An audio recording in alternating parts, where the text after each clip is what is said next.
Chapter 1260. She asked curiously, since killing at the border is the same, why doesn't this person just sneak into our palace and start a massacre? Isn't it quite good at disturbing the morale of the army? The old Dragon King didn't know whether to laugh or cry at her naive thoughts. He sighed and said, after reaching the celestial state, it's easy for experts to sense each other. Even if he can kill 1 or 2 cities, even if the entire Aquarius state bleeds for thousands of miles, then what? Would he be besieged and killed by masters like Tuoba, Hong Jingyan and Jian Shenjin? Princess Hongyan curled her lips and said, why are you still so restrained after becoming an invincible expert? How boring. In the past, I've only heard that the half-saints of the celestial state of Confucianism, Buddhism and Taoism didn't dare to kill easily because they were afraid of being tainted by karma. It turns out that these pure martial artists aren't much better. The old man's face was bitter and he said some words of conscience. I have no choice but to wait for death here with you, princess. Isn't that even more boring? The old man looked at the sky for no reason and sighed, between the heavens and the earth, with the heavens and the earth, who isn't a puppet with their hands and feet tied? There are people who are lucky enough to jump out of this cage, but there's definitely no one who can break it. Princess Hongyan was surprised. It's over? The thunder is loud but the rain is too light. I haven't had enough fun watching it. While they were talking, the knight of Beimang didn't disappoint this noble surnamed Yelu. When the less than 300 riders all stopped their horses, that person also stopped his blade. A famous archer in the Lu battalion seized this perfect opportunity to draw his bow into a full moon. The bowstring released a loud bang and shot an arrow at the young swordsman. The other 2 burly knights with big bows on their backs followed suit. They didn't need to deliberately prepare their arrows. Instead, they drew their bows and shot out an arrow in one go. 3 sharp arrows pierced through the air, the arrowheads all aimed accurately at the swordsman's face. What happened next left these seasoned elites flabbergasted. The 3 arrows hovered quietly in the air, maintaining their slanting postures. The saberman sheathed the cold saber that the Beimang border army hated the most. 1 eagle feather arrow and 2 ordinary feather arrows. He reached out to grab the eagle plume arrow, which was known in the Central Plains as faster than a hawk and unable to be shaken by a strong wind, and threw it out with a backhand. The archer, who had subconsciously grabbed the reins after shooting the arrow, had his head pierced through by the arrow. His entire body was pulled back by the huge force. His hands pulled the reins and the warhorse raised its front hooves. The knight's corpse fell off the horse. The warhorse that had been with the dead knight day and night still seemed to be in a daze. It stepped lightly on its fine hooves, turned around, and used its nose to touch its master who had fallen to the ground. A black fox that looked like a leader turned around and looked at the northern sky with great nostalgia. After turning his head again, he faced the young expert with terrifying strength. This Lanzi suddenly squeezed his horse's belly and took the lead in a crazy charge that was tantamount to suicide. The second warhorse began to follow, then the third, the fourth. In the end, none of the riders in the entire cavalry turned around and retreated. All of them began to charge. Seeing this tragic scene, Princess Hongyan bit her lip and said softly, "Let's go." The old man was puzzled, but he did not hesitate. He grabbed her shoulder and retreated. She closed her eyes and felt the strong wind blow past her ears. She said, "If we allow the news of them dying here for no reason to spread back to the grasslands, then their deaths will be in vain." The old Dragon King did not say anything. Nearly 400 riders had chased down 14 riders, but they had not succeeded. If they allowed the enemy crossbowmen to send back information, even if these Beimang warriors had all died in battle, their parents, wives, children, and even their entire tribes on the grasslands would be implicated. And these people were originally waiting for their families to return home with military merits and food. Even if they returned empty-handed, it was good that they were alive. After allowing the 2 big fish to leave, Su Fengyin helped the 14 crossbowmen cover the retreat. He hung the cold saber at his waist and faced the aggressive Beimang cavalry. He began to run. The leader of the Black Fox fence was the first to reach him. Su Fengyin jumped up. The leader was still in the posture of raising his arm and slashing his saber. He slapped the man's head with his palm. Both the man and his horse were smashed into the yellow sand. The warhorse's abdomen was stuck to the sand pit. However, Su Fengyin had a head in his hand. He pulled it out and threw it at the second Black Fox fence. The fence's chest was blown apart. Su Fengyin quickly fell to the ground. With a shake, his shoulders hit the sides of the warhorses on both sides. The horse's hooves left the ground, and the 2 riders fell to the side. One of the riders charged forward fiercely. However, when it was about 10 feet away from Su Fengyin, The rider and the horse were crushed by the majestic chi, bursting into a cloud of bloody mist. The spiderweb spy hidden between the Black Fox fence and the elite Lu cavalry broke through the bloody mist without warning. The tip of his sword pointed directly at Su Fengyan's forehead. Su Fengyan completely ignored the tip of the sword. He stretched out his hand and pressed down on the head of the spy. Then he slammed the spy to the ground. The tip of the sword shattered and the blade snapped. The spy's body bounced on the yellow sand. First, blood flowed out of his 7 orifices. Then, his meridians were broken and blood seeped out of his entire body. This corpse was kicked up by Su Fengyan and slammed into a warhorse in front of him. After the dozen or so riders at the front died without any resistance, the surviving riders finally lost the courage to charge to their deaths. Some people began to retreat. There were hot-blooded people in the world who were not afraid of death. There were also people who were afraid of death but could calmly die for it. However, these brave and skilled Beimang elites did not wish to die at the hands of an enemy whose name and identity they did not even know. Su Fengyan stamped his foot slightly and stretched out a hand. On the ground in front of him, yellow sand swords rose from the ground. After about half an incense stick's worth of time, the old man in embroidered clothes, who had brought Princess Hongyan and dashed for more than 20 li, straightened his back in an instant. A cold voice rang out from behind him. "The two of you are old acquaintances I met at Tumbling Horse Pass. Do you not value your lives at all?" Then Princess Hongyan realized that her buttocks were lightly padded. The person behind her smiled and said, "The old debt is settled. So you can die now." Chapter 1261. There are still 2 chapters left, but it's definitely late, especially the 3rd chapter. Every dog has its day. At the Tumbling Horse Pass, the old Dragon King escorted the woman with a mink headscarf into the dangerous northern Liang border pass. She saw the young man with a pair of beautiful eyes and thought that he was just a disciple of an aristocratic family who knew a little about martial arts. She wanted to tease him, so she did as she pleased and touched his buttocks. Who would have thought that the tables would turn so quickly? Today, after he patted her buttocks, the princess, the only descendant of the royal family who could make the Empress of Beimang willing to play with her grandson, did not even have the courage to turn around. The old man in embroidered clothes was indeed the ancestor of Beimang's spider web. He gently pushed Princess Hongyan's shoulder and pushed her far away. Her life was hanging by a thread, so she did not care about controlling her strength and fell into the yellow sand more than 10 feet away. After sending her out of danger temporarily, the old Dragon King let out a light shout. His voice was like spring thunder, and his chi flowed like a flood. Thousands of tiny cracks appeared on his luxurious brocade clothes that were not inferior to those made in Jiangnan. The old Dragon King did not turn around. He did not even turn his head. He raised his arm and smashed backward. The sleeves on his arm instantly turned into fine powder. Dragon King Hulu Chegwan was an expert who had been famous in northern Mang for a long time. Before Tuoba Bodhisattva, Murong Baoding, Hong Jingyan, and the other new talents had risen to prominence, the heaven-warping Hulu Chegwan was once viewed as a peak expert who could block spear immortal Wang Xiu's spear with his bare hands. Hulu Chegwan's close-quarters combat skills couldn't be said to be weak, especially his tenacious muscles and bones. Before Murong Baoding obtained the great reputation of immovable wisdom king, he had even asked Hulu Chegwan for guidance on body-tempering secret techniques. When the Empress of Beimang was purging the Jianghu forces, Hulu Chegwan, who was summoned, showed off his skills. 8 siege chariots with 200 strong men each threw 8 stones weighing 180 pounds at the same time towards the Dragon King Hulu Chegwan, who was standing 2,000 feet away. The old man smashed the stones with his fist in the air and did not let any of the stones fall to the ground. The old but vigorous Hulu Taiguan's arms swung out like wind and thunder.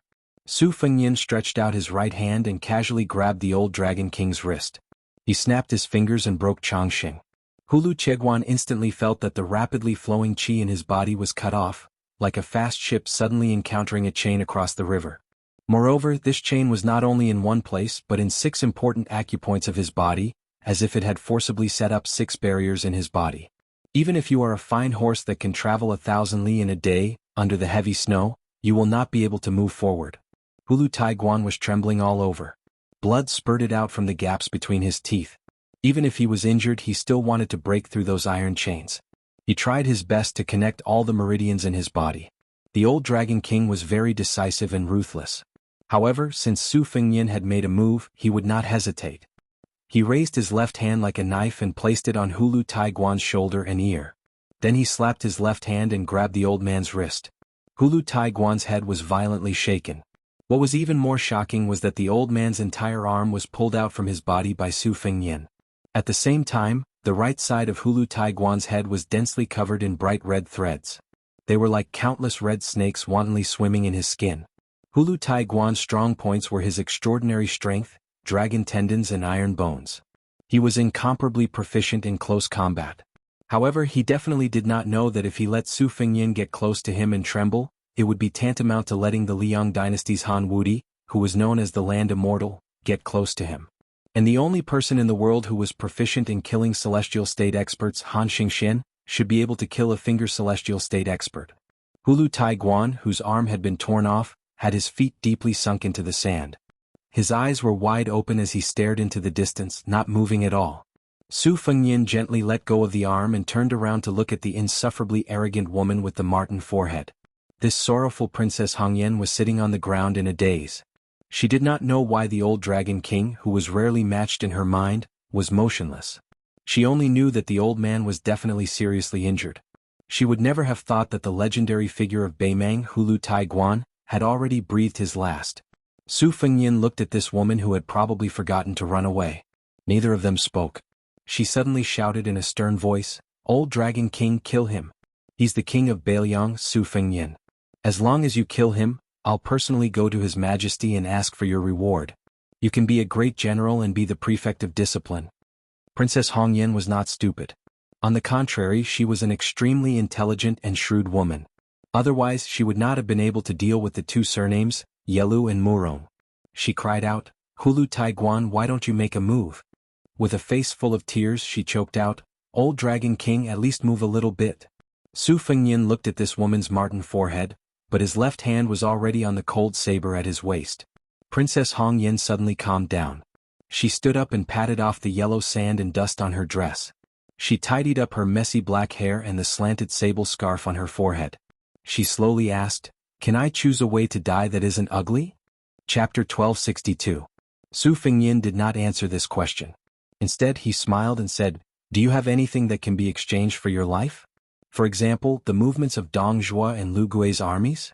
Or do you have any news about the orphans of Yelu de Tong? Or else you can talk about the two large camps of heavy cavalry in Beimang." The corners of her mouth twitched. She did not hide her sarcasm at all. Su Fengnian's thumb gently pushed the knife out of its sheath. At this moment, a rider galloped over. On the back of the horse was a young rider whose face was covered in blood. He even had an extra horse with him. Looking at his attire and accessories, it was neither fish nor fowl. He had the armor and saber of the Lu Centurion, as well as the unique short saber of Black Fox Lang. On his back was a huge bow with carved feathers. It was likely that this rider had made a fortune from the dead. Princess Hongyan turned her head to look at the rider who had just survived a disaster. Her eyes were full of disdain and hatred. She did not need to think to know that this was a traitor. On the Beimang grasslands, this kind of man had the lightest bones. The young rider who had relied on horsemanship and archery to enter the personal cavalry of the Lu general stopped his horse and panted heavily. He also looked at the woman with the mink hair covering her forehead. Previously, in the army camp, he had only seen her a few times from a distance. At that time, one of the generals had respectfully led her and her entourage to the general's tent. He did not even dare to think that he would be able to talk to this kind of rich and noble woman in his lifetime. As for the disdain in her eyes at this moment, this young man who had indeed defected couldn't help but lower his eyelids. However, he quickly raised his head. He did not look at the woman who made people feel ashamed of their inferiority. Instead, he looked at the slender back of the swordsman. His body began to tremble uncontrollably. The previous scene was still vivid in his mind. Including him, the 300 riders began to retreat and flee. This swordsman of similar age had cast sand flying swords out of thin air. When he turned around, he saw with his own eyes that the swords had pierced through the backs of his fellow soldiers. Occasionally, a knight would use his scimitar to shatter the flying swords, but he could not stop the second flying sword from piercing through his chest. A comrade was pierced through his shoulder by a flying sword and fell off his horse. His entire body was nailed into the sand. While the man was chasing after the comrade, he casually stretched out his hand and pressed down. The injured comrade who was struggling for his life a few feet away sank into the ground, stirring up a cloud of yellow sand. Then he disappeared without a sound. After one of the Black Fox Lanzi fell off his horse, his entire chest was pierced by a flying sword. He staggered as he charged towards this person, but this person brushed past him. The black fox Lanzi's legs left the ground, and his head seemed to have been hit by a heavy hammer. He leaned back and fell heavily to the ground. A centurion of the personal guards of the Lu army was lying on the ground, barely breathing. That person used the cold blade in his hand, which had yet to be unsheathed, to knock lightly on his head. Just like that, his entire head exploded. When that person got closer and closer to him as if possessed, he no longer urged his horse to run wildly. Instead, he turned his horse around and blocked the path. However, he did not go to his death. Instead, he waited for death. He did not know what he was doing. He only watched as that person continuously controlled the flying sword to kill people.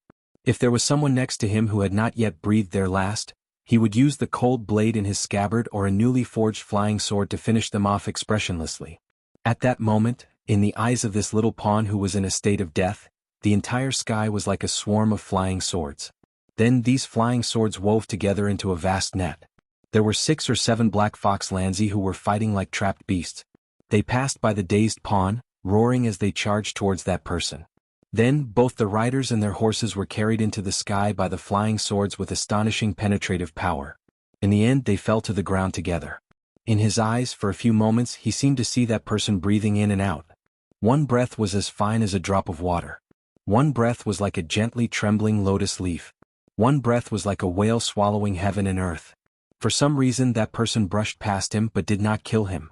When he was the only one left alive among the 300 riders, that person appeared by his side. Using fluent Baimang language, he ordered him to pick any armor, swords and arrows he wanted. Then he asked him to bring an extra warhorse and leave with him. Probably because he felt that he had already died once, the young rider at that time had forgotten his fear. After returning from the gates of hell, he still had the mood to pick up those good items that he had long been envious of. He changed into a good horse, put on armor, equipped himself with a war blade and carried a large bow on his back. Not a single item was left behind. The young man even changed into a new pair of sturdy leather boots for himself. The wind swept up the yellow sand. The only ones left alive were these 3 people and 2 horses. Princess Hong Yen looked at Su Fengyan. She pointed at the young rider and said through gritted teeth, "You killed him." Su Fengyan used a gaze that looked like he was sizing up a madman. He looked mischievously at this most noble woman of the imperial family in the desert. "He's worth much more than you." Su Fengyan continued, "He won't die. But I'll give you one last chance. As long as you can take out something valuable enough to buy your life, I'll promise not to kill you." Princess Hong Yen screamed crazily, "Kill him. This kind of person doesn't deserve to be a Baimang man." Su Fengyan raised his arm and made a cold gesture of chopping at the young rider. The rider steadied his breathing and began to charge forward with his blade without hesitation. Princess Hong Yen was completely dumbfounded. She could allow herself to die at the hands of the king of Bailiang. But she would never allow herself, a princess of Baimang, the only daughter of the Yushan province's provincial magistrate, who was deeply doted on by the empress, to die under the blade of a grassland traitor. Moreover, this nameless coward was so despicable. She smiled bitterly and looked at Su Fengyan with hatred. Then she quickly pulled out a dagger and stabbed it toward her own heart. Chapter 1263. The sun was setting in the west, and the 2 riders were riding slowly on a flat sandy land commonly known as Longan.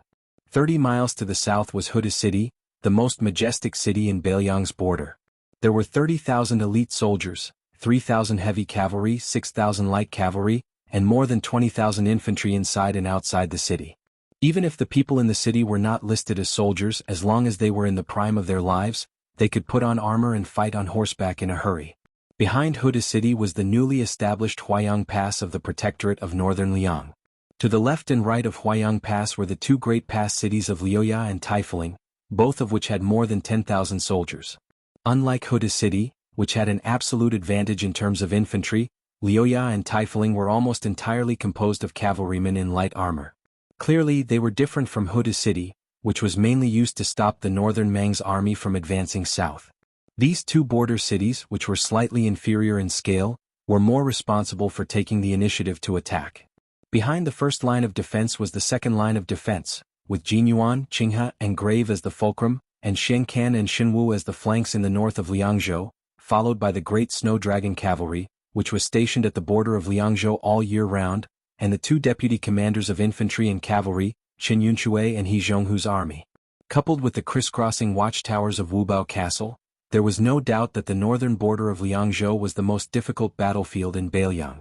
Generally speaking, Beimeng was the least likely to attack the heavily guarded northern line of Liangzhou. If the northern barbarians really wanted to open their mouths and take over this place, it would not be as simple as breaking teeth and swallowing blood. Compared to northern Liangzhou's northern line, Yozhou's side was mostly infantrymen. That was why infantry great commander Yan Wenwan's tent was also located there. Regardless of whether it was the terrain of Yozhou's northern line or the distribution of troops, it all decided that Yuzhou would be a typical offensive and defensive battle between the nomads of the north and the farmers of the central plains, one side attacking, one side defending. It wasn't like northern Liang's northern line where they relied on Su family's armored cavalry to fight northern Mang's cavalry on horseback.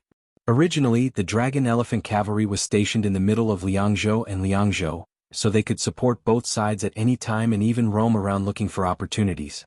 However, with the establishment of the 4th province, Liuzhou, and the 30,000 Longxiang army stationed there, a crack appeared in the close relationship between Liangzhou and Liangzhou. The number one city in the northwest of the Liang dynasty wasn't the provincial capital of the northern Liang, Liangling, and Nether provinces, but rather this tiger-head city that appeared out of nowhere and looked down on northern Mang. On the border of Liangzhou, there were some passes like Tuma Pass for merchants to enter and leave Liangmang, but to the north of Liangzhou there was none. This place was destined to be filled with smoke signals and 100 battles, but never the sound of the camel bells of the caravans. Although there were only 2 riders, one of them was dragging a wretched woman whose hands were tied up. She was covered in dust, her lips were dry and cracked, and the pair of delicate embroidered shoes on her feet, which looked like those of a graceful girl from Jiangnan, were also in tatters, revealing her bloody toes. Her body was on the verge of collapse, but she was still holding on. When she was able to raise her head and look into the distance towards Tigerhead City that was rumored to be most fond of displaying the heads of northern Mang captives, because of this untimely pause, she was dragged to the ground by the warhorse. That horseman didn't turn around. She struggled with all her might to get up, or else she would be dragged towards Tigerhead City like this. However, she was already too exhausted to stand up, only able to turn around. A wave of scorching pain came from her back as she slid across the gravel. This type of pain didn't come from how great the pain was in an instant, but rather from the endless, bit-by-bit accumulation. That Beimeng rider who was following orders couldn't help but turn his head to shoot a glance. This woman who was sitting high up in the clouds fell off the altar just like that, and in the end was dragged forward by him and his mount like a dog. He turned his head to look at the rider in front of him. He didn't know why this person didn't kill him, and he also didn't know why he didn't kill her. In the distance there was a commotion. A group of several hundred riders with a majestic aura shook the earth as they approached. His heart contracted violently. This was the first time in his life that he had seen such a large number of Beiliang cavalry. He also quickly discovered that the Beiliang cavalry was different from the Lu cavalry he used to be in. The Lu cavalry was undoubtedly brave and ruthless when they broke through enemy lines and killed the enemy. After he joined the army he was also like this. Otherwise, he wouldn't have been able to become one of General Lu Gui's personal guards. However, the feeling these northern Liang cavalry gave him was even more frightening. Previously, when he fought with the crossbowmen, it wasn't that obvious. He only felt that those well-known northern Liang crossbowmen's strength was indeed astonishing. However, when their numbers exceeded 300, it gave him an extremely strange feeling, as if these 300 to 400 cavalry were a single entity. When they urged their horses and brandished their whips, it was filled with a type of forbearance and restraint that would make all of the northern Mang's brave warriors feel extremely uncomfortable. The Huda city garrison in front of him even had the same degree of movement every time their bodies rose and fell along with the backs of their horses. He had only heard that the 2 large groups of heavy cavalry that had been raised with countless amounts of gold and silver could truly advance side by side when they were completely spread out in formation to charge in a single line. These 400 riders dismounted almost at the same time. The leading middle-aged rider knelt on one knee. He lowered his head and cupped his fists. General Lu Jinu pays his respects to the prince. Then the 400 riders said in unison, "Respects to the prince." Su Fengyin smiled and said, "Rise all of you. This time I've troubled General Lu to come out of the city to welcome me." The young captive behind Su Fengyin who could still ride a horse and put on armor was stunned for a moment. He couldn't quite wrap his head around it. However, when he saw General Lu, who was wearing armor and carrying a crossbow and looked exactly like the rider behind him, stand up, he seemed to be a cripple. Chapter 1264. Then he knew who this plain-looking lame general was. He was Beiliang's #1 border general, Huda City's Guard General Lame Lu. He didn't know who Lu Jinu was, but almost every soldier with the surname Lu had heard of this legendary Lame Lu in the desert. This person was different from Beimang's valiant generals, who were cursed at in Beimang the more they performed. Lame Lu was recognized as a great general in the world by the scholars of Beimang's southern dynasty. He governed the army strictly, but outside of the battlefield, he treated the soldiers like his own children. He had 2 sons and 2 daughters. His sons had died at the border, and his youngest son had died at the age of 16. Both of his daughters had married his subordinates, and both of them had become widows. Lame Lu was never merciful to his enemies, but he never killed the innocent. 14 years ago, during a long-distance revenge raid, he went deep into the heart of Gusai province and beheaded tens of thousands of people along the way. His leg had been pierced by a captive woman with a dagger, but Lame Lu still didn't kill her. He only left behind a sentence that no one knew whether it was true or false, but was widely spread on the grasslands. No matter if it's our Beiliang or your Beimang, only when all the men are dead will it be your women's turn. Lu Jinu accompanied Su Fengyin to the majestic Tiger Head city. More than half of his life was spent there. Looking at the tall city walls, the eyes of this military general, who had achieved great feats on the battlefield, were unusually warm. The 400 elite riders behind them slowly turned their horses around and returned. They couldn't help but glance at the 2 strange people. The young man riding the horse was dressed in northern barbarian attire and carried a lot of weapons. He was dragging a woman with a mink forehead who could only walk pitifully. After entering the city, Su Fengyin took a bath and changed his clothes. Lu Jinu and a few Huda city captains stood respectfully at the steps of the outer courtyard. The last time Su Fengyin patrolled the border as the new Prince Liang, he stopped at Huayang Pass and didn't come here. It was said that the captains at that time complained that this prince looked down on their Huda city and treated the soldiers of Huda city as the children of Beiliang's stepmother. The captain who led the 3,000 heavy cavalry openly declared that if he had the ability, he would let the cowardly garrison at Huayang Pass practice martial arts with him. He didn't want to bully the cavalry of Huayang Pass because they were light cavalry. At worst, he could borrow another 2,000 or 3,000 soldiers from them. He could still beat those guys without 3 rounds of charge. Su Fengyin saw a strong man who pretended to be calm but was obviously a little restrained. He waved his hand and motioned for the pillars of Huda city to sit down and talk. With Lu Jinu's experience and military achievements, he could talk calmly with the old Prince Liang. Of course, he wouldn't be at a loss when facing Su Fengyin, the new Prince of Beiliang. He calmly sat on the stone bench. Out of the corner of his eye, he saw Ma Jili, who had scolded him the most after drinking, move the stone bench and sit at the back like a shy little girl who didn't dare to see her lover. Su Fengyin tilted his head as if he was looking for someone.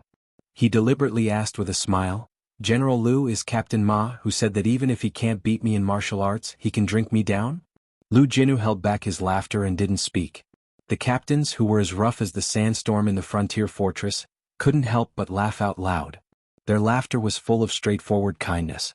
No matter how feminine a man was, he would probably be hardened by the scorching sun here year after year. No matter how narrow-minded a man was, he would probably be bullied by the vast sky here day after day. Ma Jili straightened his back and stuck his head out from behind his comrade's back. Reporting to Wangya, he said, "Lowly officer is here. If you, senior, are really angry and want lowly officer to eat a whip, lowly officer will have no objection.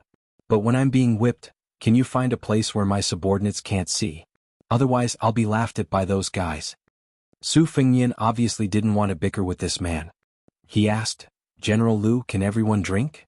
Lu Jinu nodded and joked, "Of course, everyone can drink. That's how it is when these people fight. When it comes to drinking, everyone is number one. However, Ma Jili and Chu Hanqing both have to be on night patrol. As long as the others don't get too drunk, it's fine."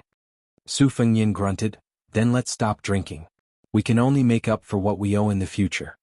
Lu Jinu turned his head and shouted, "Ma Jili, go with Chu Hanqing and bring 2 jars of wine here. Then go on night patrol." Ma Jili was relieved. He ran out of the courtyard with another captain and quickly returned with 2 jars of green ant wine. Feeling guilty, Ma Jili didn't dare to stay any longer. He wanted to run away quickly.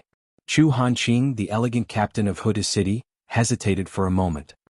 He looked at Su Fengyin and asked, "Your Highness, I can't drink tonight. I don't know when and where I can drink next time.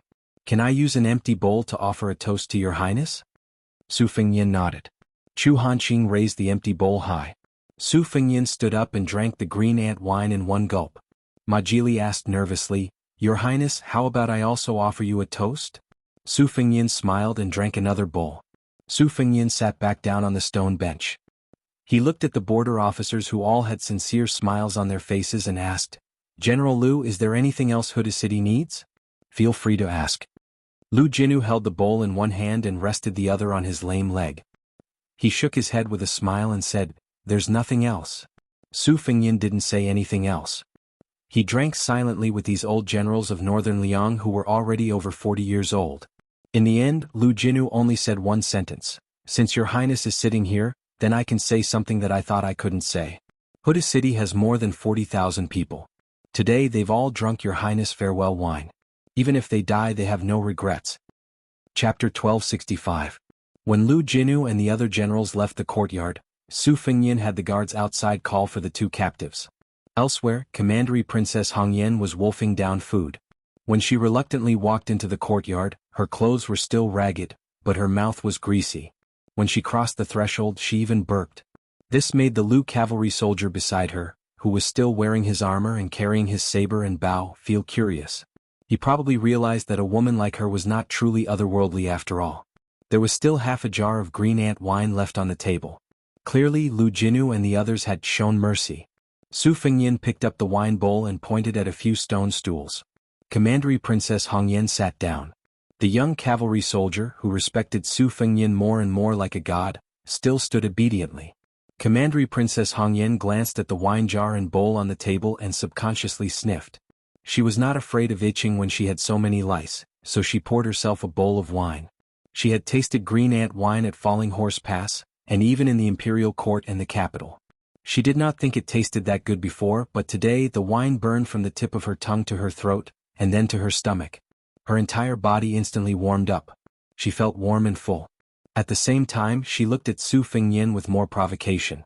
She knew that Su Fengyin did not let her commit suicide, so it would be harder for her to die than to live.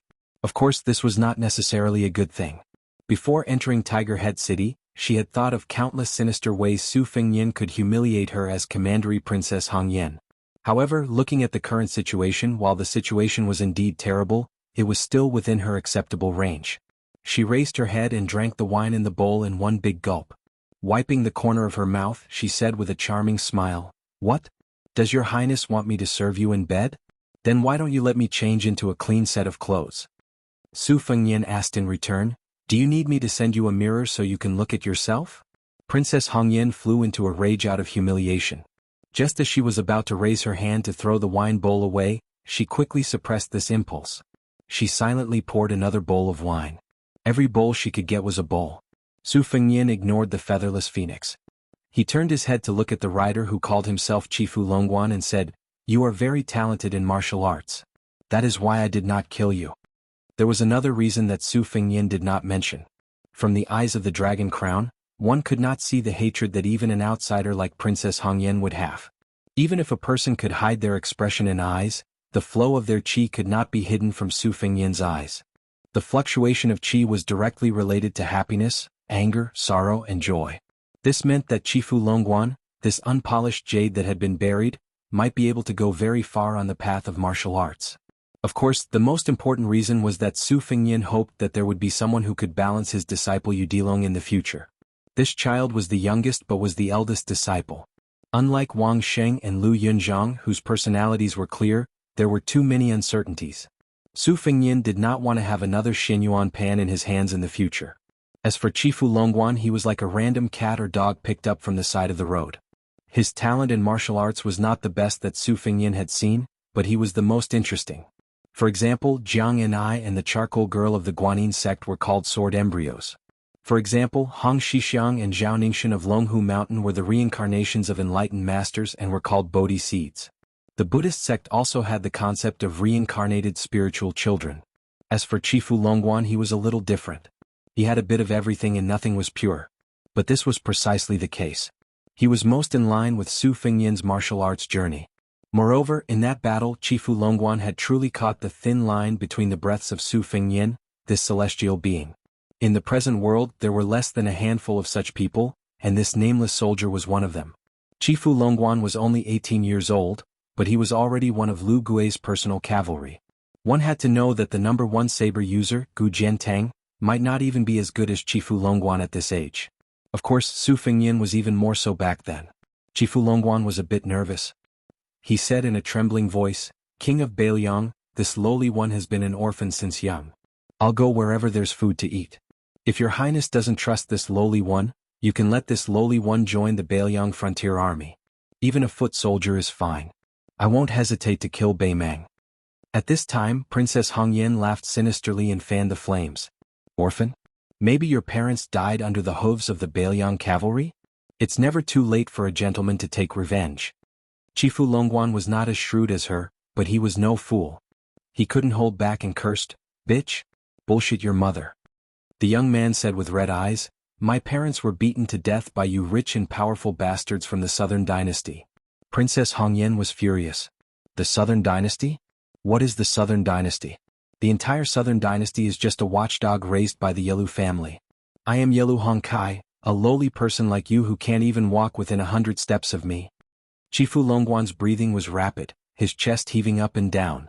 He took a big step forward and slapped this woman. Princess Hongyan was not a blockhead. She lowered her head and retreated, hiding behind Su Fengyin like a wisp of smoke. She chattered with a smug expression, "Hey, you can't hit me. Look at you, you deserve to never be able to avenge your parents. Oh, maybe trash like you was in the army and worked for the Southern Dynasty. Maybe you worked for those enemies." Chifu Longguan suddenly calmed down and stared at this woman. Princess Hongyan felt a bone-deep chill. She carefully took back the wine bowl and poured herself another bowl of green ant wine. At this time there was a light knock on the door. Su Fengyin poured 2 bowls of wine and said softly, "Senior Tan, please come in." Chapter 1266. When the uninvited guest sat down, Su Fengyin passed her a bowl of wine. The other party did not stand on ceremony and drank a mouthful of wine. Her cheeks were slightly red. Yelu Hongkai looked at this tall lady curiously. Every move she made showed the bearing of a grandmaster. There was also a kind of heart-tugging free and easy style.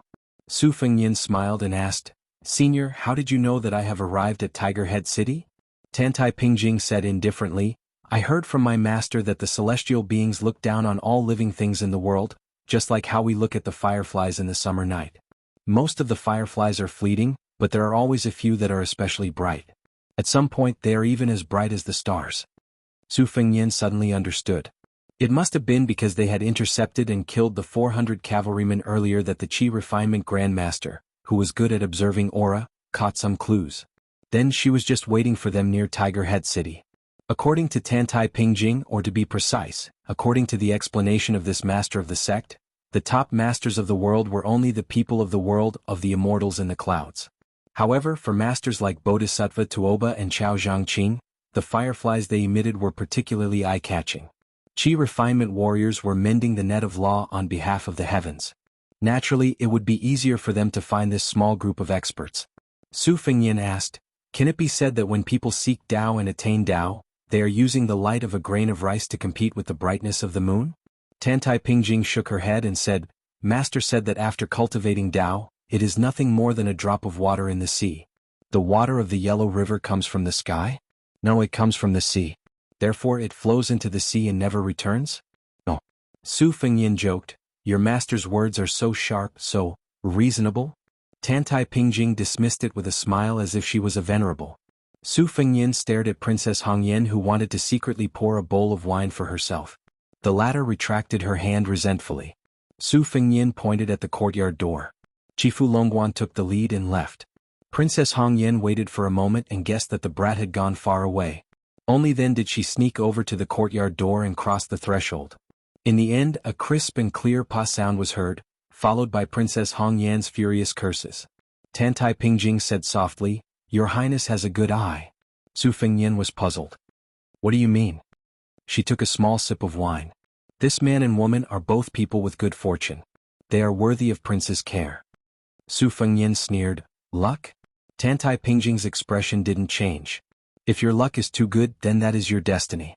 If it were a normal person, would they be able to survive if they had an extra 100 lives when facing a martial arts expert who had started a massacre?"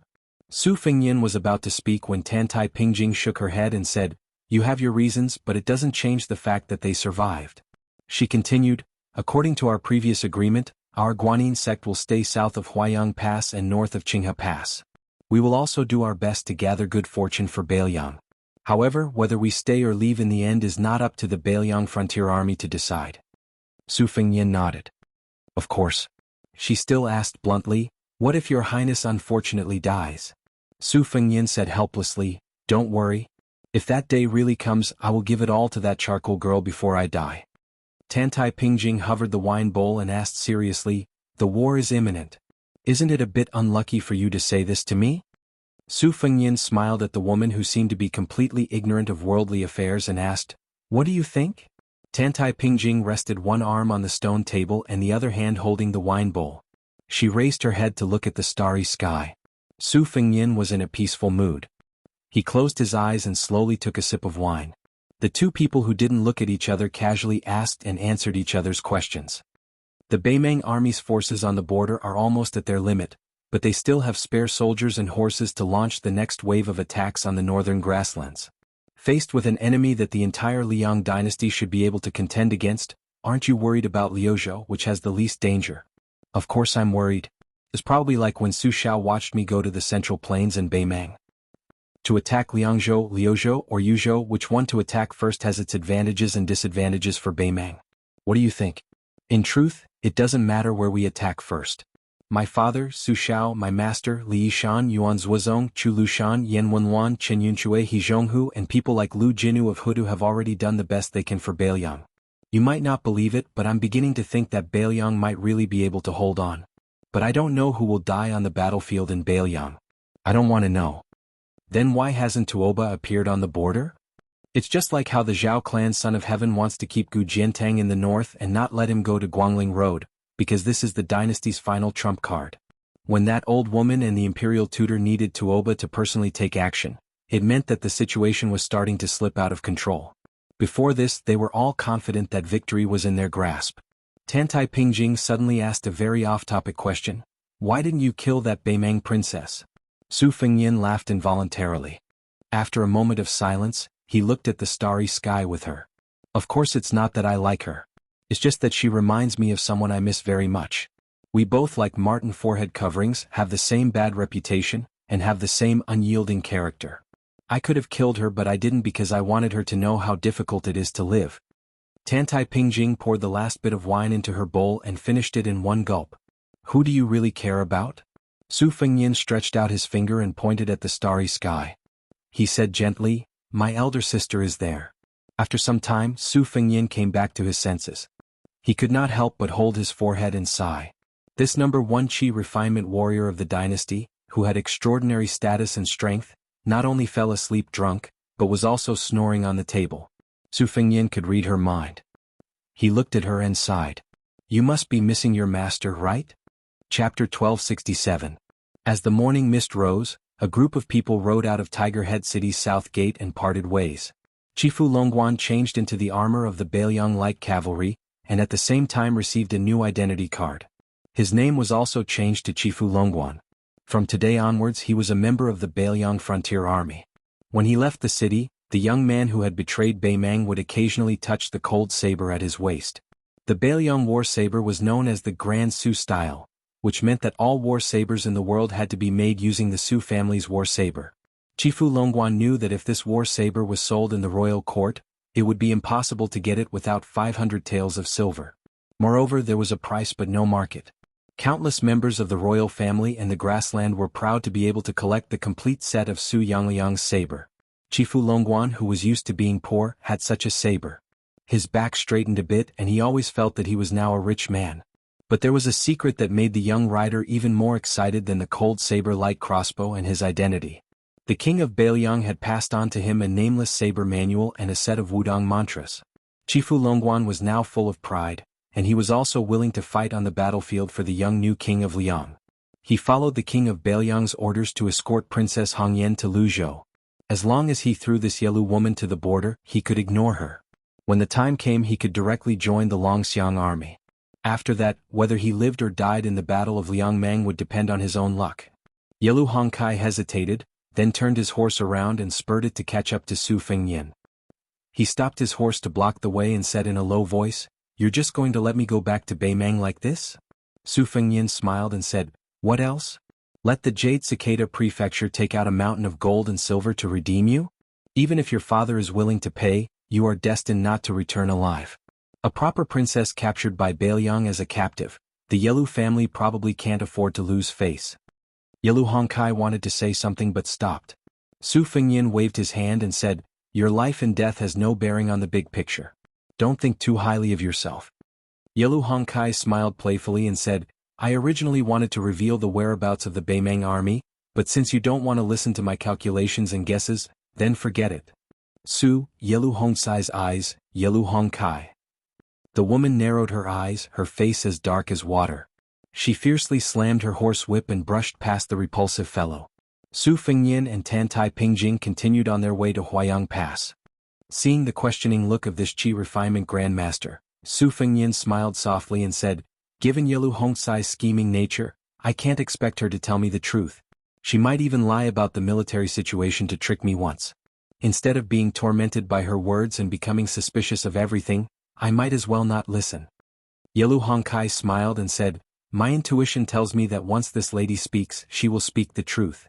Su Fengnian mocked himself, "It sounds like we have suffered a great loss?" But he did not call back Princess Hongyan, who might be kind-hearted once in a while. Tantai Hongyan smiled and did not speak anymore. She was tall. Although she was 100 years old, her face was still youthful. She was dressed in snow-white clothes. When she galloped, her clothes fluttered in the wind, like a huge white lotus blooming on the desert. At this moment, this scene was worthy of being described as shocking. After a moment of silence, Tantai Hongkai suddenly asked curiously, "Beimeng has a huge debate on whether to attack the Bailiang in the west or the Liang dynasty in the east. If not for the mysterious royal tutor from the chess and sword music school and the new king of the south courtyard, Dong Zhuo, who insisted on attacking the Bailiang first, you Bailiang would be the laughingstock of Gu Jiantang now. Apart from that, most of the Beimeng generals and officials, as well as the most powerful factions in the grassland, felt that it was more worthwhile to attack the east. After all, if they defeated the two lines of defense, they would be able to force their way to Great Peace City. They might even be able to cooperate with West Chu's revival in Guangling Road. This would exhaust the Liang dynasty's army and make them unable to cooperate with each other. Why would the Empress of Beimeng stand her ground against all opinions and agree to fight the Bailiang to the death? Isn't this exactly what the Empress of the Zhao family wanted? Besides, even if we take down Bailiang, we still have Qinjibao's Western Shu as a buffer." Su Fengnian smiled and interrupted Tantai Hongkai's words. "It's very simple. Beimeng can attack Bailiang with all their strength, but they definitely won't dare to attack the Liang dynasty in the east. They don't dare to expose their butts to the 300,000 border soldiers of Bailiang. The Bailiang cavalry, who have experienced hundreds of battles, not only have unparalleled mobility, they are also very familiar with the desert terrain and long-distance raids. The northern Mang dared to send 200,000 soldiers to sit opposite Gu Jiantang, drink wine, eat meat, drink tea and admire the moon. If it was the northern Liang, they would have eaten until not even the bones were left. Then they would swagger in and the entire southern dynasty would suffer. It's not that the Taiping Commandery and Fatty Dong don't know what the Liang imperial court is planning, but they don't have a choice. If they don't take down Bailiang in one go and attack the eastern line that seems simple but is actually controlled by Zhang Julu, Gu Jiantang, and Qinjibao, Beimeng would be wasting their national strength. And the most important thing is, Tantai Hongkai suddenly understood and nodded. "I understand. As long as the Bailiang cavalry stays in the northwest, it means that even if the Liang dynasty loses the eastern line and even causes Great Peace City to be trapped, they still have enough initiative to change the stalemate. However, if Beimeng successfully defeats Bailiang in one go, the initiative will switch to the Beimeng Empress. In particular, if the Bailiang cavalry, known as the best in the world, is completely wiped out, no matter how much the people of the Central Plains dislike the Bailiang Su family, they have already lost half of their souls. If even Bailiang can't stop Beimeng's iron hooves going south, then who can stop them?" Su Fengnian sighed emotionally. Ever since Zhang Julu came to power, he didn't really support the military affairs of the northwest border, but he also didn't restrict them too much. This is also the strength of the Grand Secretary. It seems quiet and inactive, and there are suspicions that Bailiang is nurturing a tiger, but in reality he is helping the Zhao family win a day of sitting on the mountain and watching the tigers fight. Tantai Hongkai gazed at Great Peace City in the east and murmured, "The son of the Zhao family has already made a choice between home and country. Liang is committing suicide." Chapter 1268. Su Fengnian sneered, "That's why the court is waiting for a good show to begin, but the biggest contributor behind the scenes won't be able to see this day. Isn't it because they're afraid that the new emperor won't be able to suppress the old grand secretary? They're afraid that too many poor carps will jump over the dragon's gate. When these wild carps enter the court and gradually band together, they'll all be barefooted guys who aren't afraid of wearing shoes. If they die, then they die. In any case, they'll be alone in the world, unlike the sons of wealthy families who still have to consider the interests of the huge families behind them. Even if more than half of these poor men are greedy for the feeling of wealth and honor, as long as 2 or 3 of them refuse to be controlled and dare to stiffen their necks to oppose the emperor, pleading for the people all day long, then it'll be enough for the emperor of the Zhao family to suffer. The next person to sit on the dragon throne, Zhao Zhuan, doesn't have the military merit of the previous emperor unifying the Central Plains, nor does he have the current emperor's 20 years of experience of suppressing civil and military officials like Su Xiao, Zhang Julu, and Gu Jiantang. Zhao Zhuan's father, if he doesn't do something before he dies, how can he be at ease handing over the entire world to Zhao Zhuan? Therefore he painstakingly invited Qi Yanglong, who was already half in the yellow earth, to be the imperial tutor. By the time the old fellow stabilizes the situation in the court, he'll be about to die of old age. By that time, Zhao Zhuan will already be fully fledged. The vassal kings and generals will also have their military power stripped. In addition, he'll have the assistance of ministers like Yin Maochun, who don't have a deep enough foundation. He'll also be able to promote the sons and grandsons of wealthy families to keep the former in check. He won't have to be as diligent as the current emperor. He can just lie down comfortably and be the emperor. Sometimes, when I think about that blue-eyed man, I really feel that it's not worth it for him." Tantai Pingjing sighed. Su Fengnian said self-mockingly, "I just don't know if the Grand Secretary feels that it's not worth it for Beiliang?" Tantai Pingjing smiled and asked, "Is there resentment?" Su Fengnian exhaled and said in a deep voice, "My resentment is great." Tantai Pingjing said, "It just so happens that Beimeng bumped into the tip of Beiliang's blade." Su Fengnian looked at the sky. Perhaps this year's snow couldn't cover the blood. The headquarters of the Northern Liang Protectorate within Huayang Pass was still ridiculously simple and crude. This made the Huayang commandant Huang Laifu very nervous. Although he could not say that he was unable to eat or sleep in peace, every time he went to participate in the military affairs of the Protectorate General, he would always feel that this was not the case. A few of his close friends liked to use this matter to poke at him. Huang Laifu didn't even have a chance to talk back. He could only accept his fate. Over time he became the #1 joke in Liangzhou's northern border. But as the atmosphere of the impending war grew thicker and thicker, these harmless jokes quickly disappeared. Today Huang Laifu went to the Protector's manor to do official business. Recently, several generals and commanders were in the manor, discussing the deployment of Beimeng's troops and the direction of the main attack. Huang Laifu was a rough man who knew how to fight but was not good at talking. He couldn't get a word in. But when he heard the arguments of the old generals and commanders, he felt very comfortable. He felt that as long as they were in charge of the border, not to mention the fact that the Beiliang frontier army was strong and unharmed. Even if Huda City was accidentally lost, Huang Laifu would take it back without a second thought. When Huang Laifu walked into the lobby of the Protector's manor, which was hung with maps of various sizes, he obviously felt something strange. In the center of the lobby, there was a huge table made of yellow pear wood.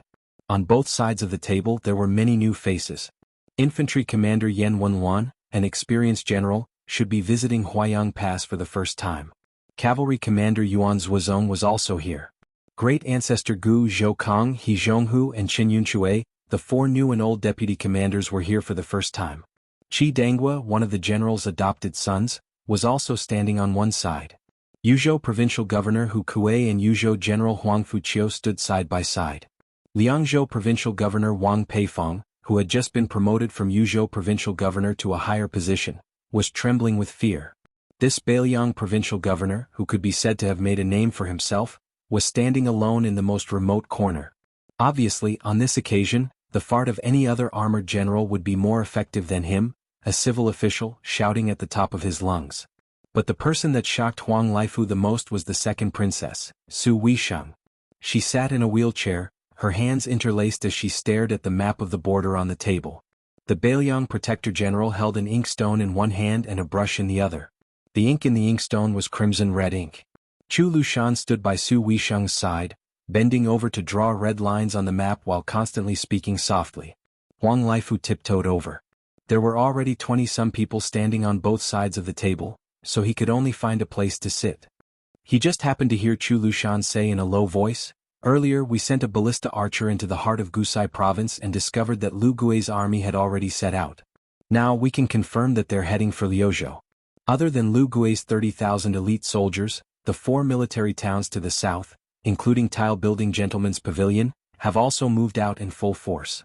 The old noble clans of Longguan have also brought out 30,000 infantry, and there are also the 8,000 Chang cavalry from Gusai province that require our attention. Together, these 100,000 soldiers are all heading for the current capital of Liuzhou, Azure City." Chu Lushan used his brush to point at a certain area north of Azure City. The 30,000 infantry from the noble clans of Longguan will be used as the main force to attack the city. This much is obvious. Then he lightly drew a line between Azure City and Linyao military town. If nothing unexpected happens, the 8,000 Chang cavalry will be waiting here to tie down the reinforcements on the western front of Liuzhou. If they can win, they fight. If they can't win, they run. The Chang cavalry doesn't have any other abilities, but their ability to run is top-notch. I've already experienced it for myself more than a decade ago. The generals in the room all smiled knowingly. During the first northern Mang-Liang battle, everyone knew that Chu Lushan, who shone brilliantly in the smoke of battle, had 2 regrets. The first was that he wasn't able to kill Dong Zhuo, who was also a fatty, and the second was that he actually wasn't able to chase down that routed Chang cavalry. Chu Lushan moved the tip of his brush, drawing a line between Liuzhou and Azure City. As the main force, Lu Gui's army should be here. Su Weisheng frowned. When he heard this, he interrupted Chu Lushan's words. Are they just going to retreat and let Lu Gui infiltrate Liuzhou? Even if Liuzhou only has 30,000 Longxiang army, they don't have to be so passive. Ancestor Gu bent over the map with his hands behind his back. He slowly said, if we say that Liuzhou and Yuzhou borders can wait, then Liuzhou doesn't need to wait. The 30,000 Longxiang army only needs to find Lu Gui's main force and defeat them. The rest of the scattered soldiers are nothing to be afraid of. Beiliang has this ability outside the gates of the Kingdom of War. The deputy commander of the cavalry, He Zhong, suddenly said, don't look at how Lu Gui's side has the advantage in numbers. This amount of soldiers isn't enough to fill the gaps between their teeth. Even if Dong Zhuo has a backup plan based on their current deployment, there won't even be enough time to collect the corpses of their warhorses. Chu Lushan extended 2 fingers and pinched the crimson tip of his brush. He turned a deaf ear to He Zhong's words. He only stared at his slightly ink-stained fingers and calmly said, the bait is too small to catch a big fish. Chu Lushan suddenly laughed. In the silent room it was particularly eye-catching. This protector general stuck his thumb and index finger together and raised his hand. He smiled and said, our Beiliang cavalry is too strong. We have to give our opponents a little bit of hope. Chapter 1269. There are only 2 chapters today. There was a side room in the Huayang Pass Protectorate Manor. Rumor had it that there were a bunch of petty officials gathered there. They were all insignificant officials who were neither learned nor trained in martial arts. However, the Protector General would often enter this side room. Other than that, this side room was rarely visited. Contrary to what the outside world had imagined, the side room was not desolate. There were only a few old pedants gathered together inside. On the contrary, it was very lively. Many young faces had appeared, making the room seem particularly lively. There were maps hanging on the east and west walls of the room. There were maps of the borders of Beiliang and the 2 provinces of Beimang. The maps on the 2 walls were the same. The only difference was that they were old. The east wall was old while the west wall was new. There were 2 people sitting at a table in the room. There was always a person standing at the table with a brush in his hand, in charge of recording some words. The tables were piled with Beimang records and secret files. Many of these things were probably not even available to the Southern Dynasty's Ministry of War and Ministry of Revenue. The reason why the east and west walls were divided into old and new ones was a suggestion made by a junior in the room. Since the enemy's commander-in-chief, Dong Zhuo, had been biding his time and did not show any signs of mobilizing troops, Beiliang might as well investigate the changes in the 2 provinces of Beimang that bordered Liangmang over the past few years. They circled the cities and towns that had increased their military strength in recent years, as well as the new courier routes that had been opened at great expense. They also focused on finding out the training grounds at the Beimang border over the years. The young man who gave this suggestion was surnamed Yu. It was said that he was an idle scholar who had gone to Liangmang to seek refuge in the Yamen, where he could not get enough money. Only then did he enter the room through his connections. There were 6 or 7 other miscellaneous officials who entered the room at the same time as you. Some of them were sons of generals who had studied the military and were born with a scholarly air. There were also some who had similar backgrounds as you. They were all scholars from other provinces who were picked up by others. Their ambitions were higher than the sky, but their lives were thinner than paper. Most of the older seniors in the room were frustrated people who had not made a name for themselves in the officialdom. They had one thing in common: their necks were hard and their knees were even harder. They did not know how to bow and bend their knees. Usually they liked to drown their sorrows in alcohol. Once they drank too much, they would naturally be unable to control their mouths and talk about the state affairs. Then one day they would suddenly be taken to the border by the Whispering Room spies. They did not even have the chance to say goodbye to their families before they disappeared into thin air. At first, they were scared witless, thinking that they were going to be beheaded by the temperamental Great Demon Chu. Later they found out that they were just helping to analyze the situation of the war. Gradually they calmed down. However, although they had become guests of the Protectorate General and were working for the Protectorate General, they did not have any official rank or salary. They were neither in heaven nor on earth, so it was not a pleasant job. Fortunately, these people had long worn away their ambitions in the officialdom. They were able to endure the dull and tedious work in the room. In addition, Lord Chu Lushan's reputation was too frightening. Every one of them was cautious and conscientious. They were afraid that one day Chu Lushan would feel that they were officials who did not want to work hard without complaint. Then with a crack their heads would be chopped off. The outsiders who often came in and out of the room were all people who had walked out of the Fu Shui room. They constantly sent strange things to the people in the room. There were documents on the recent promotions of the Ministry of War, reports from the Ministry of Revenue on the amount of grain that had been lost in various places. There were even papers of different textures. Specific details such as which beacon and which relay road had been repaired were written down. These Fu Shui room spies came and went hurriedly. When they entered the room they did not say a word. They put down the secret records and silently left, their eyes never looking sideways. In the words of Sir Hong, who was temporarily in charge of the room, they were ruthless people who killed without blinking and slept without closing their eyes. The older ones like Sir Hong believed in doing more and speaking less. At most, they would occasionally sigh with emotion. As for the young man called Udiji, he was even more like a newborn calf that was not afraid of a tiger. He dared to speak freely in the room. The young scholar Li Yu and Zhao Ying, whose father was the county magistrate of Lingzhou, had a great argument 2 days ago about whether the Beimang army should be attacking Liuzhou or not. The argument was so earth-shattering that even Sir Chu was alarmed. At dusk, Sir Hong, whose eyesight was not good, even though he was sitting by the window where the light was the best, he still lit an oil lamp. When he turned his head, he heard the sound of light footsteps that he was used to. Turning his head, he saw an extremely young and tender Fu Shui room spy. After entering the room, he handed over a letter to Wang Guifeng, who was in charge of receiving the item. Sir Hong no longer feared these people who had once made all of the Beiliang officials feel their hair stand on end. It was not that Sir Hong was bold, but after all, he was working for the Protector General. It was no different from having a golden protective talisman stuck to his forehead.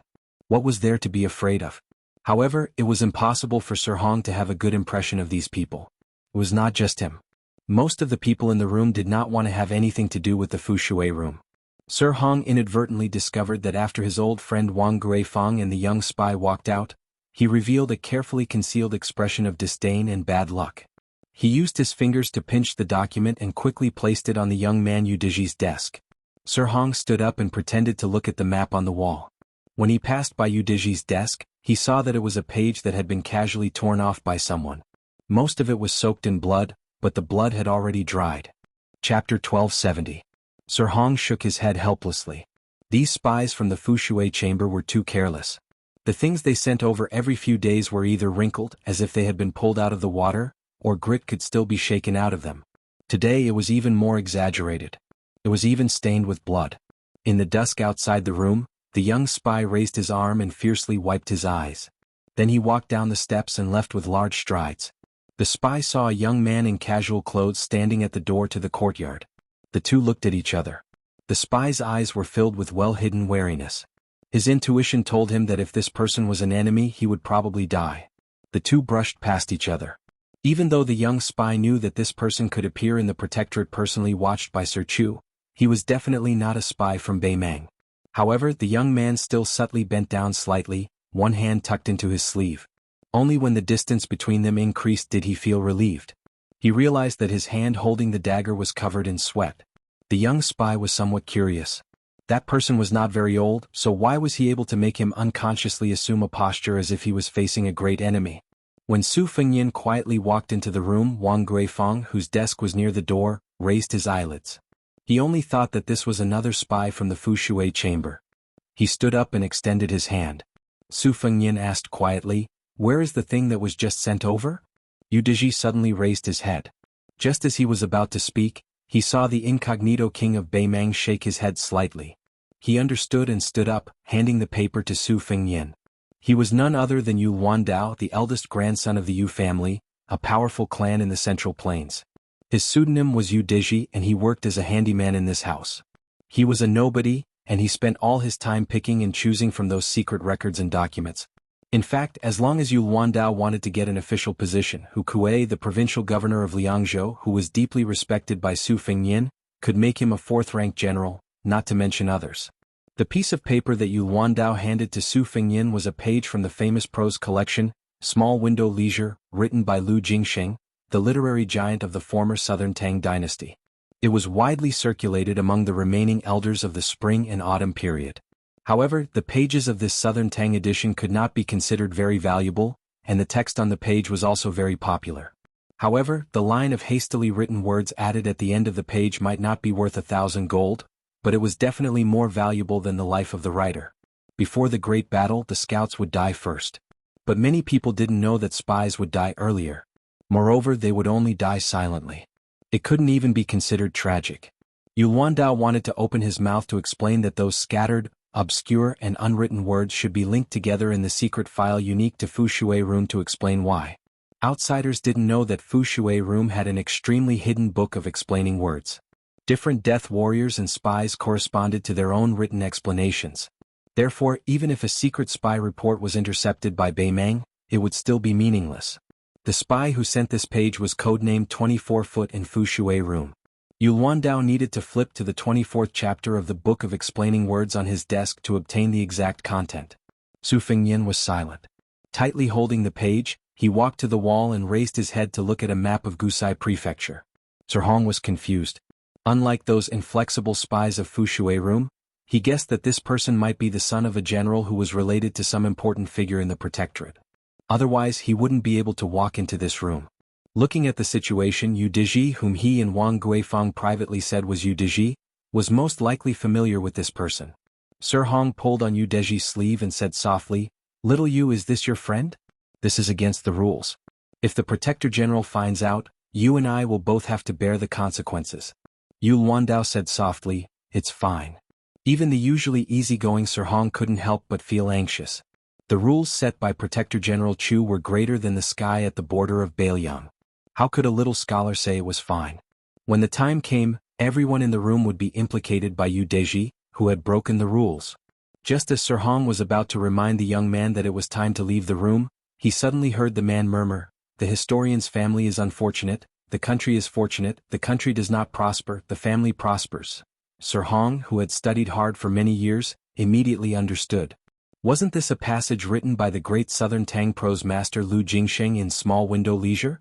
Next, Sir Hong saw the young man gently smooth out the wrinkled page and hand it back to Yu Deji. Yu Wandao took the page and handed it to Sir Hong. He said indifferently, "Sir Hong, this page can be filed away. I have already deciphered the words on the page. In a moment, I'll have to trouble you to have someone send it to Protector General Chu's study." Sir Hong took the page and glanced at it. He didn't have a deep impression. He only felt that the strokes were stiff and the transitions were stagnant. The woman played with the blade and the man embroidered flowers. It was truly unsightly. Sir Hong suddenly raised his head and saw the young man looking at him expressionlessly. He was immediately frightened. But soon the young man smiled and said softly, "Does Sir feel that the words on the page are somewhat unsightly?" Having been seen through, Sir Hong smiled awkwardly and didn't know how to respond. That person didn't make a fuss and only raised his voice slightly. "Everyone in the room has worked hard." After saying this, Sir Hong didn't have time to criticize before he walked straight to the door. Sir Hong first saw Wang Guifeng standing dumbstruck at the door. Then he saw Beiliang's protector General Chu Lushan, cavalry commander Yuan Zuozong, infantry commander Yan Wenwan, and many other people standing behind them. Sir Hong didn't dare to keep looking. If this wasn't shocking enough, then what made Sir Hong's scalp tingle was that the young man had just stepped over the threshold and walked out. Outside the house, a small group of people who deserved to be called the most powerful people in northern Liang were all making way for him. Chapter 1271. In the main hall of the Governor-General's office, Yan Wenwan looked at the young man wearing a black robe embroidered with gold. For some reason his mind wandered. He remembered that when the general had put on Prince Liang's blue satin robe, he, Zhong Hongwu, and Lu Yuanji couldn't help but go up and touch it. Of this group of old people, other than He Zhonghu and Qin Yunchue, Zhong Hongwu was dead. Wei Taizhan and Lu Yuanji had retired from the army and returned home to retire. As for the younger group, only half of the general's 6 adopted sons were left. Yan Wenwan, as an important leader of Changling's mountain, naturally had high hopes for Qin Jibao. In the old man's mind, Beiliang's best day was when Su Fengyin was stationed outside Qin Jibao's battle pass in Liangzhou. It was a pity that he would not be able to see this scene in this lifetime. Yan Wenwan gathered his thoughts. At this time, Su Fengyin was asking Chu Lushan about the movements of the Beimeng army. Chu Lushan could not give a definite answer. Even though Beiliang's spies and crossbowmen had suffered great losses, Dongzhu's messy deployment of troops confused the Governor-General's office. This was like a celestial phenomenon expert facing off against a Xian finger expert. He had the advantage but did not attack openly. At the same time he did not play any sinister sneak attacks. Instead he threw a flurry of punches on his own territory. He was not afraid of losing his footing. Su Fengyin joked. A large-scale shift of hundreds of thousands of troops is not child's play. This means that an astronomical amount of food and soldiers will be needed to support it. Fatty Dong is showing off his wealth to Beiliang? As one of the border commanders, Great Ancestor Gu's relationship with the new Prince Liang was purer than Yan Wenwan, Qin Yunchue and He Zhonghu. After all, they had met outside Beiliang, and had been an honored guest invited by Su Fengyin. So Great Ancestor Gu had more leeway in his words. He smiled and agreed. In any case, it is not really the wealth of this great king of the South Courtyard. It will not hurt to squander it. Chu Lushan's fingers were crossed in front of his chest, his thick arms resting on the armrests. His eyes narrowed, his lips moving as though he was talking to himself. Su Fengyin looked at Great Ancestor Gu. Before he could say anything, the #1 general of the old southern Tang straightened his back, straightened his clothes and said telepathically, "Prince Liang wants to ask if we can fight outside the border?" Su Fengyin nodded. The fall of the old southern Tang was because they had given Gu Jiantang all the initiative on the battlefield. All the elite troops withdrew into the territory, which led to the destruction of the navy and the subsequent defeat. Otherwise, according to Great Ancestor Gu's strategy, Gu Jiantang would have to pay at least 200,000 more casualties to take down the southern Tang. More importantly, the southern Tang could use this opportunity to build up their morale and not be afraid to fight to the death. Beiliang claimed to have 300,000 cavalrymen. Of course, not all of the 300,000 border soldiers were cavalrymen. In fact, only half of them were cavalrymen. But even if they had 150,000 cavalrymen and a jaw-dropping supply of hundreds of thousands of war horses, this was definitely the reason why Beiliang dared to compete with Beimeng. It could be said that if Beiliang did not have anything to worry about and if the imperial court had enough support, such an invincible cavalryman with impeccable equipment and combat power could take the initiative to attack the northwest border and look for opportunities. The reason was simple. Compared to Beimeng, Beiliang's territory was considered small. They could attack from all sides and maintain their advantage in numbers in a single battlefield. Even if the cavalrymen of Beiliang were on par with the border soldiers of Beimeng, or even slightly inferior, they could still defeat the border soldiers of Beimeng without any suspense. Then they would resupply and move to the next battlefield. The current predicament Beiliang was facing was that the imperial court had made up its mind to watch the fire burn across the river. Not only was there no way to retreat in the direction of western Shu, after the turmoil in Ji province and Yuan Tingshan became the strongest in Ji province, even the right side of Beiliang had become a hidden danger. It was true that Gu Jiantang could not meddle with the internal affairs of Beiliang, but it was easy for him to do something between Liao province and Beiliang. Great Ancestor Gu kept them in suspense and said with a playful smile, "It's not impossible, but it depends on whether Beiliang has the courage or not." Yan Wenwan smiled and said, "General Gu mentioned something a few days ago. He said that it's not difficult to defend the mouth of the bottle gourd with the current Yuzhou army. The Yuzhou infantrymen are enough. Then, the 30,000 cavalrymen can sweep through Ji province and gain more geographical advantage for Beiliang. When the war between Liangzhou and Yuzhou is in a stalemate, the 30,000 cavalrymen can take an arc and directly attack Longyao province. In this way, Beiliang will not be in a dead-end situation where they can only be beaten. But Ji province. Chapter 1272. At this point, Yan Wenwan purposely left it blank. He Jianghu and Qin Yunchui's gazes crossed each other, and then they both looked at Su Fengnian. Since the beginning of summer in the first year of Xiangfu, the current emperor had displayed a stance that puzzled everyone in court. Even if Yang Xinxing's troops had failed, even if Yan Jinchuan's cavalry had been completely annihilated, the emperor did not show too much anger. Although the position of commander-in-chief Lu Xingxiang was shaky in the wind and rain, this was not caused by the unfavorable battle situation. Instead, it was a bleak situation from the beginning, and now there were signs of it becoming more and more stable.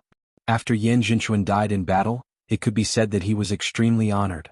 He was posthumously given the title of Wuxia, and posthumously given the title of Jingzhong Marquis. His only son Yan Daiden immediately received an exceptional promotion. Yang Xinxing was trapped and lost the face of the court.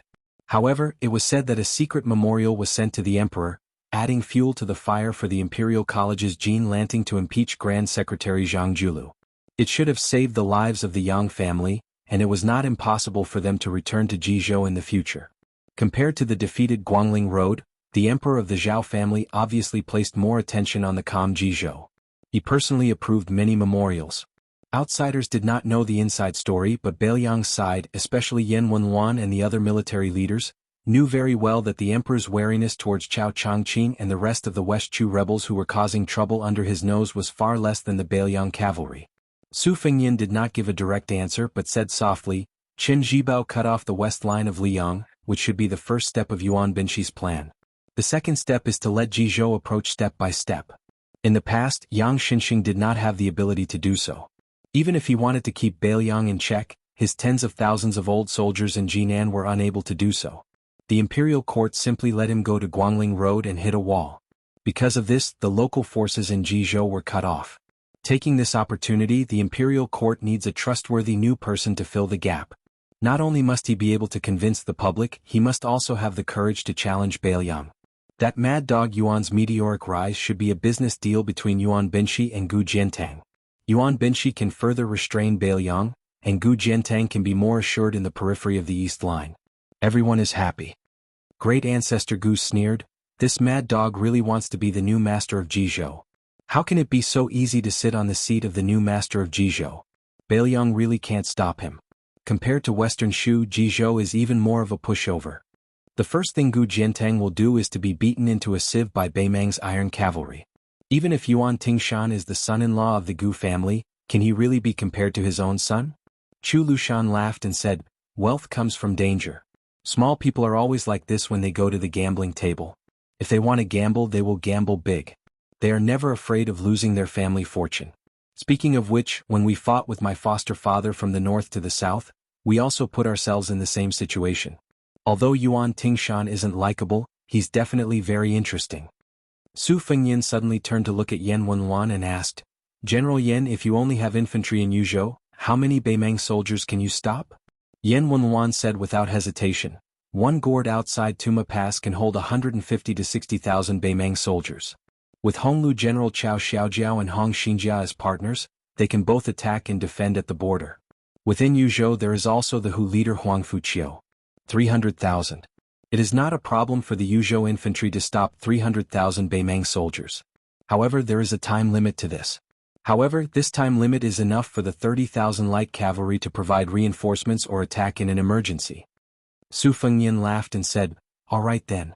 These 30,000 light cavalry will enter Jizhou from today onwards. General Qin Yunxiao's eyes lit up and asked, are we not going to inform the imperial court? Su Fengnian replied with a question, our Beiliang is only sending 2,000 or 3,000 cavalry to Jizhou to train. Do we need to inform them? That would be treating His Majesty as an outsider. Moreover, after going to Jizhou, the imperial court will know one day. Isn't that the same as informing them? At most, we will just have to submit another document to the Ministry of War. Su Weisheng, who was sitting beside Su Fengnian, laughed softly and said, it is clear that our Beiliang is reasonable. Qin Yunxiao suppressed his laughter. He Zhong, who was also in a good mood, could not help but laugh out loud. Your Highness, the difference between 3,000 and 30,000 seems a bit big. He Zhong suddenly waved his hand and said, 3,000 and 30,000 are only 20,000. It is not 30,000 and 300,000. Whoever wants to argue about this can argue about it. Moreover, that Minister Liu of the Ministry of War is our Highness's elder by marriage. Regardless of whether it is on the side of family or on the side of reason, Tang Shi Sword Immortal should be helped. Su Fengyin rubbed his face and asked, in the past this cavalry was made up of scattered generals and captains. If they go to Jizhou, who will lead them? Do any of you have a suitable candidate? As the general of Bailiang's 160,000 infantry, Yan Wenwan was not in a position to interrupt. After all, this was a family matter of the cavalry. Yuan Zuozong could speak, Chu Lushan could speak, and even some of the infantry generals could speak freely. However, this famous general from the spring and autumn period was too prominent, so he should be silent. However, Yan Wenwan still spoke bluntly, I have two candidates for the position of commander and deputy commander. The commander must be more astute in the use of troops than in the proper way, while the deputy commander must be relatively prudent, more proper than astute. This will allow the two of them to complement each other and prevent the cavalry from being too lame. The vice-general can be my subordinate, Zhong Tianheng. As for the general, your highness will have to use different people. Su Fengyin smiled and said, Old general, please speak. Yan Wenwan glanced at Chu Lushan and said, then I will have to borrow someone from Protector General Chu. Chu Lushan stared and said, no. Even if you beat me to death, I will not lend him to you. That kid is an important person in the Protectorate and is also my right-hand man. In the future, I will have to rely on this kid. Su Fengyin could not help but be puzzled. Who was this extraordinary person that Lu Qiuer and Yan Wenwan liked? Yan Wenwan snorted coldly. It is not me who wants to borrow someone from you. It is His Highness who wants to borrow someone from you. Su Weisheng said indifferently, Yu Wandao is indeed qualified to lead this cavalry. Su Fengyin suddenly understood. Chu Lushan's expression was as if dozens of pounds of meat had been cut off in an instant. He sighed. Su Fengyin smiled and said, then it is settled. Let us go take a look at the topographic map of Ji province and discuss how to move these 30,000 people. The group of people walked to the front of a few tables. Someone had already brought over two maps. One was the geographical map of the entire Ji province, and the other was the topographic map of Jishi. In the northern Liang military there were countless of such maps. When Su Fengyin sent someone to invite Yu Wandao over, he stood in front of the table and looked around. Suddenly he said in a low voice, from today onwards, we in Bailiang will do what we are supposed to do. If the imperial court and Ji province dare to interfere, then we will cut off their hands and feet. In the future, if there is a conflict with any forces outside Bailiang, there is no need to inform the Mount Qingliang Wang estate. Do it first, and after it is done the Wang estate will help clean up the mess. Yan Wenwan, Qin Yunshui, and the other old generals all let out a long sigh at the same time. He could finally vent the resentment that he had held in for nearly 20 years in an open and above-board manner. Chapter 1273. Although the weather was cold, there was no snow. If one did not personally go to the frontier fortress, it would be difficult to understand the feeling of stars hanging over the vast plains. Su Fengyin accompanied Su Weisheng out of the Huayang Pass and a few miles outside the Huayang Pass. He was accompanied only by Chu Lushan. The old General Yan Wenwan and the new Yu Wandao of the Dragon Gate had already rushed to Yuzhou to take charge of military affairs. The latter gave Su Fengyin a report before he left, specifically describing the analysis of the battle situation in Guangling Road, focusing on Kojiangwai's series of raids from one point to the other. Large-scale cavalry battles in the wilderness had always been a scene that could only be seen on the frontier battlefield. In the hinterland of the Central Plains, large and small cities were scattered like stars in the sky and blocked by rivers, making it extremely difficult for cavalry to perform. To be precise, it was extremely difficult for cavalry to fight a battle in one go. It was not difficult to fight one or several exciting battles, but to fight to the end, abandoning the infantry and using the cavalry to the greatest extent, it was a test of the ability of the commander.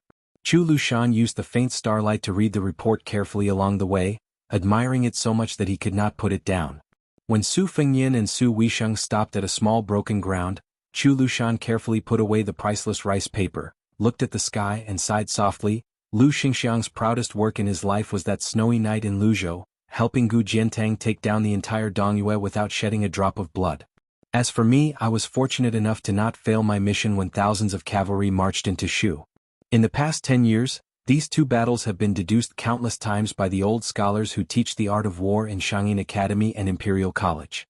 But in my opinion, this unruly Ko Jianghu in West Chu's new imperial court is much better than me and that assistant minister Lu. No wonder Yu Luandao, a proud and arrogant son of a powerful family, is willing to praise another son of the same age. Su Weisheng reached out his hand to ask Chu Lushan for the stack of rice paper, put it on his knee and casually pulled out a page, saying flatly, Ko Jianghu is recognized as a generalist in Shangyin Academy, but in the eyes of some scholars he is somewhat miscellaneous and not a master. I've played a few games with him. Su Fengyin could not help but interrupt. Second sister, can this kid beat you in a game of chess? Su Weisheng raised his head and stared blankly at Su Fengyin. Su Fengyin smiled embarrassedly and quickly shut his mouth. Chu Lushan caught a glimpse of this scene. In today's world, there were very few people who could make the young king of Bailiang admit defeat, and he could not help but laugh. In the end, Su Fengyin was afraid of the strong and picked on the weak. He glared fiercely at the gloating Chu Lushan, and the Protector General could only resentfully withdraw his smile. It must be known that a person who could make him admit defeat was equally difficult to find in the two imperial courts. Su Weisheng continued, most of the people I have played against are national chess players. Among them, Ko Jianghu is undoubtedly the weakest. However, this person's thoughts are the most unconstrained, and there is no set pattern to the game. He can play frighteningly strong moves, but he can also play stupid moves that do not make any sense, and he can also shamelessly play all the way to the end. These are not surprising.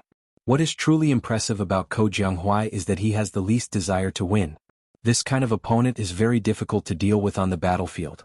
Prince of Guangling Zhao Yi has clearly suffered enough. On the eastern front of West Chu, Ko Jianghu, with inferior military strength, within 20 years, consecutively captured Huangyan Pass, including Daijai's and 6 other dangerous cities. They obtained the cities but did not defend them, giving up a temporary struggle for territory and striving to obtain an overwhelming military superiority over the enemy on a single battlefield. They nibbled away the reinforcements bit by bit, making large movements and long-distance raids. This kind of seemingly unreasonable military strategy is indeed worthy for us, Beimeng, who is at a disadvantage compared to Bailiang, to learn from. Probably because he was tired of standing, Chu Lushan sat down on the grass next to Su Weisheng's wheelchair. Unexpectedly, the height of his head was still about the same as Su Weisheng's. It could be seen that this head of Bailiang's officials, Lu Qiuer's body was very large. After entering the winter, the withered grass was sparse, so he did not feel uncomfortable. He laughed and said, after the restoration of the country, West Chu's situation is quite similar to our Bailiang's. We have almost become fellow sufferers who sympathize with each other. Under the joint suppression of the 2 southern armies and several vassal kings, Chu Lushan is really like a snail in its shell. If Chao Changqing personally went into action, forcing Yang Xinxing to be unable to use his strength, Yan Jinchuan's death in battle could be considered reasonable. But right now, West Chu only sent 2 young generals into action, and it has already caused the Zhao imperial court to be in a terrible fix. Zhao Yi had no choice but to bring out the spring snow building's auspicious general. Presumably, the battle in Guangling will not be as short as 3 months or as long as half a year as predicted by the elders of the Liang Ministry of War, and it will not even be as long as we Bailiang predicted at that time.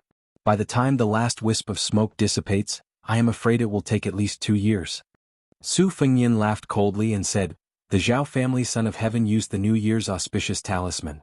His original intention was to create a new atmosphere. A new atmosphere is indeed a new atmosphere, but it is not the least bit joyous.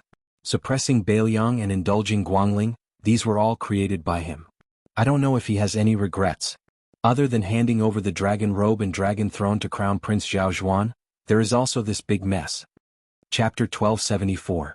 Su Weisheng shook his head and said in a low voice, the Zhao family is good at fishing in troubled waters in the middle of the game and making the final decision at the end of the game. Losing the first move, the Zhao family, compared to the remote Liang in the past, has a bigger family and a bigger business, so they can afford to lose more. The only difference is that in the past, the imperial court had our Su family as their vanguard. Moreover, no matter how anxious the previous emperor was on the surface, he still trusted our father and the Su family's armored cavalry. If not for the current emperor's insistence on nailing the Su family to the northwest border, would Chao Changqing and the remaining elders of West Chu dare to start a rebellion and seek their own death?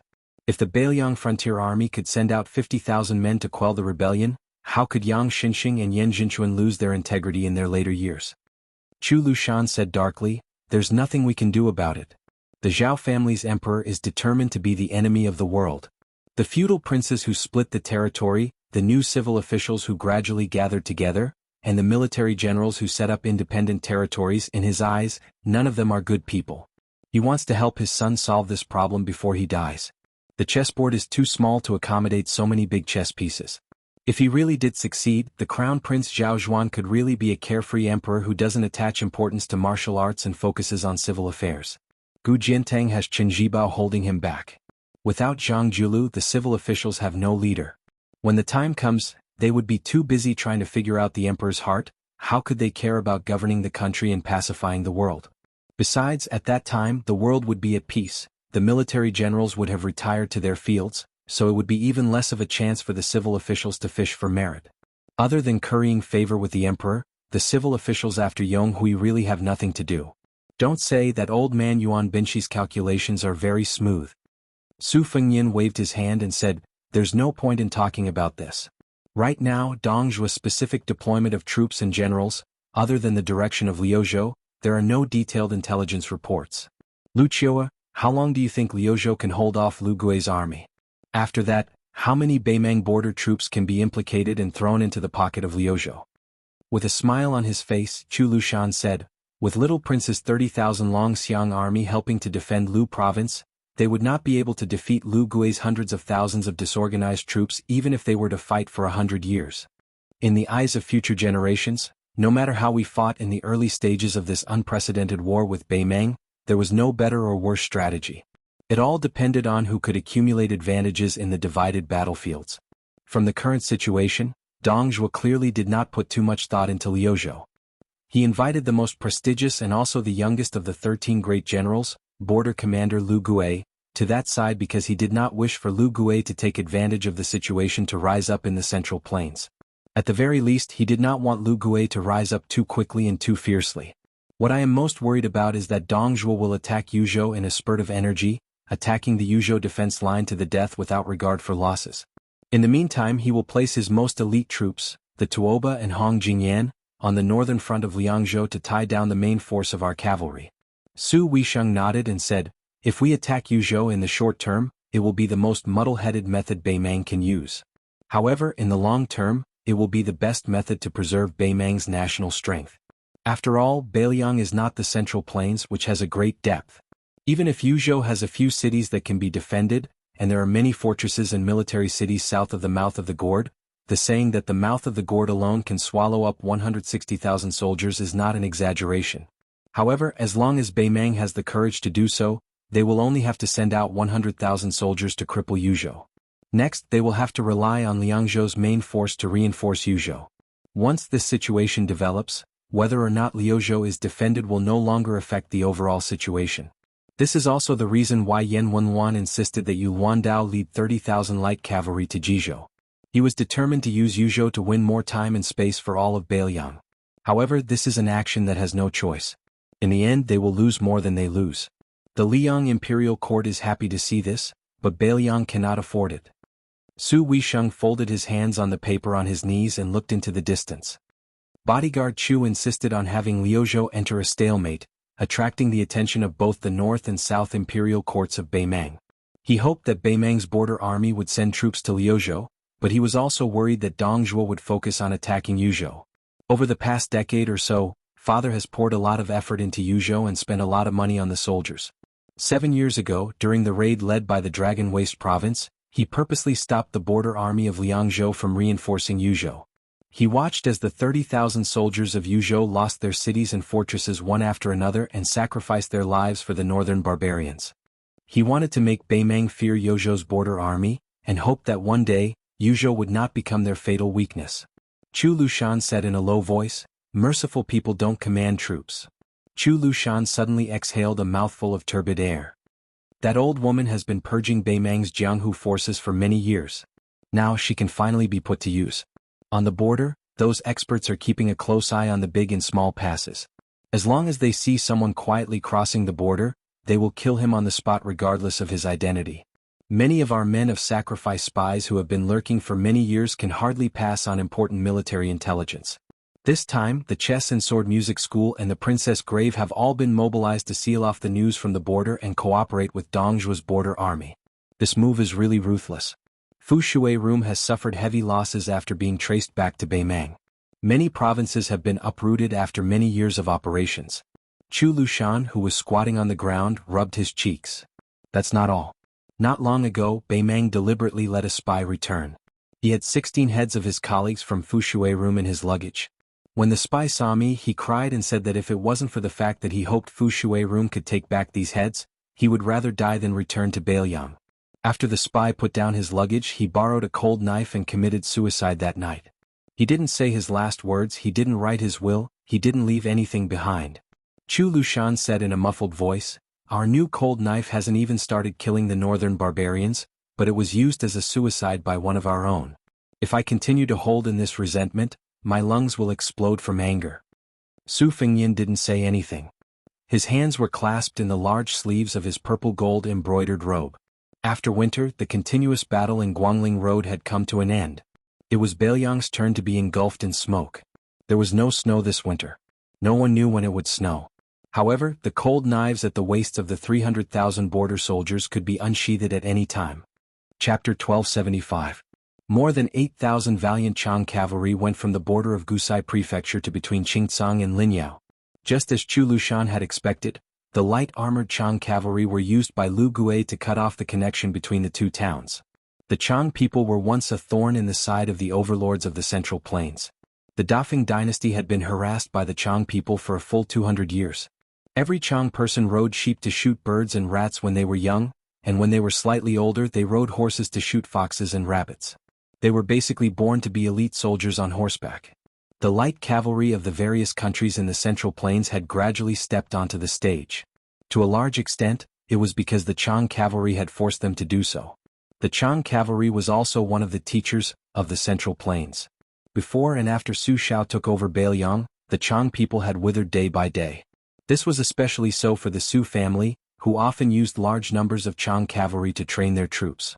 This was undoubtedly a tragedy for the Chang people. As a result, the Chang people were natural allies of Beimang. This time, when they invaded the Central Plains, the various leaders of the Chang tribes all made peace with each other and made an oath. Under the lead of Beimang, they even formed an alliance with other tribes that had been suppressed by the Su family. Only then did they gather close to 9,000 cavalry and 20,000 war horses. Under the banner of the Chang cavalry, they started to take revenge on the Su family of Beiyang. This Chang cavalry that was originally impoverished along the endless border, under the great support of the northern Mang and southern dynasty, were finally able to realize their dream of several hundred years of being fully equipped with armor. Unlike ordinary cavalry, the Chang cavalry's cavalry blades were the arm blades that had already been withdrawn from the battlefield. The war blades were bound together with the arm armor, so unless the entire arm was chopped off, the blades would never leave their hands. Apart from the arm saber, the Chang cavalry also had a traditional short saber known as the piao. It was attached to the outside of the thigh like a farmer harvesting rice in autumn. They used it to cut off the ears and heads of their enemies as spoils of war. More than 8,000 Chang generals galloped towards the south. The leader of the group, a burly man, bent down and stroked his ancestral clapper. His eyes were filled with hatred. Years ago, when that Su family of the Central Plains slaughtered his way into the northwest, all the local adults who disobeyed his orders were killed on the spot. Even the children, who were no taller than a horse's back, could not escape the disaster. Although they were not executed, both their thumbs were cut off by the Su family's cavalry. This meant that even if these children were lucky enough to survive, they would not be able to hold their weapons firmly and swing their swords at the Beiyang frontier army. This middle-aged Madame Wan's surname was Jean. At the time when his tribe was trampled by the Su family's horses, he was lucky enough to follow a group of young men to hunt and store food for the winter. When they returned to the tribe, other than the corpses on the ground, there were only the children crying with their hands dripping with blood. Beside the children's feet were the corpses of their parents. He swore that he would personally use this clapper to cut off the thumbs of everyone in Beiyang with the surname Su. As long as they had the surname Su, even if they were infants, he would not let a single one go. This was especially true of that butcher's son, the person who had been usurped as the new Prince of Liang. Not only would he cut off that young man's thumbs, but he would also cut off Su Fengyan's head, limbs and fingers one by one. This Madame One slowly straightened his back and looked towards the vast expanse of land to the south with a vicious smile on his face. He had heard that there was a butcher's son named Su Longxiang in Liuzhou. He was very famous among the nobles of the southern dynasties. Last year he had beaten up a few military towns in Gusai Prefecture. He did not expect to capture this person with less than 9,000 cavalry. However, before he worked with General Lu Gue to completely flatten Liuzhou, he had to drink the fresh blood of the Beiliang people. He had to make that young man, who had butcher's dirty blood flowing through his veins, suffer so much that he wished he was dead. The young man's Longxiang army did not have more than 30,000 cavalry. Did he want to defend all of Liuzhou? In the eyes of the generals, this was just an old show between brothers in the Central Plains. It was clear that the young king was afraid of his younger brother's great achievements on the border, so he purposely left Su Longxiang and all of the young man's direct descendants to die. In the winter the water dried up and the grass turned yellow. The war horses were not as strong as in the autumn and summer. In the eyes of the Central Plains, especially the Jiangnan people, it was the most unsuitable time for war. However, to the Liangmang people who had been on the border for a long time and were familiar with the harsh cold, as long as they were determined to fight, they could fight to the death on any battlefield, even in the damned snowy weather. On the contrary, the Chang generals Jin Cheng liked fighting in the depths of winter the most. The scene of using a long spear to stab into the enemy's chest and then dragging out a bloody path in the snow was more enjoyable than drinking good wine. The Chang cavalry's galloping raids had always been known to be as fast as lightning. While they were praised, it also revealed the Chang cavalry's weakness, which was that they could only do one-off business on the battlefield. Although they could advance and retreat freely, before they obtained an absolute advantage and began a chase, it was very difficult to expand their battle results. They did not have infantry formations and did not have heavy cavalry holding the line. This time the Beimeng emissary was extremely disrespectful to the Chang cavalry. Even though he had a request, he was still arrogant. Before discussing the price, he even said to their face that they were just decorations and that if they dared to ask for an exorbitant price, they should be careful not to lose their heads. He also threatened that if they did not act according to General Lu Gui's orders, they might as well not return to the border. When the time came, the Beimeng army would directly view the Chang cavalry as an enemy. Jin Qing fiercely ground his teeth. If not for the fact that he wanted to take revenge on the Su family, who the hell would want to deal with these pig-headed officials? Jin Qing looked into the distance and suddenly felt an inexplicable sense of unease. The 8,000 Chang cavalry heading down south to cut off Qingtsang and Linyao, leaving Qingtsang City, the capital of Liuzhou, isolated and without help. In his eyes, this was indeed an excellent strategy that caught the enemy off guard, and the Chang cavalry did not have to take any risks. However, on the way down south, he still had 20 or so roaming cavalry scouts at the front to scout the path. Every cavalry had to be 10 li away from the Chang cavalry army. No matter if they came into contact with the enemy or not, they had to turn back and let the second cavalry take their place. Logically speaking, at this time, one of the roaming cavalry should have returned to the front of the army. Furthermore, for this trip to Liuzhou, Beimeng had specially given him a scout. It was an old fellow who exuded a dangerous aura. There was a sword at his waist and his aura was long and steady. He did not look like a soldier at all. Even if he used his butt to think, he knew that this was a hidden Jianghu master. It could be seen that Beimeng had indeed invested a lot in this attack on Beiliang. They had even brought out the Jianghu forces that they had trained for 20 years. Jin Qing was not a madman who would be blinded by revenge. He knew the severity of the situation. Otherwise, he would not have become one of the generals. He had come to assist Lu Gui's army in taking advantage of the situation. What he was most afraid of was directly clashing with the main force of the Dragon Elephant cavalry. However, the Beimeng emissary, who was dressed like a nobleman of the Central Plains, had promised that apart from a small portion of the 30,000 Longxiang army, most of them would be pinned down at Qingtsang City and the area to the east of Qingtsang City. Otherwise, Beiliang would have treated Liuzhou as a chess piece and sacrificed the Longxiang army, an elite cavalry force that had experienced hundreds of battles. However, Jin Qing, who was not a madman, began to worry that he would encounter a madman king of Beiliang who would do anything to stabilize his throne, as well as a general of the Longxiang army who had lost his mind after becoming a chess piece. After waiting for a while, there was still no sign of any cavalry scouts. Frowning, Jin Qing raised his arm and waved it back and forth slightly, indicating for the cavalry behind him to slow down. About half an hour later, the figure of a scout finally appeared in the field of vision of the Chang cavalry. As the warhorse galloped over, Jin Cheng and the other Kiliarchs were shocked to discover that there were numerous crossbow bolts stuck in the back of the scout. Before the heavily injured scout breathed his last, he did his best to speak of the precious military intelligence he had obtained by sacrificing the lives of more than 20 Chang cavalry. 8 li ahead, there were 3,000 enemy Dragon Elephant Light Cavalry. Chapter 1276. Major Jin Cheng was both happy and worried. He was happy that the other side only had 3,000 cavalry and wasn't the main force of the Dragon Elephant army. He was worried that his army was here to fish in troubled waters and not to fight to the death with the Dragon Elephant army that was said to be invincible at the border. There were 2 paths in front of the Chang cavalry. They could continue south and use their advantage in numbers to take down the 3,000 cavalry. They could grit their teeth and complete their mission of cutting off Lu province. However, the Chang cavalry would suffer heavy casualties, and they would not be able to bargain with the Beimang after they had secured victory in Lu province. The second path was to avoid the brunt of the attack and not fight to the death with the 3,000 Dragon Elephant Light Cavalry. However, they would also not retreat and instead advance in a roundabout manner. In the end, there would be unavoidable battles. At most, they would just fight for a while. With the Chang cavalry's speed, which had been the fastest in the world for hundreds of years, they could fight or retreat. Jin Cheng thought for a bit, and then decisively chose the latter. Their Chang cavalry wasn't Northern Mang's million-strong army that could contend against the entire Liang dynasty. Compared to that pitiful Northern Liang that his uncle didn't dote on, the Chang clan was struggling at death's door. After Jin Cheng made his choice, 2 of the Kiliarchs revealed expressions of relief. One of the Kiliarchs, surnamed Ku, was extremely angry at Jin Cheng's cowardly behavior. He loudly reprimanded him from his horse and declared that he would lead his 1,600 Chang cavalry to fight to the death. Jin Cheng's face was gloomy. He patiently told this rash youth that although the Dragon Elephant Light Cavalry was inferior to the heavy cavalry, they were not an enemy that could be easily dealt with.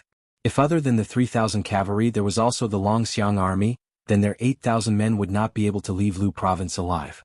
However, the young Chiliarch who had seen all the male elders in his family being beheaded by the Su family when he was young did not listen at all. He insisted on fighting the enemy to the end and did not forget to mock and ridicule Jin Cheng, saying that he, as a Chiliarch, had embarrassed the men of the Chang tribe. Jin Cheng laughed coldly in his heart. He gently turned his horse and made way. Kui, if you want to die, I will not stop you. The Kiliarchs raised his arm and the 1,000 Chang cavalry behind him roared in unison, waving their arm-binding blades. When the youngster named Ku Jiao's mount passed by the Jincheng warhorse, his expression became a bit calmer, saying with a sneer, I am willing to use my clan's 1,600 cavalry as the vanguard.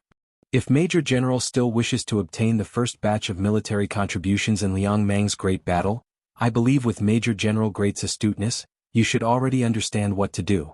Jin Cheng narrowed his eyes. He did not care about the sarcasm in this idiot's words and began to weigh the pros and cons. If Kui and his men were to use their lives to weaken the Dragon Elephant Light Cavalry, then if they won this battle, other than Kui, the losses of the Chang cavalry would not be too great. This deal could be done. The expressionless Jin Cheng watched as the 1,600 cavalry broke away from the main army and charged out. Seeing the cavalry whose faces were still full of childishness move further and further away, Jin Cheng suddenly had an untimely feeling. Had he gotten used to a peaceful life of wine and beautiful women? Was the hatred in his heart not as deep as he had imagined? Jin Cheng shook his head, trying to shake off these unnecessary thoughts. His gaze gradually turned cold and resolute. He turned to the eager Kiliarchs beside him and said, We will follow Kui, but we must keep a distance of 1 li. The 5 or 6 Kiliarchs all nodded excitedly, their eyes burning. Jin Cheng suddenly laughed. Brothers, don't forget those Qingqian on the grasslands. They are willing to pay a few hundred taels of silver for a cold blade. Ha, what a coincidence. There are more than 3,000 waiting for us to take. As for who can take more, it will depend on who can kill more Beiliang cavalry. I, Jin Cheng, will not break this rule just because I am a general's. Brothers, you can go kill without worry. 6 li away from the 1,600 Chang cavalry under Ku Qian. The 3,000 cavalry, all dressed in black armor and black horses, silently advanced forward at a uniform and powerful pace. An enormous black tiger was running around the periphery of the cavalry formation. The leader of the cavalry was a black-clothed youth who did not wear any armor. A cold blade rested on the horse's back in front of his chest, unsheathed. The general behind this half-horse was Scarface's man. He raised a metal spear at an angle, with a fresh head hanging from the spearhead. It was the wandering scout who had been mixed in with the Chang cavalry. He had a sword, and his swordsmanship was unknown. In any case, he had abandoned his horse and fled quite quickly. Unfortunately, no matter how fast he was, he could not outrun the spear that the black-clothed youth threw out. Before Scarface brushed past the corpse, he felt that he had nothing to do. After pulling out the spear from the corpse, he lightly cut off the head and stabbed it into the spear tip. Scarface was the Longxiang army's valiant general Wang Lingbao. Originally, he shouldn't have appeared here. Instead, he should have obediently stayed near Azure City with Li Mofan, who was also a deputy general. They could only suppress their impatient tempers and slowly wait for that rotten old man surnamed Lu to bring a bunch of northern Mang trash with him to show off his strength. However, the commander had somehow heard from some scoundrel that a group of 8,000 Chang cavalry had broken through the border and was rushing to their deaths. Wang Lingbao wanted to kill these Chang cavalry who were tired of living, but the governor-general had sent an urgent military order to the Liuzhou provincial governor's mansion, telling the Longxiang army not to move. Provincial Governor Yang Guangdou had even gone out of the city to scout the camp, smiling as he whispered some kind reminders into Li Mofan and Li Mofan's ears. Wang Lingbao naturally did not dare to disobey a military order. Let alone the new Prince Liang's order, even if it was just Chu Lushan's order, Wang Lingbao would not dare to move the troops on his own. However, since his commander wanted to kill people, even if the sky fell down, the commander would be there to support it. How could Wang Lingbao miss out on this rare opportunity? In order to intercept and kill this group of Chang cavalry heading south, the 10,000 Dragon Elephant Light Cavalry had no choice but to split into 3 groups, each of them searching for the enemy between Qingcang City and Linyao military town. As the 10,000 troops set out, Yang Guangdou and the young scholar called Qin Shiliang quickly blocked their path, seemingly wanting to dissuade them. In any case, Wang Lingbao hid behind the army and picked his ears, pretending not to hear or see anything. As for the fact that the Longxiang army had broken a taboo in the art of war, Wang Lingbao really did not think much of it. It was true that the Longxiang army did not care about the situation in Liuzhou, but if one were to say that the 3,000 Longxiang army would be at a disadvantage in front of 8,000 Chang cavalry, Wang Lingbao would be the first to cut off his own head and use it as a urinal. When Wang Lingbao saw the provincial governor, he was quite angry. If not for the fact that he could not defeat the commander, he would have definitely hit him. However, the scholar who seemed to be highly regarded by the prince did not have any obvious expression. Wang Lingbao actually knew that after returning to Qingcang City, the news of the Longxiang army violating military orders would definitely reach the Huayang Pass Protectorate manor. At that time, even if the commander of the Longxiang army took the blame as a deputy general, Wang Lingbao would not be able to bear the consequences. However, so what? More than 10 years later, the true Liangmong Great War had finally arrived. Motherf *Ker, even a pregnant woman would only need 10 months to give birth. He and Li Mofan, these rough men, had waited bitterly for more than 10 years. In this first battle, if he, Wang Lingbao, did not take the lead, he would be the first to let himself down. As for why the young commander in front of him was so determined to fight the Chang cavalry, Wang Lingbao could not be bothered to care. Wang Lingbao let out a long breath.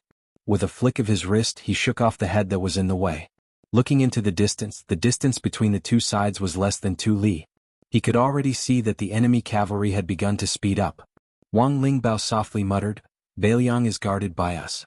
Great General, rest assured." Su Longxiang slowly pulled out his Beiliang saber. Under the illumination of the sun, it flashed with a snow-white light. At the same time, the 3,000 Dragon Elephant Cavalry began to raise their spears.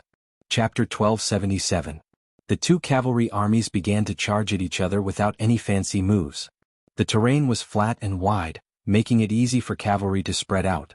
Since it was an excellent place for cavalry battles, it also meant that it was easy for people to die here, and the speed at which they died would be very fast. The Chang cavalry were the lightest of the lightest cavalry. On one hand, they were so poor that they could not be heavy at all. On the other hand, their arms were long like apes, and their strength was outstanding. This made almost every one of them a master archer on horseback.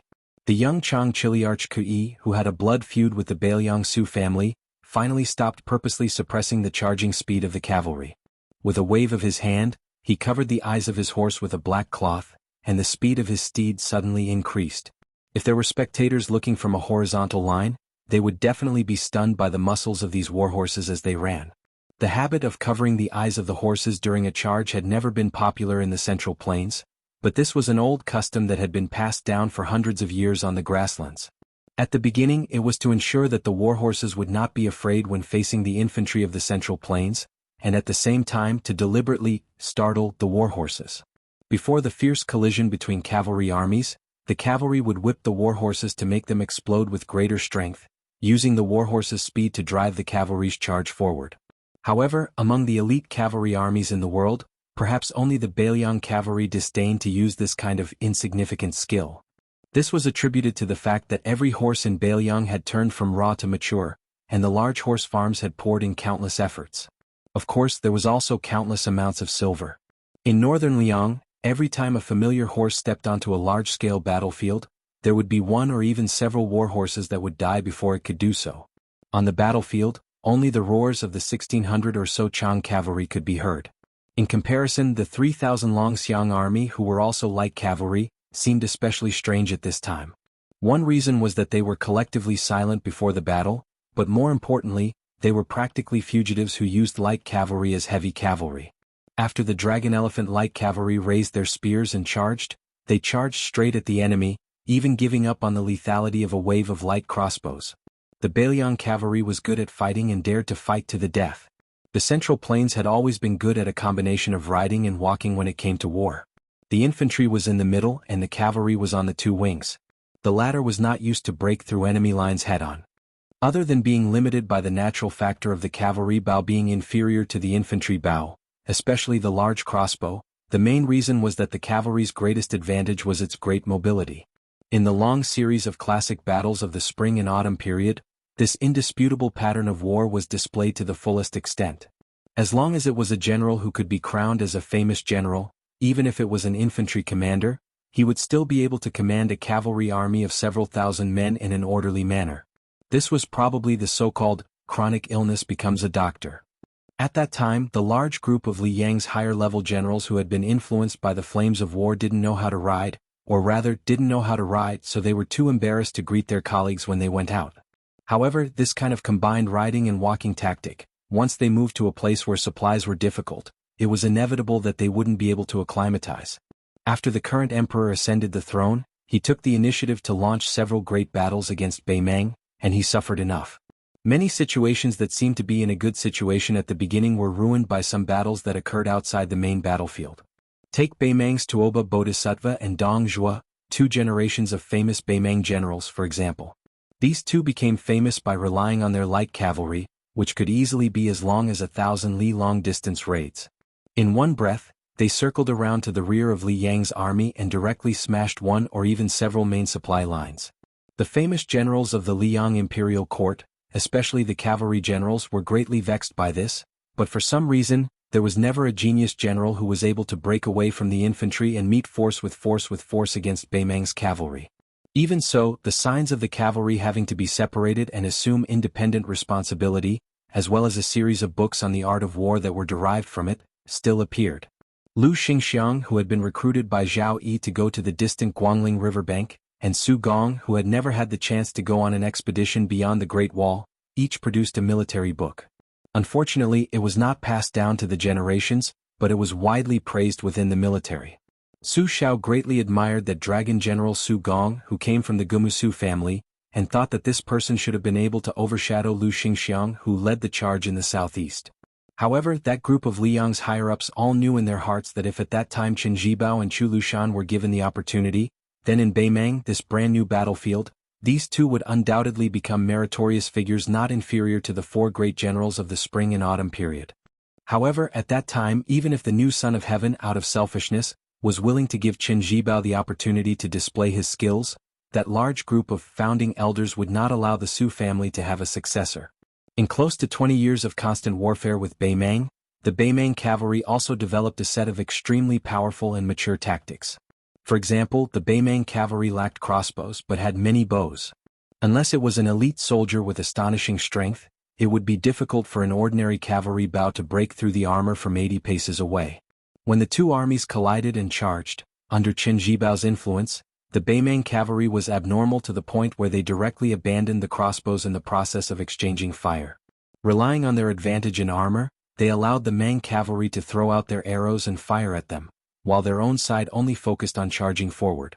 As a result, Chen Jibao once made a presumptuous statement that made the outside world feel unimaginable.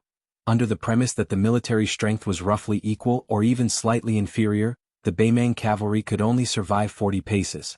After all, outsiders were unable to witness this scene with their own eyes, and all along they held a strong skeptical attitude. However, it was undeniable that in the entire Liang dynasty, perhaps only the Beimang frontier army had the precious experience of more than 10,000 pure cavalry fighting in pairs with cavalry. Don't look at how the Zhao imperial court acted like they didn't know anything about the northwest border. Every time the wind blew and the grass blew, the current golden weaving bureau Li Shifeng would patiently and quietly send secret memorials to the capital.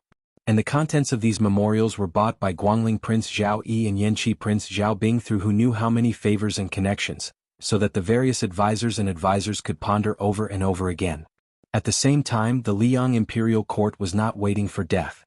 They decided to treat Beimang and Beiliang as imaginary enemies, thinking about how to truly go against the iron hooves of those war horses.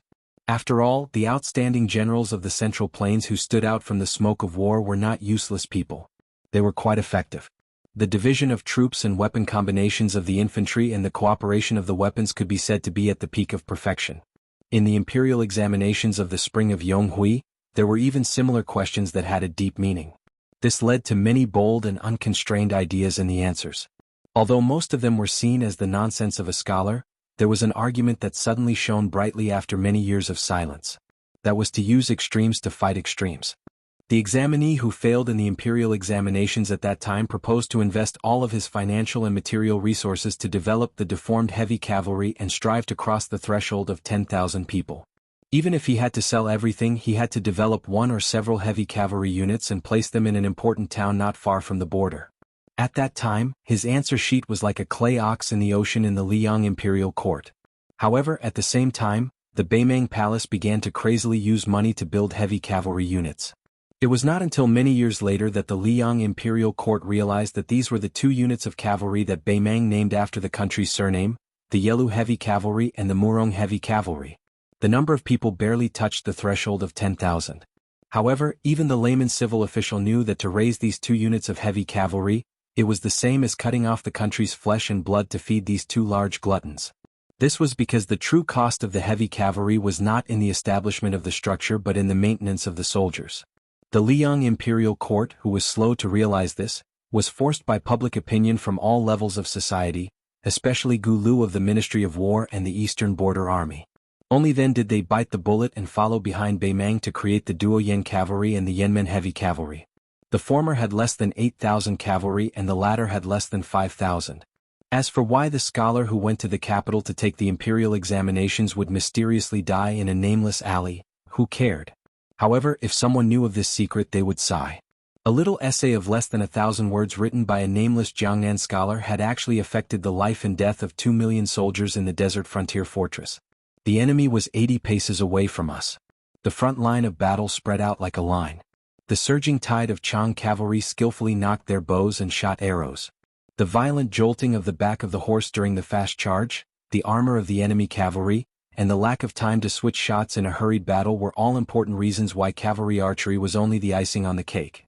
Beimang's proper border army spears were not bad. Not to mention Dongzhu's Dong family army, even the generals and personal troops who held the edict had reached the level of the elite border army of Liang. However, this Chang cavalry was much more shabby. It was not that Beimang was so stingy that he was not willing to take out tens of thousands of refined spears. However, even if he gave them to the Chang cavalry who had their own set of tactics, it would only be drawing legs on a snake and not sending charcoal in snowy weather. The training of war horses was already a headache, much less the training of cavalry in horse battle. The weight of the spear and saber was related to the strength of the cavalry's arms. How many battles and how many lives would be sacrificed before an optimal answer could be found? The precise area of the spear to stab the enemy cavalry, the optimal angle of the saber, the appropriate weight of the armor were all different from person to person and required great knowledge. Therefore, if the Chang cavalry suddenly changed their main weapons to the overly extravagant and unfamiliar spears, and thus slowed down the speed of the Chang cavalry, then once the Chang cavalry reached Liuzhou, they would either be lucky and not run into the Longxiang army, or they would just treat it as a happy trip. If they were unlucky, then Generals Jin Qing would not even need to think about it. He would just turn and run and try to sell those spears for some money to escape. Those spring and autumn survivors who left their homes and fled north brought along many secret and superb forging techniques to Beimang. However, Beimang lacked a large amount of iron, causing many of the craftsmen of the southern dynasty to become hard-working housewives who could not cook without rice. Qin Jibao once said, "The northern barbarians who lack spears and spears are just a group of foot soldiers on horseback, that's all." Chapter 1278. It could be said that the war saint of West Chu Yi Baikue had pushed the cruelty of large-scale warfare to a peak. Thus, Qin Jibao had divided the war into the shoulders of every junior captain. Not only did he remember the names of every captain under his command, he even knew their personality and leadership style, as well as their combined strength under normal circumstances and their potential in unexpected situations. In ancient times, military experts liked to describe the unpredictability of war as ever-changing. Qin Jibao had long memorized ever-changing in his heart. He is fully deserving of the title of the #1 strategist in the history of the Qin dynasty, far surpassing his predecessors and peers. Any Jiangnan scholar who had read a few military books and admired the elegant demeanor of the white-clothed war saint would be able to say this kind of overflowing praise that sounded common. But in reality, the person who said these words was Chao Qingyi, who was publicly recognized as invincible in chess. Liuzhou did not hear the cries of the horns or the war drums. Just like that, people died in a hurried battle. The 2 rounds of long-range shooting by the Chang cavalry were expected to achieve merit, but the magnitude of the merit surprised the Chang cavalry. When an arrow accurately nailed into the face of a dragon elephant-like cavalryman, this cavalryman's head was immediately pulled back by the powerful arrow, and then he fell off his horse and died.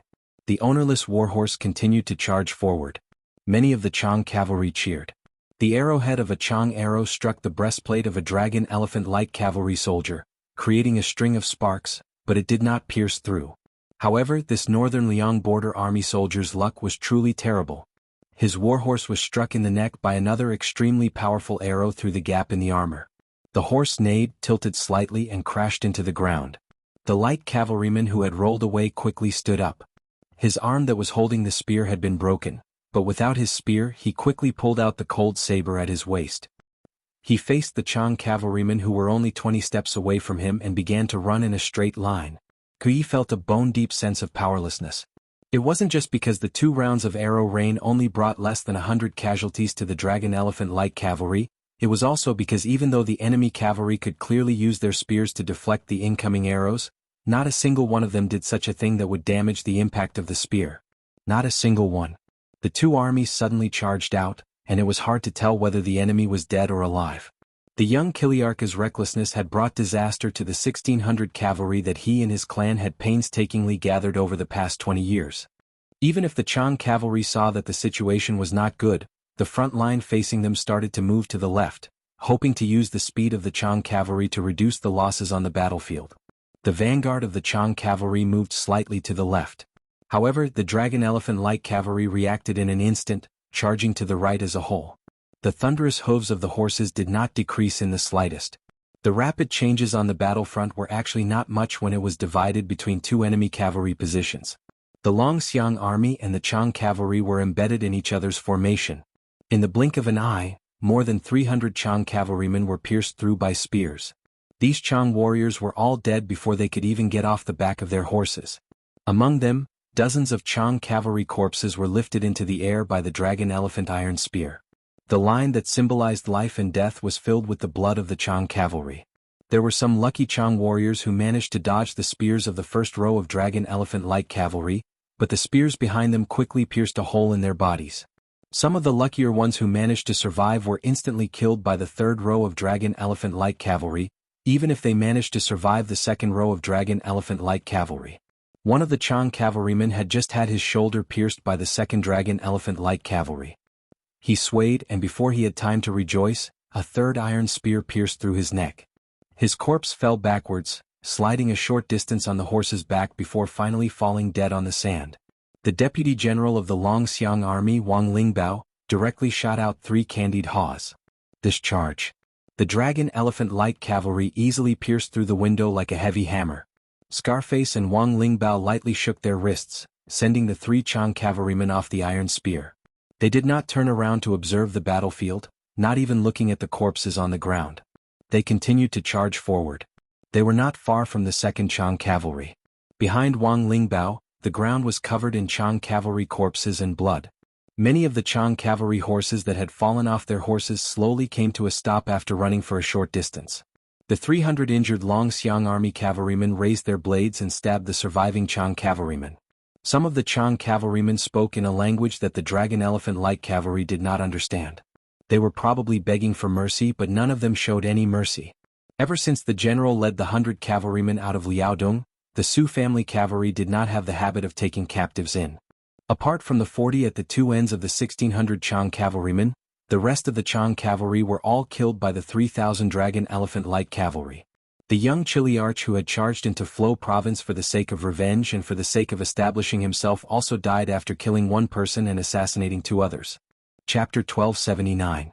One side killed extremely cleanly and efficiently, while the other died without any hesitation. Kui's original intention was naturally not to use the 1,600 cavalry his tribe had painstakingly amassed over the past 20 years to pave the way for Jin Cheng's meteoric rise in the Beimang imperial court. This Chang warrior, who was used to enjoying victory on the grasslands near Beimang, remembered the blood feud from 20 years ago, but forgot what kind of existence the enemy he wanted to take revenge on was. Before leaving his home, which could be considered a foreign land, he had heard that the Dragon Elephant Cavalry had slaughtered their way through half of Gusai province last year. However, he had also heard from the mouths of many southern court people that this was only the carelessness of the defending generals of Gusai province. He had also heard that as long as Dong Zhuo or any of the other great generals moved out, not a single one of the Longxiang army that had penetrated deep into the heartland would be able to return. The Beimang border army would toss the severed heads one after another along the border between the two countries. Kui had come for revenge, but unfortunately his youngest son, who was still waiting for his father to return home, could only wait another 20 years before he could continue his revenge. For the Chang people, their nearly 100 years of exile was like walking from one foreign land to another. He lay in a pool of blood, the sunlight above his head blinding. Then he saw a shadow appear above his head. It was a dragon elephant light cavalry rider whose shoulders were one up and one down due to his injuries. Kui struggled on his deathbed trying to raise the blade tied to his arm. That officer seemed to have noticed Kui's futile resistance. He frowned and then chopped off this Chang youth's head. After thinking for a bit, he also chopped off the corpse's right hand. Then, like many of the dragon elephant light cavalry who could still fight, the officer cleaned up the battlefield, found a suitable warhorse, mounted it, and began to charge again. In many of the rich places in the Chinese plains, no matter who killed who, most of them were filled with scheming plots and schemes. Even when gangs fought each other to the death, there might also be the competition of the government's backers and the secret instigation of schemers. In the end, killing people was not fun and dying was not fun. However, at the border of Liangmang, it would be very easy for people to die. Moreover, it would be as fast as the speed of arrows and iron hooves. After killing the 1,600 suicidal Chang cavalrymen, under the leadership of Wang Lingbao and the two captains, the Dragon Elephant Light Cavalry's warhorses slowed down and sped up in a rhythmic manner. In this way, the warhorses could fully unleash the second wave of momentum to ensure an effective pursuit. This was the invisible difference between a famous general on the battlefield and a mediocre general. War, especially a local battle, naturally required 10,000 men to fight against 1,000 men. However, it also required generals like Wang Lingbao who were familiar with the rules of the battlefield. Without the former, the battle would be more difficult, but without the latter there would only be defeat.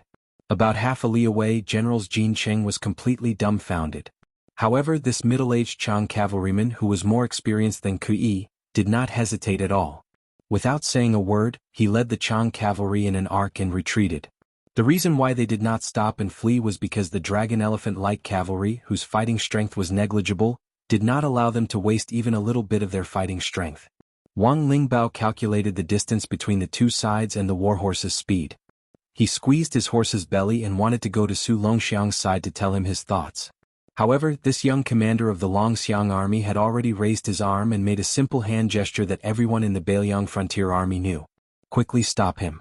Su Longxiang, who had not displayed much fighting strength in the previous charge, had only used his war blade to kill 3 Chang cavalrymen. He had only chopped off their heads. When Wang Lingbao saw the commander jump up high and abandon his horse, he began to run with his blade in tow.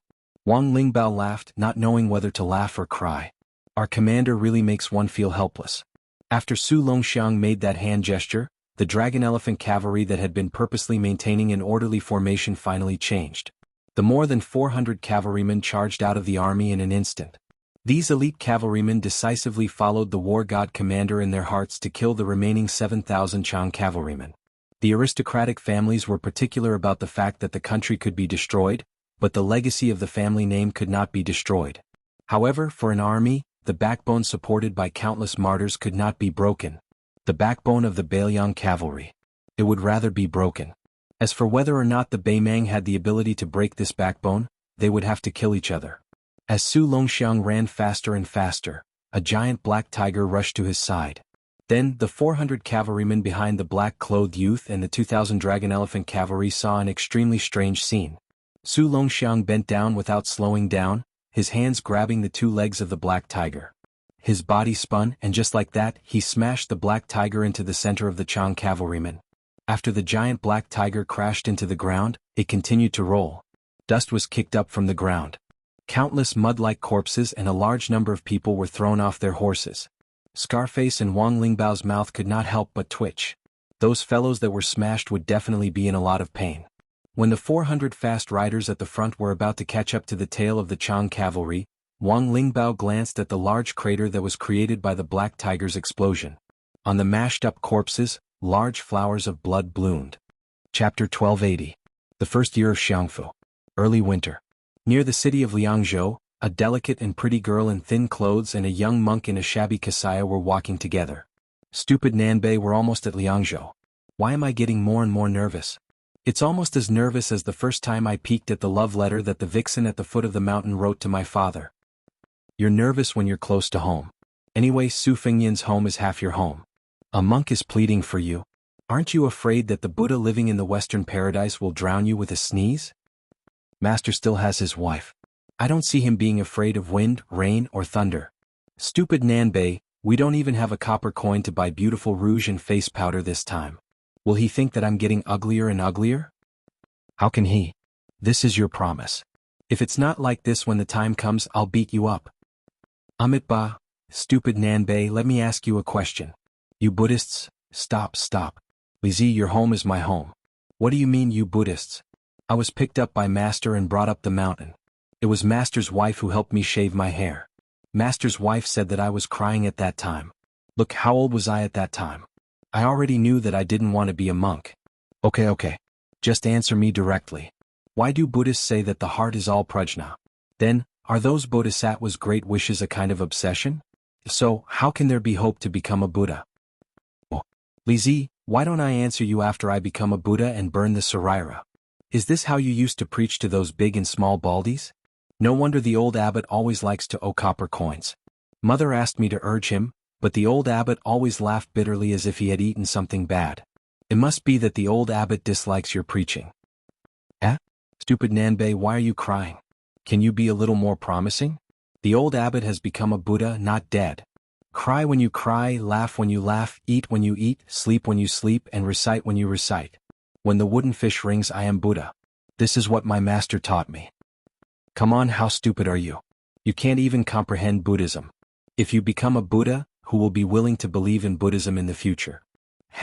By the way, stupid Nanbei, speaking of the wooden fish, why haven't I seen my father let you knock it? My family doesn't have it either. That's true, but our stingy neighbor, Baldi Huineng, did hide a very precious wooden fish. I heard from my mother that it was carved from the Wutong tree of Shishu. If you hit it with all your might, you could hear it from dozens of miles away. Are you serious? Of course not. Once, Master's wife wanted to go down the mountain to buy a set of clothes that she liked for a long time.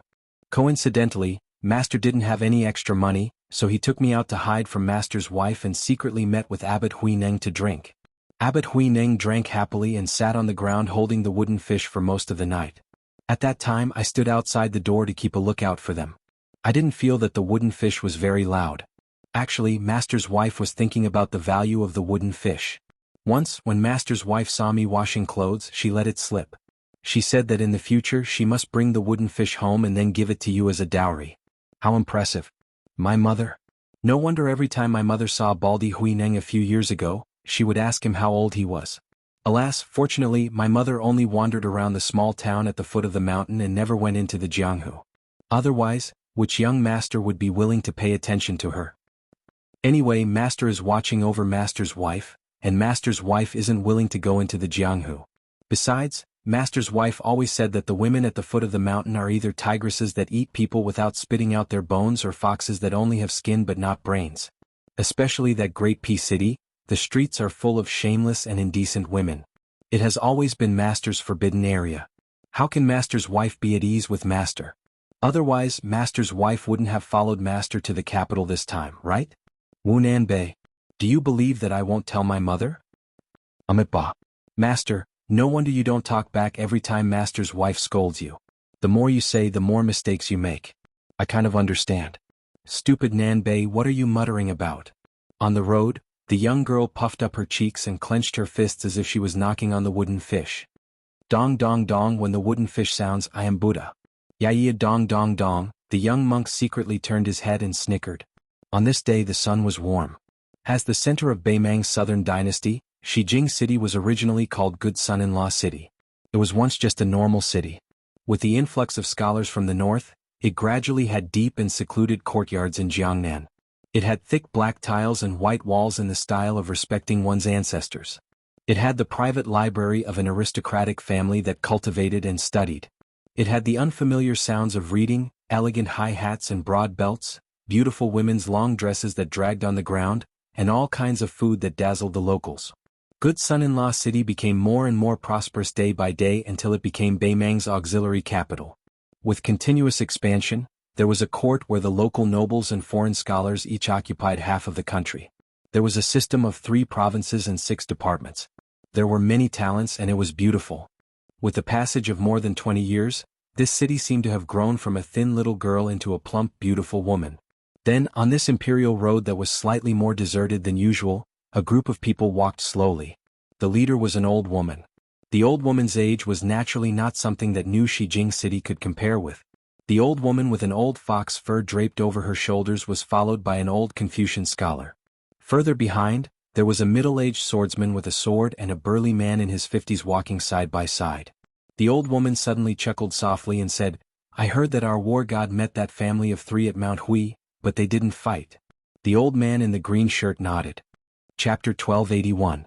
The old woman lamented, "Is there a fragrance outside the walls? Why are the 2 people I admire heading to Liang?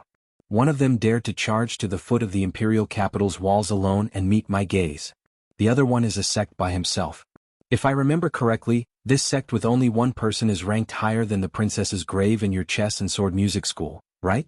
If they are willing to stay in Beimang? Forget it, let's not talk about it." The chess and sword music school had 4 masters at its peak. Although Huang Baozhu or the devil Luo Yang had betrayed Beimang, Hong Jingyan was already the leader of the Ruran cavalry. Sword Qi Jin and the ancestor of the bronze statue were also among the top masters in Beimang. Who in the world would dare to underestimate the chess and sword music school? The old man who looked like a shabby old scholar smiled. If that wasn't the case, wouldn't the Jianghu be a lot less fun? The old woman turned to look at the middle-aged man with a sword. "Huang Qing, do you have a chance of winning against that person?" She wasn't asking about his chances of winning, but whether he had a chance of winning. The person who was asked nodded. Although the answer wasn't a pleasant surprise, it wasn't to the extent of disappointing the old woman. Huang Qing's real name was Sun Xiaopu. The chess and sword music school's name was Sword Qi Jin, and he was also Hong Jingyan's master. Because of the Liang dynasty's ridicule of the Beimang sword forest's lack of manpower, some people even declared that no one in Beimang could talk about the way of the sword. Because of this, he changed his name to Huang Qing. The old woman who could make Sword Qi Jin her retainer was obvious. This aging female eagle had been flying in the sky above all the other eagles in the grassland for far too long. The 4 of them walked into the palace of Shijing.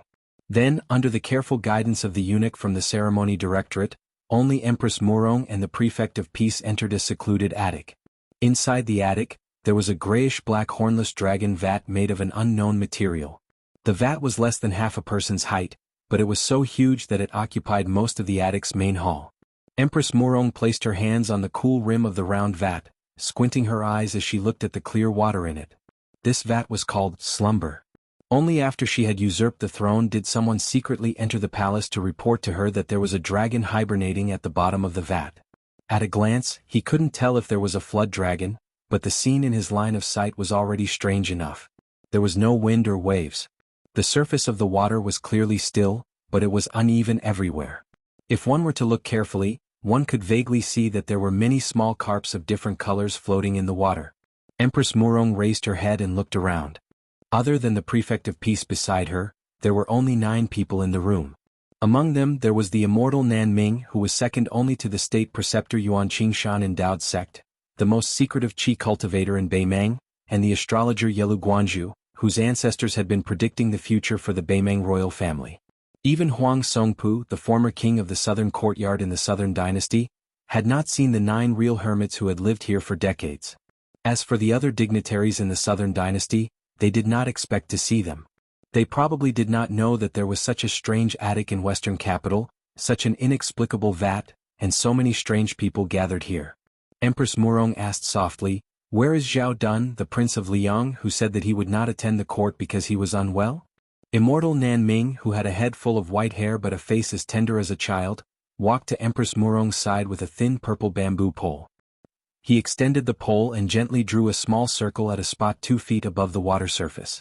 The 100-year-old elder immortal of Dao's sect, whose voice was no different from a child's, said crisply, "Judging from the position, Zhao Dun has indeed secretly patrolled the border as the spider web reported." Empress Murong's finger lightly tapped the edge of the vat and sneered, "He's only at the age of knowing his destiny. He's going to die in front of an old woman like me. How pitiful." The surroundings were silent. No one dared to answer. She asked again, "Other than the little thing representing Qin Jibao that suddenly grew a dragon claw, is there anything else worth mentioning?" Immortal Nan Ming used the purple bamboo pole to point at a spot a little further south than before. Zhang Julu's tail fell 4 feet into the vat and is about to sink to the bottom. The old woman laughed, "What a Liang dynasty's deer that committed suicide." At this moment, the place that the old immortal Nan Ming was pointing at should be Great Peace City. After immortal Qilin's ascension, the new sect master of Dao's sect was expressionless. He moved the pole and pointed at the northwest direction. "Su Fengyan is still around Huayang Pass." Suddenly, a small black carp less than 2 inches long jumped out of the water. Then it didn't fall back to its original position. Instead it shifted slightly to the west. Empress Murong frowned. "This is?" Immortal Nan Ming still used his childish voice to say unhurriedly, "It's Su Longxiang." Some martial artists who haven't entered the celestial phenomenon realm but are blessed with providence will be indistinct even if they occupy a spot in the vat, unless their qi leaks too much. It's even more so for those qi cultivators who are good at restraining their qi. But once they leak the secrets of heaven, it's hard for them to escape the net of justice. As for those who are close to earth immortals, their natal fish will even disturb the water in the vat. For example, Wudong sect master Li Yufu. Previously, this person caused the secrets of heaven to tremble, causing the vat's water to overflow. Anything else? Yes. Huang Longshi, Tantai Pingjing and Xia Feiyu. The 3 people who originally had the most vague clues have shown signs one after another. Then Chao Changqing? Since he became the scholarly sage, he naturally jumped out of the vat. Empress Murong thought for a moment and said to herself, "Could it be that Lu Gui's main force has already encountered the Longxiang army?" Immortal Nan Ming hesitated and shook his head. "No. Su Longxiang should have gone to the west of Azure City and encountered the Chang cavalry." The old woman's face was gloomy, but it soon relaxed. "Anyway, you have 2 sons." The imperial decree of peace guessed what Empress Murong was thinking and said calmly, "Since there's a flaw, we can let Huang Qing and Copper Man assassinate Su Longxiang. Such an opportunity will be hard to come by in the future." The old woman pressed her thumb on the edge of the vat and asked, "Can they make it in time?" The old scholar who was the imperial tutor of Beimang smiled and said, "Let them rush there as fast as possible. After that, it'll depend on their luck." The old woman smiled and said, "Then let's give it a try." The imperial decree of peace turned around and walked out of the room without hesitation to instruct Huang Qing. The old woman asked and answered her own question. If it succeeds, will there still be a war in Liuzhou after so many rounds of scheming? No. Chapter 1282. The Hall of Merit had the diligent room, which was different from the Imperial College. It was for the children of the Zhao family to study. Because the legitimate princes, other than the Crown Prince of the Eastern Palace, had to be conferred the title of Prince of the Eastern Palace, the diligent room was where the children of the Prince of the capital studied. A small number of descendants of officials who were conferred the title of Marquis were also allowed to enter this place, which was known as the Little Imperial Study. The diligent room had the two positions of junior tutor and junior tutor leading the study of politics. In addition, there were more than 20 teachers with high status who taught the Confucian classics and were personally appointed by the emperor to be the personal teacher of a certain prince or descendant. All of them were great writers of the dynasty. Occasionally, there would be a knowledgeable and highly respected De Huang who would enter to give a lecture. That group of dragon sons and grandsons, as well as the children of nobles and nobles, entered the diligent room at the age of rushing into the age. Every day they would study for 10 hours, day after day, year after year, all the way until they were married and conferred nobility. Regardless of whether it was winter or summer, they studied without stopping. This tradition had been unshakable for the past 20 years, from the previous emperor to the current emperor. Moreover, the rules of the diligent room were complex and extremely strict. The students who entered the room did not hold a fan in summer or add charcoal in winter. Regardless of their status, they had to bow to the teachers they met on the way. If they made a minor mistake, they would be punished with a bamboo punishment. If the current emperor wrote a couplet, "Stand with sincerity, learn the truth," and hung it on both sides. Other than the obscure Prince Zhao Kai, all of the children, including the Crown Prince Zhao Zhuan and the eldest Prince Zhao Wu, had spent a long time in the diligent room.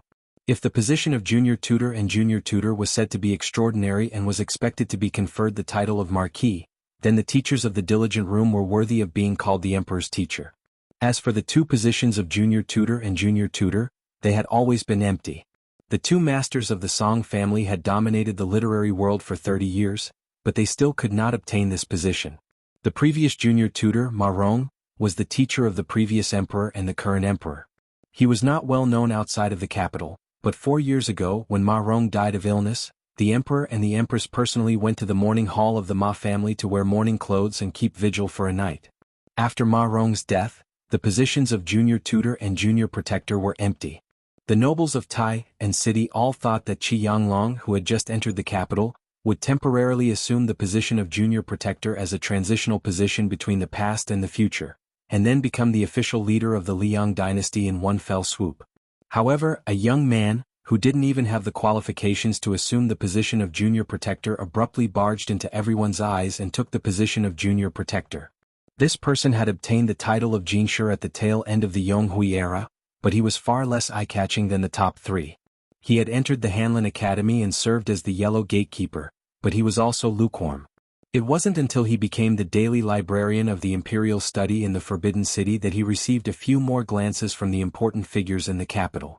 However, that was all. Later on, this person was quietly promoted to the Minister of Meritorious Contributions Department, assisting the Minister of Personnel, Zhao Yuling, and his old superior, Prime Minister, Yin Maochen. He had successively participated in the imperial investigations and the local grade evaluations, two major events that were enough to determine the status of a fourth-rank official in Liang. This scholar, who could be considered a young man in the imperial court, was the one who truly made people speechless. In the imperial investigations that were held once every 3 years, this person still didn't reveal himself. However, in the South grade evaluations, this person was truly vicious and merciless, removing the official status of the governor of Pingzhou and 6 county governors in one fell swoop. It had only been 3 months and he was quickly transferred back to the capital. Otherwise, everyone in the court believed that this person would have died on the way to the south. So much so that when he became the diligent junior protector of the house, most people were numb to it. This person's path of promotion in the officialdom was too obscure, leaving no opportunity for people to give him a cold shoulder. In the end, people only knew that he had married a nameless princess a few years ago, and that she was a relative of the imperial family.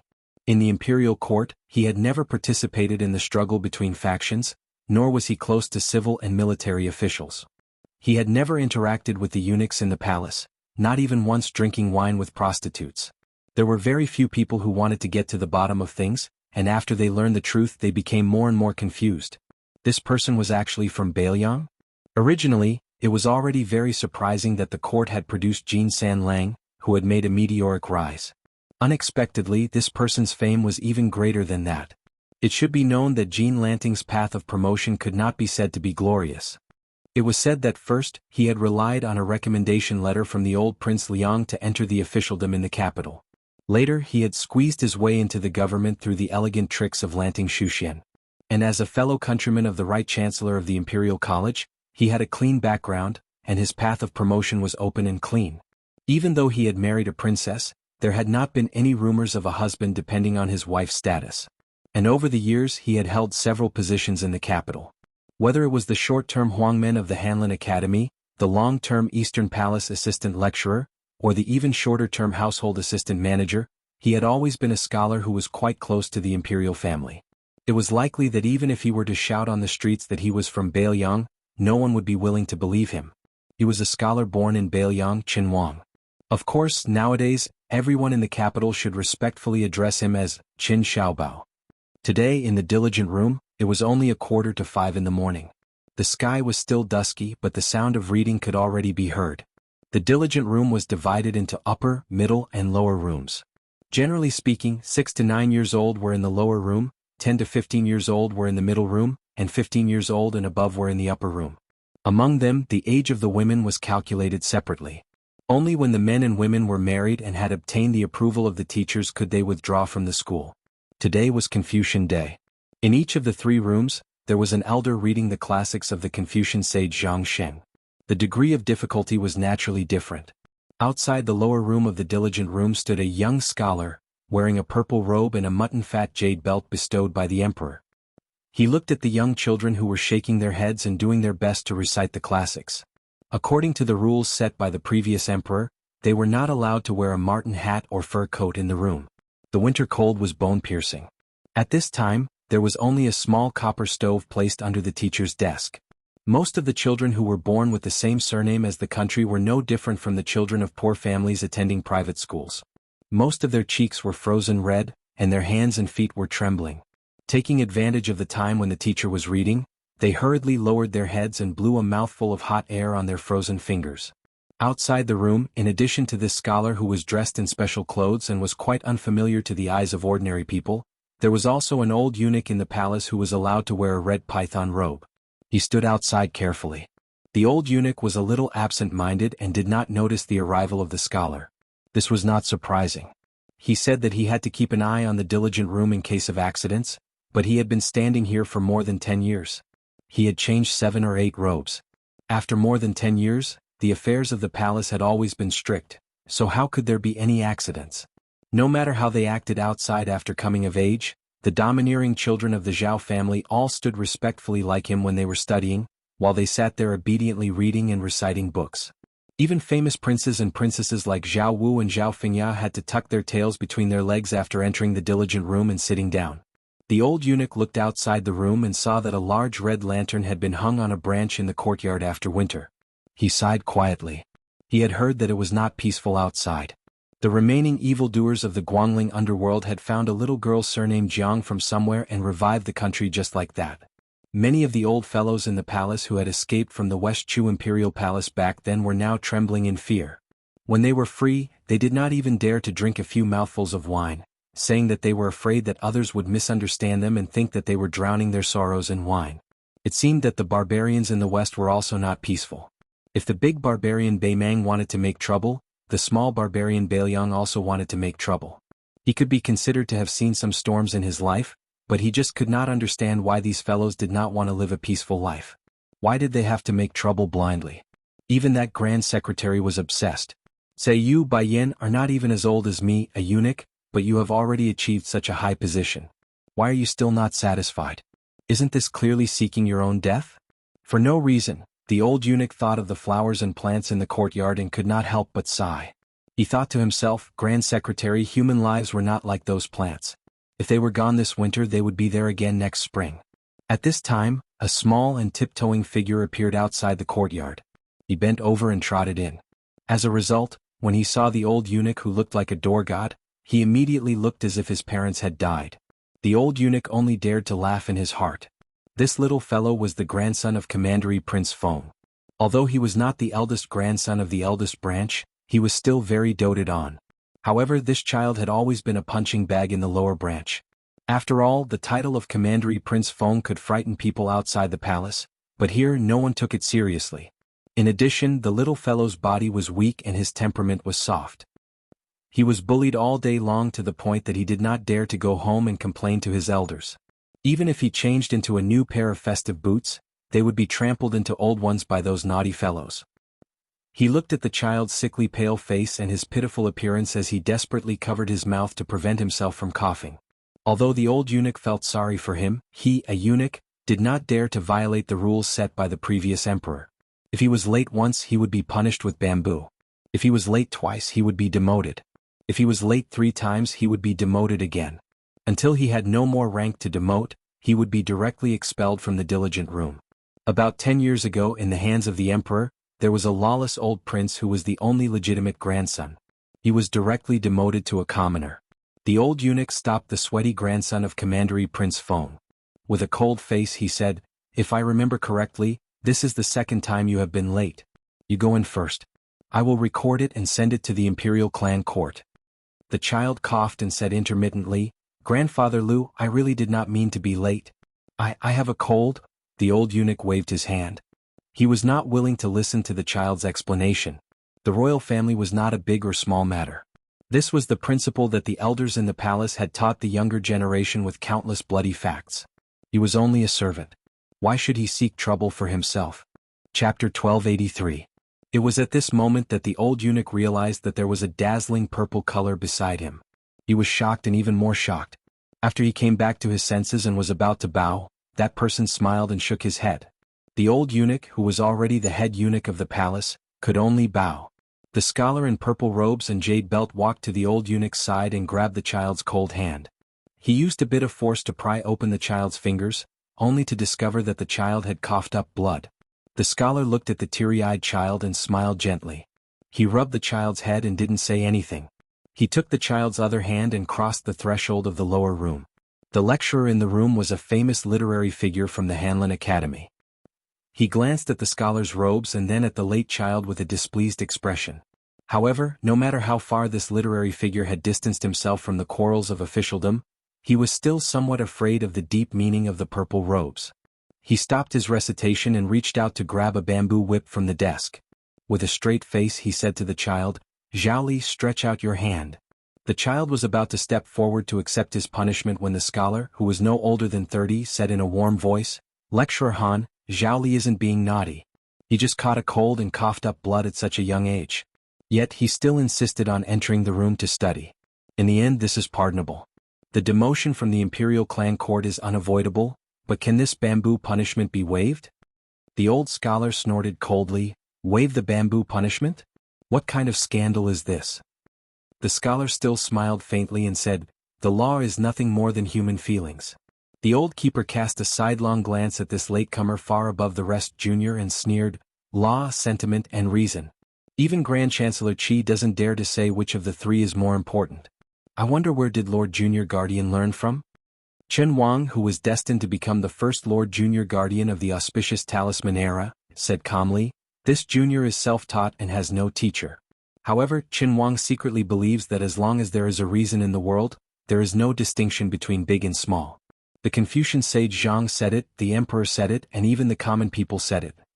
Official Han sneered, "Then I'll have to ask one more question. This is a reason that anyone can say, but who can prove it?" Chen Wang laughed softly and said, "It's nothing more than the 4 words of the conscience of heaven and earth. The heaven is fair, the earth is sorrowful, and the 2 do not interfere with each other. Man is not a plant, how can he not be heartless? Man is not a beast, how can he not have compassion?"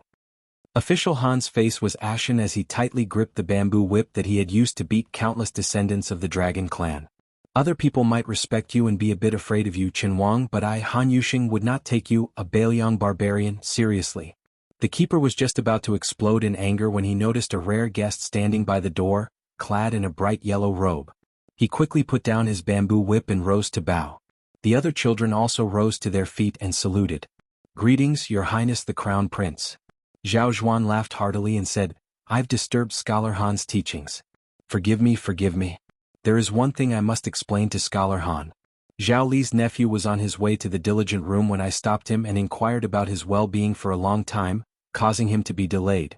I will personally inform the Imperial Clan Court. As for the bamboo punishment, if Scholar Han is afraid of breaking the rules, I will take the punishment for Zhao Li. Furthermore, this child is suffering from a severe cold. I have to ask Han Yuxing for a leave of absence. Studying is important, but the body is even more important. We study, we study. It doesn't matter if we die from studying. Studying is a good thing, the more the better. But if we die from studying, then it won't be pretty. Han Yuxing hurriedly smiled and said, Your Highness is too serious, too serious. With the crown prince pleading for leniency, Han Yuxing didn't dare to argue. He didn't feel that he was insulting the educated. He only felt that if Sage Zhang were alive he would do the same. Well, didn't Qin Xiaobao say before that the law is nothing more than human feelings?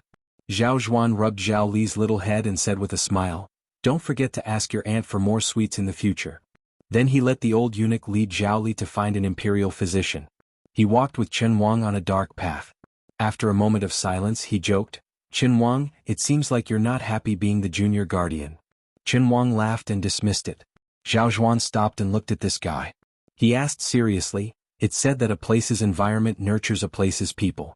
You and our unyielding Jin Sanlang are both people of Bailiang. Why are you so different? Chen Wang hesitated and shook his head. He said self-deprecatingly, A place's environment also has its own differences. It seems that when Chen Wang, was practicing writing with firewood in the snow, the Right Chancellor was already thinking about how to develop high-quality rice paper. Zhao Zhuan said helplessly, With your personality, who would dare to let you be a local official? This who, obviously wasn't referring to him in general. It was referring to him, the crown prince who was supposed to be the regent of the country. Chen Wang smiled. If I were to be sent out, I'd at most be a county magistrate. If my official hat was bigger, it wouldn't be stable. Zhao Zhuan patted his shoulder. Do you think I'm stupid to be willing to use a sledgehammer to crack a nut? Chen Wang didn't reply. Zhao Zhuan suddenly asked, How do you evaluate the Grand Secretary and Chancellor Qi? Chen Wang didn't hold back and said straightforwardly, Zhang Julu's personality is strict and fearsome, like the scorching summer. Qi Yanglong's personality is gentle and cute, like the warm winter day. No matter if it's their ability to govern the country or their personal integrity, they are close to saints. It's my honor to be able to be an official with them. Chapter 1284. Zhao Zhuan sighed, It's a pity that a mountain cannot accommodate two tigers. Zhao Zhuan quickly smiled. The Minister of Revenue Wang Xiongui may go to Guangling as the administrator. Do you have any thoughts about this empty position? Yin Maochun will definitely look down on this small temple, so you don't have to worry about competing with him. The Minister of Appointments, Zhao Yuling, the Minister of Rights, Bai Guo, and the Minister of Revenue Wang Xiongui. Along with the Prime Minister Yin Maochun, they were all once the favorite students of Grand Secretary Zhang Julu and Tantanan.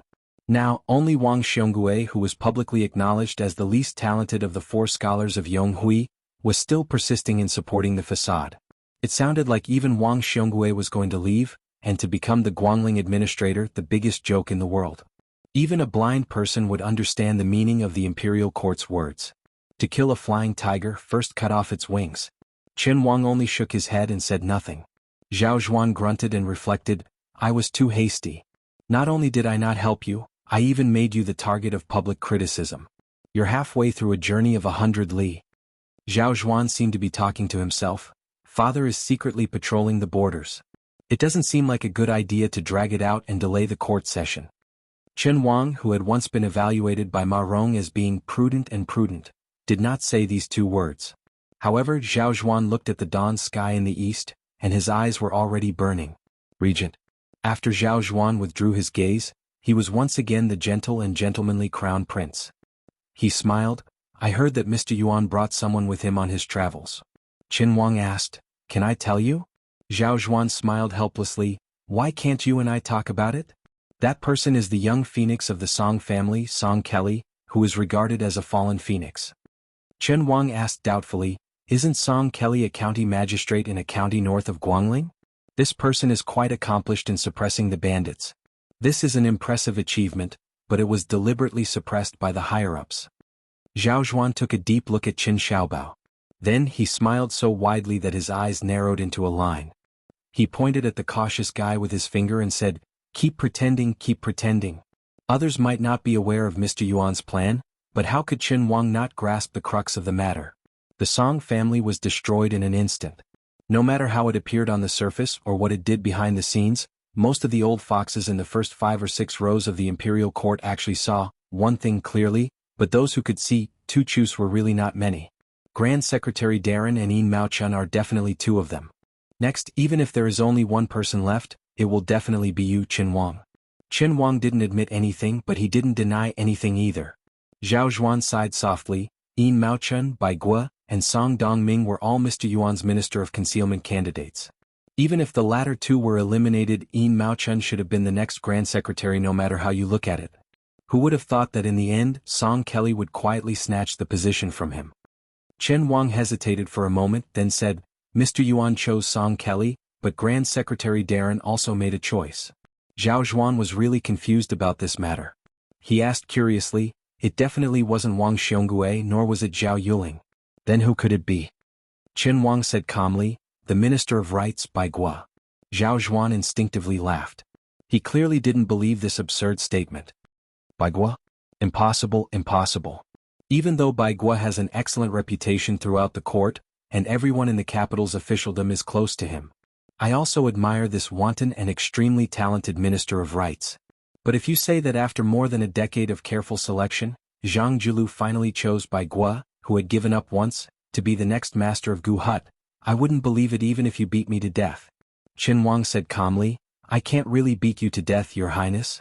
Zhao Zhuan froze for a moment, then burst into laughter. In his mind, Chen Wang was a person like this old man who would never joke. These words really opened his eyes. However, after laughing, Zhao Zhuan began to think deeply. In order to pave the way for him, it wouldn't be an exaggeration to say that his father had spared no effort and calculated everything. Among them, the one that gave his father the most headache and pain was undoubtedly the Minister of Rights, Green Eyes. After Zhao Zhuan acknowledged Grand Secretary Darren's contributions, he had absolutely no good impression of Zhang Julu. Before His Highness the Crown Prince, the fourth Prince Zhao Zhuan was extremely fearful of this Grand Secretary, who had no selfish desires even though he had the power to overturn the court. If Zhang Julu was only a scholarly sage who devoted himself to learning, he would at most be made into a statue by the court and placed on an altar beside Sage Zhang. It was very simple. However, Zhang Julu was different. He valued merit over learning. He was a typical powerful minister. In the depths of Zhao Zhuan's heart, he felt that Zhang Julu was a lifeless living dead. He wanted nothing more than to stay away from him. If Zhang Julu really did as Chen Wang said and chose his former favorite student Bai Guo to be his tomb keeper after his death, then Zhao Zhuan would have to carefully weigh the pros and cons. Song Kelly, who needed many years to mature, could be easily dealt with in the future even if Zhao Zhuan didn't have any tricks up his sleeve. This was just thinking about the future. This was because every new emperor was never afraid of any new officials. They were only afraid of those old officials. It was obvious that Bai Guo could become a great threat close at hand. This was the immediate worry. Chen Wang didn't disturb the Crown Prince's thoughts. After waiting for a while, seeing that he still hadn't come back to his senses, he quietly turned around and left. After a long time, Zhao Zhuan opened his arms and stretched. He turned his head and didn't see Chen Wang. Zhao Zhuan left alone. The sky was also bright. Chapter 1285. At the end of the first year of Xiangfu, the first snow suddenly fell. If it did not fall, it would be a heavy snowfall. However, compared to previous years, it was said that this year, there were 70 to 80% fewer visitors in and out of Great Peace City. It would probably cause the scattered stalls to make less money. There were countless Zhang mansions in the capital, but there was one mansion that was undoubtedly unique. Whether it was a local official who went to the capital or a scholar who went abroad to study, as long as they casually asked the people in the capital where Zhang mansion was, the latter would definitely not bother to ask which Lord Zhang it was and would directly give the answer. Even if it was snowing heavily and the snow on the imperial path was so thick that it could not be swept clean, the court session still continued. Also, it was a sensitive time for the crown prince to be regent. Which official would have the guts to be late? But today there was one person missing in the imperial court. Without him, everyone was shocked and absent-minded. Even the crown prince, who was in charge of supervising the country, appeared to be in a trance. This person who was absent from court for the first time did not ask for leave. It was as though he was telling the crown prince and all the civil and military officials a simple truth. If I am not coming, I am not coming. His Highness the Crown Prince ignored this. He did not have the chief eunuch go and ask about his well-being, nor did he fly into a rage. The Minister of Rights, Bai Guo, who could make a big fuss over a small matter, was the same. He acted as though nothing had happened. Some people wanted to use this as a pretext to make a fuss, but after hesitating for a while they did not dare. After all, even Third Jean had sewn his mouth shut today. This official who made the entire court session seem like it was not a court session was the Grand Secretary Zhang Julu. He and the emperor who was patrolling the borders were the most diligent people in the court. However, one was the first among the monarchs, and the other was the first among the officials. Zhang Julu was not feeling well today. After putting on the purple robes of the standard first rank, he suddenly did not want to attend morning court. Therefore he did not go. This old man, whose sideburns were turning white, had been sitting under the eaves since early in the morning. He did not change into more comfortable and warm clothes. The old housekeeper of the mansion had brought in a simple stove made of bamboo strips, and had added charcoal to the stove many times. In Zhang Julu's life, other than a few times when his good friend Tantanon forced him to drink a few cups or two, he almost never drank. He insisted that drinking would make things worse. However, with nothing to do today and nothing to do in the future, the old man still did not have the slightest intention of drinking. When it was close to noon, he carelessly ate some of the rough homemade pastries and continued to flip through the nameless poetry collection in his hands. Zhang Julu's ability to govern was outstanding in the world. Most likely, even those powerful political opponents who still had the strength to fight when he first started his career would not deny it against their will. However, Zhang Julu came from the Hanlin Academy. Other than the artistic essays he wrote when he was young that could be considered sloppy and had some talent, whether it was in memorials or memorials, the wording of his speech and the words themselves, they were all dull and tasteless. After so many years, there was not a single good work of a famous teacher that was passed down. There were also no rumors that he favored a literary master, and no comments that added the finishing touch to a good work. From an outsider's point of view, the Grand Secretary seemed to have a natural resistance to writing. In reality, only Huan Wen knew that his old friend Zhang Julu did not hesitate to write, but he would also fall in love with the good works of many scholars, especially the good sentences that added the finishing touch. Whether it was the frontier poems, the resentment poems, or the sentimental poems, the funeral essays, they all had their own preferences. They were all collected in that self-edited poetry collection. For example, the Takaoka Ouyang family's memorial to their father in Shangyin Academy, the Chu War declaration that Zhao Chongling personally carried the sword in the Battle of the Western Wall, and so on. Zhang Julu would occasionally flip through them. Among them was Huang Longshi's, "The Yellow River runs for more than 1,000 miles to the north, the air of grievance turns into black clouds." There was also that line by that person who had been scolded as Mei Su Mei Liang back then, "There is no war in the horizon, the energy of war dissipates into the sun and moonlight." There was also a famous palace resentment line from an unknown person in the previous dynasty, "Outsiders do not see a smile, the heavenly treasures last years is a gift for the world." Su Weisheng's took up a lot of space among the 300 or so. Even some of the poems that Su Fengnian had clearly bought with a large sum of money were included. This was probably the so-called magnanimity of the Prime Minister. The old steward suddenly jogged up the steps and said in a low voice, "Old master, the young master has come." Zhang Julu was slightly puzzled but did not say anything. While his son and daughter-in-law feared him as a father, he was not unreasonable to the point that his children were not allowed to disturb him. However, the eldest son and second son had soft personalities and were somewhat pedantic from a young age. After they got married and started their careers, the two daughters-in-law came from a small family. If not for the Grand Secretary's blessing of having two grandchildren, they would not dare to come here and ask for trouble. The youngest son, Zhang Bianguan, was an anomaly among the three sons.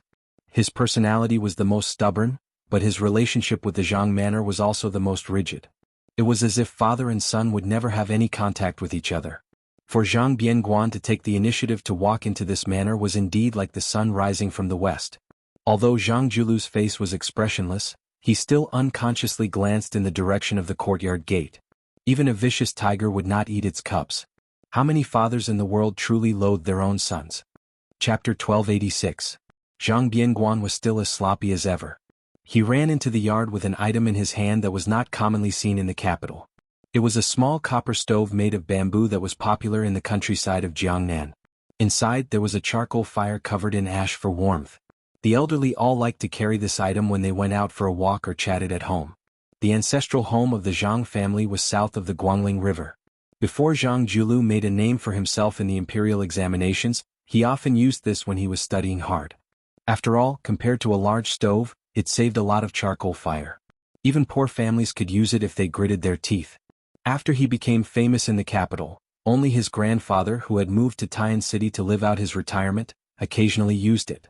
Who knew where Zhang Bianguan had gotten such an old antique from? Zhang Bianguan asked the steward for some new charcoal to pour into the stove. He also shoveled some ash from the large bamboo stove under Zhang Julu's feet. Crouching on the ground, he finished fiddling with it and handed it to Zhang Julu. Zhang Julu was startled.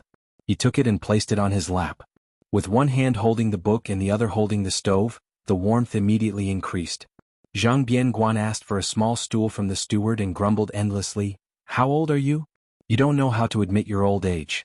You insist on admiring the snow outside and reading to act like a hero?" The steward smiled knowingly and left. These words could only be said by the young master. The other two young masters would never dare to say such things. The old master only needed to give them a slightly impatient glance, and the two young masters, who only knew how to bury themselves in books, would tremble in fear. Even in the summer, it was as if they were walking on thin ice. Zhang Bianguan used an iron pincer to stir the charcoal fire in the stove and said to himself, "I heard from the marketplace that your words as the Grand Secretary are becoming more and more useless today. Many 5th and 6th level minor officials dare to be sloppy. Other than Wang Xionggui's Ministry of Revenue and Ministry of Rights, which can be considered honest, the Ministry of Appointments, Ministry of War, Ministry of Works, and Ministry of Justice all have countermeasures against Zhang Bianguan's policies. Especially the Hanlin Academy and Imperial College. Every few days, the noble officials and scholars will come up with a few new poems that borrow from the past to satirize the present. There are even some who say that the emperor is patrolling the borders. Earlier, he went to Liao to clean up the corruption case between the internal and external courts. Now, he is going to Jizhou to overturn the case of the Han family. If you want to talk about it, even a basket of them won't be enough." Zhang Julu calmly asked, "Didn't you also say that right now, it's just some low-level officials who are stirring up trouble?" Zhang Bianguan placed his hands on the stove to warm the fire. He didn't even raise his head. Gusts of cold wind rise from underground. If we don't stop it in time, when the evil rain falls on our heads, can we still be saved? Zhang Julu impatiently said, "That's it? If you're done you can leave." Zhang Bianguan suddenly raised his head. His eyes were red as he asked, "This time I actually want to talk about two things. First, there was an imperial censor who accused my eldest brother of embezzling fertile land and my second brother of cheating in the imperial examination. Others are cursing you, the Grand Secretary. I don't care and I don't have the ability to interfere. But why do you have to treat my two brothers so lowly? You clearly have the ability to interfere, so why do you have to swallow your anger? Even if the ending is the same, and I'm just a pile of mud who doesn't care, can't you let my two brothers die a bit more honorably?" Zhang Julu calmly said, "Your second brother cheated in the imperial examination. He said that the 6th place in the provincial examination had an improper origin. Although I didn't incite him to do anything back then, if you think about it carefully, it can be considered true. After all, the chief examiner appointed by the emperor at that time was my disciple. With your second brother's craftsmanship, although it wouldn't be difficult for him to pass the provincial examination, to obtain the title of the chief examiner was no different from a fool's dream. As for your eldest brother embezzling fertile land," Zhang Bianguan angrily said, "My eldest brother, that bookworm, and my eldest sister-in-law, every time they come to the residence, they wear the exact same clothes and jewelry that can be considered valuable. How can they compete with the common people? For the sake of his reputation, your Grand Secretary has never taken a look at eldest brother's official residence. I, Zhang Bianguan, have been there countless times. I know better than anyone what kind of poor life eldest brother and sister-in-law lead." Zhang Julu interrupted his youngest son's words and calmly said, "In the 8th year of Yonghui, I indeed helped your eldest brother purchase 300 mu of fertile land. My method was not honorable, but your eldest brother has always been kept in the dark." Zhang Bianguan was stunned. Then tears immediately gushed out of his eyes. He muttered to himself, "Why is this? Why do you even have to scheme against your own son?" Zhang Julu looked at the snow in the courtyard. It was a vast expanse of white. No one had swept it away for half a day. Perhaps it was knee-deep. He softly said, "The so-called spring of Yonghui, all the officials in the imperial court are well aware. In the future, those who stand side by side will mostly come from humble families." Zhang Julu put down the book and stood up. He carried the small stove with both hands and muttered to himself, "The rule of humble families having no noble children has already been broken. The significance is great. Compared to the past when the great Emperor Qin established the Qin dynasty, the wandering scholars were no longer rootless duckweeds. However, in the past 800 years, everyone has deeply experienced the advantages and disadvantages of the noble families. In that case, in the next 800 years, will those poor scholars who have jumped over the dragon's gate today reflect on themselves? How much will they reflect on themselves? Poor scholars suddenly become rich and powerful. In the morning they become field-salaried workers. In the evening they ascend to the hall of heaven. Do you really think that anyone can control their own hearts in the dyed vat of officialdom? It is precisely these barefooted people who stand at a high position. Once they do evil, they have no bottom line. Zhang Julu smiled and said, "This door was opened by me, Zhang Julu." Then, looking at me, Zhang Julu, the Grand Secretary of the Imperial Court, who has been in power for 20 years, I have lost my reputation because of the corruption of my descendants. Does this count as giving a dose of refreshing medicine to the poor scholars and officials who have ascended to the Imperial Court in the future? Chapter 1287. Zhang Bianguan slowly raised his head. With tears streaming down his face, he said in a trembling voice, "Father, you are always so high and far-sighted, saying the loudest words under the heavens, doing the boldest things under the heavens. But have you forgotten to turn around and look down at us, your children?" Zhang Julu did not turn his head to look at his youngest son. He sneered and said, "What, are you afraid? That's right, who in this world is not afraid of death? Even those upright officials who frequently ask their families to prepare coffins and then generously go to their deaths are also afraid of death." For some reason I thought of an interesting matter. Some of the officials who had been thrown into the imperial prison were not afraid of death, but they were more afraid of dying without knowing why. Almost all of them used charcoal pens to write suicide letters on the walls of the prison. Perhaps the common people did not know that a charcoal pen in the imperial prison cost several hundred taels of silver to buy. For the poorer ones it was not a problem for them. Dipping their fingers in blood, they were still able to write a letter in blood that was both praiseworthy and tragic. Your eldest brother is inflexible, he cannot do this kind of thing that can accumulate prestige the most. Your second brother is slightly more clever. If he is lucky enough to become an upright and noble official, he would not dare to do it even if he wanted to. As for you, Zhang Bianguan, you probably feel it is beneath your dignity to do it?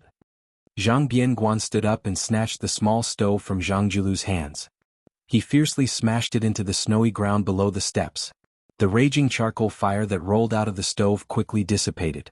Zhang Julu did not care about this son's disobedient behavior. Not to mention licking his children's affection, he even wanted to personally serve his son's 3 bowls of death rice.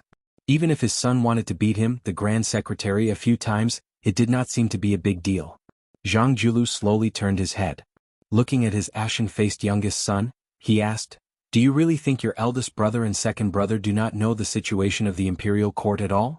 Do you really think they do not know the fate of the entire Zhang family?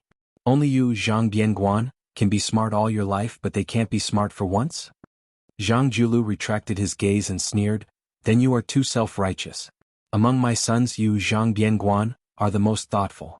But your 2 brothers are pedantic, but how can they be stupid? They have been influenced by the political situation for so many years. No matter how pure their thoughts are, they have long been enlightened." Zhang Bianguan squatted down and murmured, "Back then you insisted that our 3 sons could only marry women from small families. You were waiting for this day, right? If she was a woman from a noble family, she would implicate many people. When the time comes, when His Majesty the Emperor wants to kill people, he will also be overcautious. You really are a rarely seen Grand Secretary with a conscience, not making things difficult for the monarch sitting on the dragon throne. Eldest sister-in-law and second sister-in-law can both be considered to be good at managing their families. These years their families can be considered to have benefited from the Zhang family's glory, profiting greatly in the open and in the dark, vaguely becoming a large family in the local counties. You even made an exception and turned a blind eye to this. Hey, you are doing this to make your conscience feel a bit better, right?" Zhang Julu did not say anything. Zhang Bianguan rubbed his cheeks. He looked at the small stove left behind by his grandfather in the snow and said quietly, "Father, in order to become a good official from the very beginning at my grandparents' side, you were not a good son. Then you were not a good husband. Then when you came to our side you were not a good father. In the end you were not even a good grandfather. Was it really worth it?" Zhang Julu raised his hands and blew out a mouthful of fog. He smiled and said, "A good official?" Zhang Julu was in a daze. He still remembered that his best friend Tantanon had once said some drunken words. To him, it was easy to be a loyal and treacherous official, it was easy to be an honest and muddle-headed official, but it was the most difficult to be a good official sandwiched between the monarch and the common people. It was difficult to explain clearly in a few words. It was already very difficult to control the monarch's world, and it was even more difficult to win a good reputation in life or in death. Jianghu suddenly said, "When I was young, I read an anonymous frontier fortress poem. In it, there was a line, riding a horse to the west, wanting to reach the sky, passing Chi to the west, feeling that the sky is low." I was especially fascinated. I always thought that if one day the official career was not successful, at worst I would just throw away the pen and join the army. I would go and see with my own eyes the scenery of the vast wilderness and the sky at the border. That way my life would not be in vain. But later, when the official career was stable, after your mother gave birth to you, she gave you the name Bianguan. For some reason, Zhang Bianguan calmed down a lot. He squeezed out a smile and said self-mockingly, "Because of this unworthy name, I have been ridiculed for so many years by the group of second generation in the capital. They said that you, the Grand Secretary, should have been named Zhang Tian or Zhang Jingqing." Zhang Julu smiled and walked down the steps. He bent down to pick up the small stove. He picked up the iron tongs and put some charcoal into the fire. He handed it back to the young son and said softly, "I know that your hearts have been cold for many years. Father can't do anything."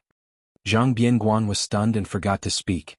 Zhang Julu waved his hand and asked the steward to bring a small stool. After sitting down, he asked, "The reason for this trip, is it because Man Air asked for a letter of divorce from you? Do you feel that you can't vent your anger? You have been with the chicken and the dog for so many years, but at this juncture she abandoned you and left? Do you feel like husband and wife are birds in the same forest and fly away separately in the face of disaster?" Zhang Bianguan, who was asked several questions in a row, shook his head and said, "I don't mind her doing this." Zhang Julu wanted to say something but stopped. In the end he just said, "Don't be angry at her. Among the 3 daughters-in-law of the Zhang family, she has it the hardest. It's hard for her to be an evil person. She is such a smart and kind girl. Our Zhang family has let her down." Zhang Bianguan looked straight at his father. The latter asked back, "Do you understand?"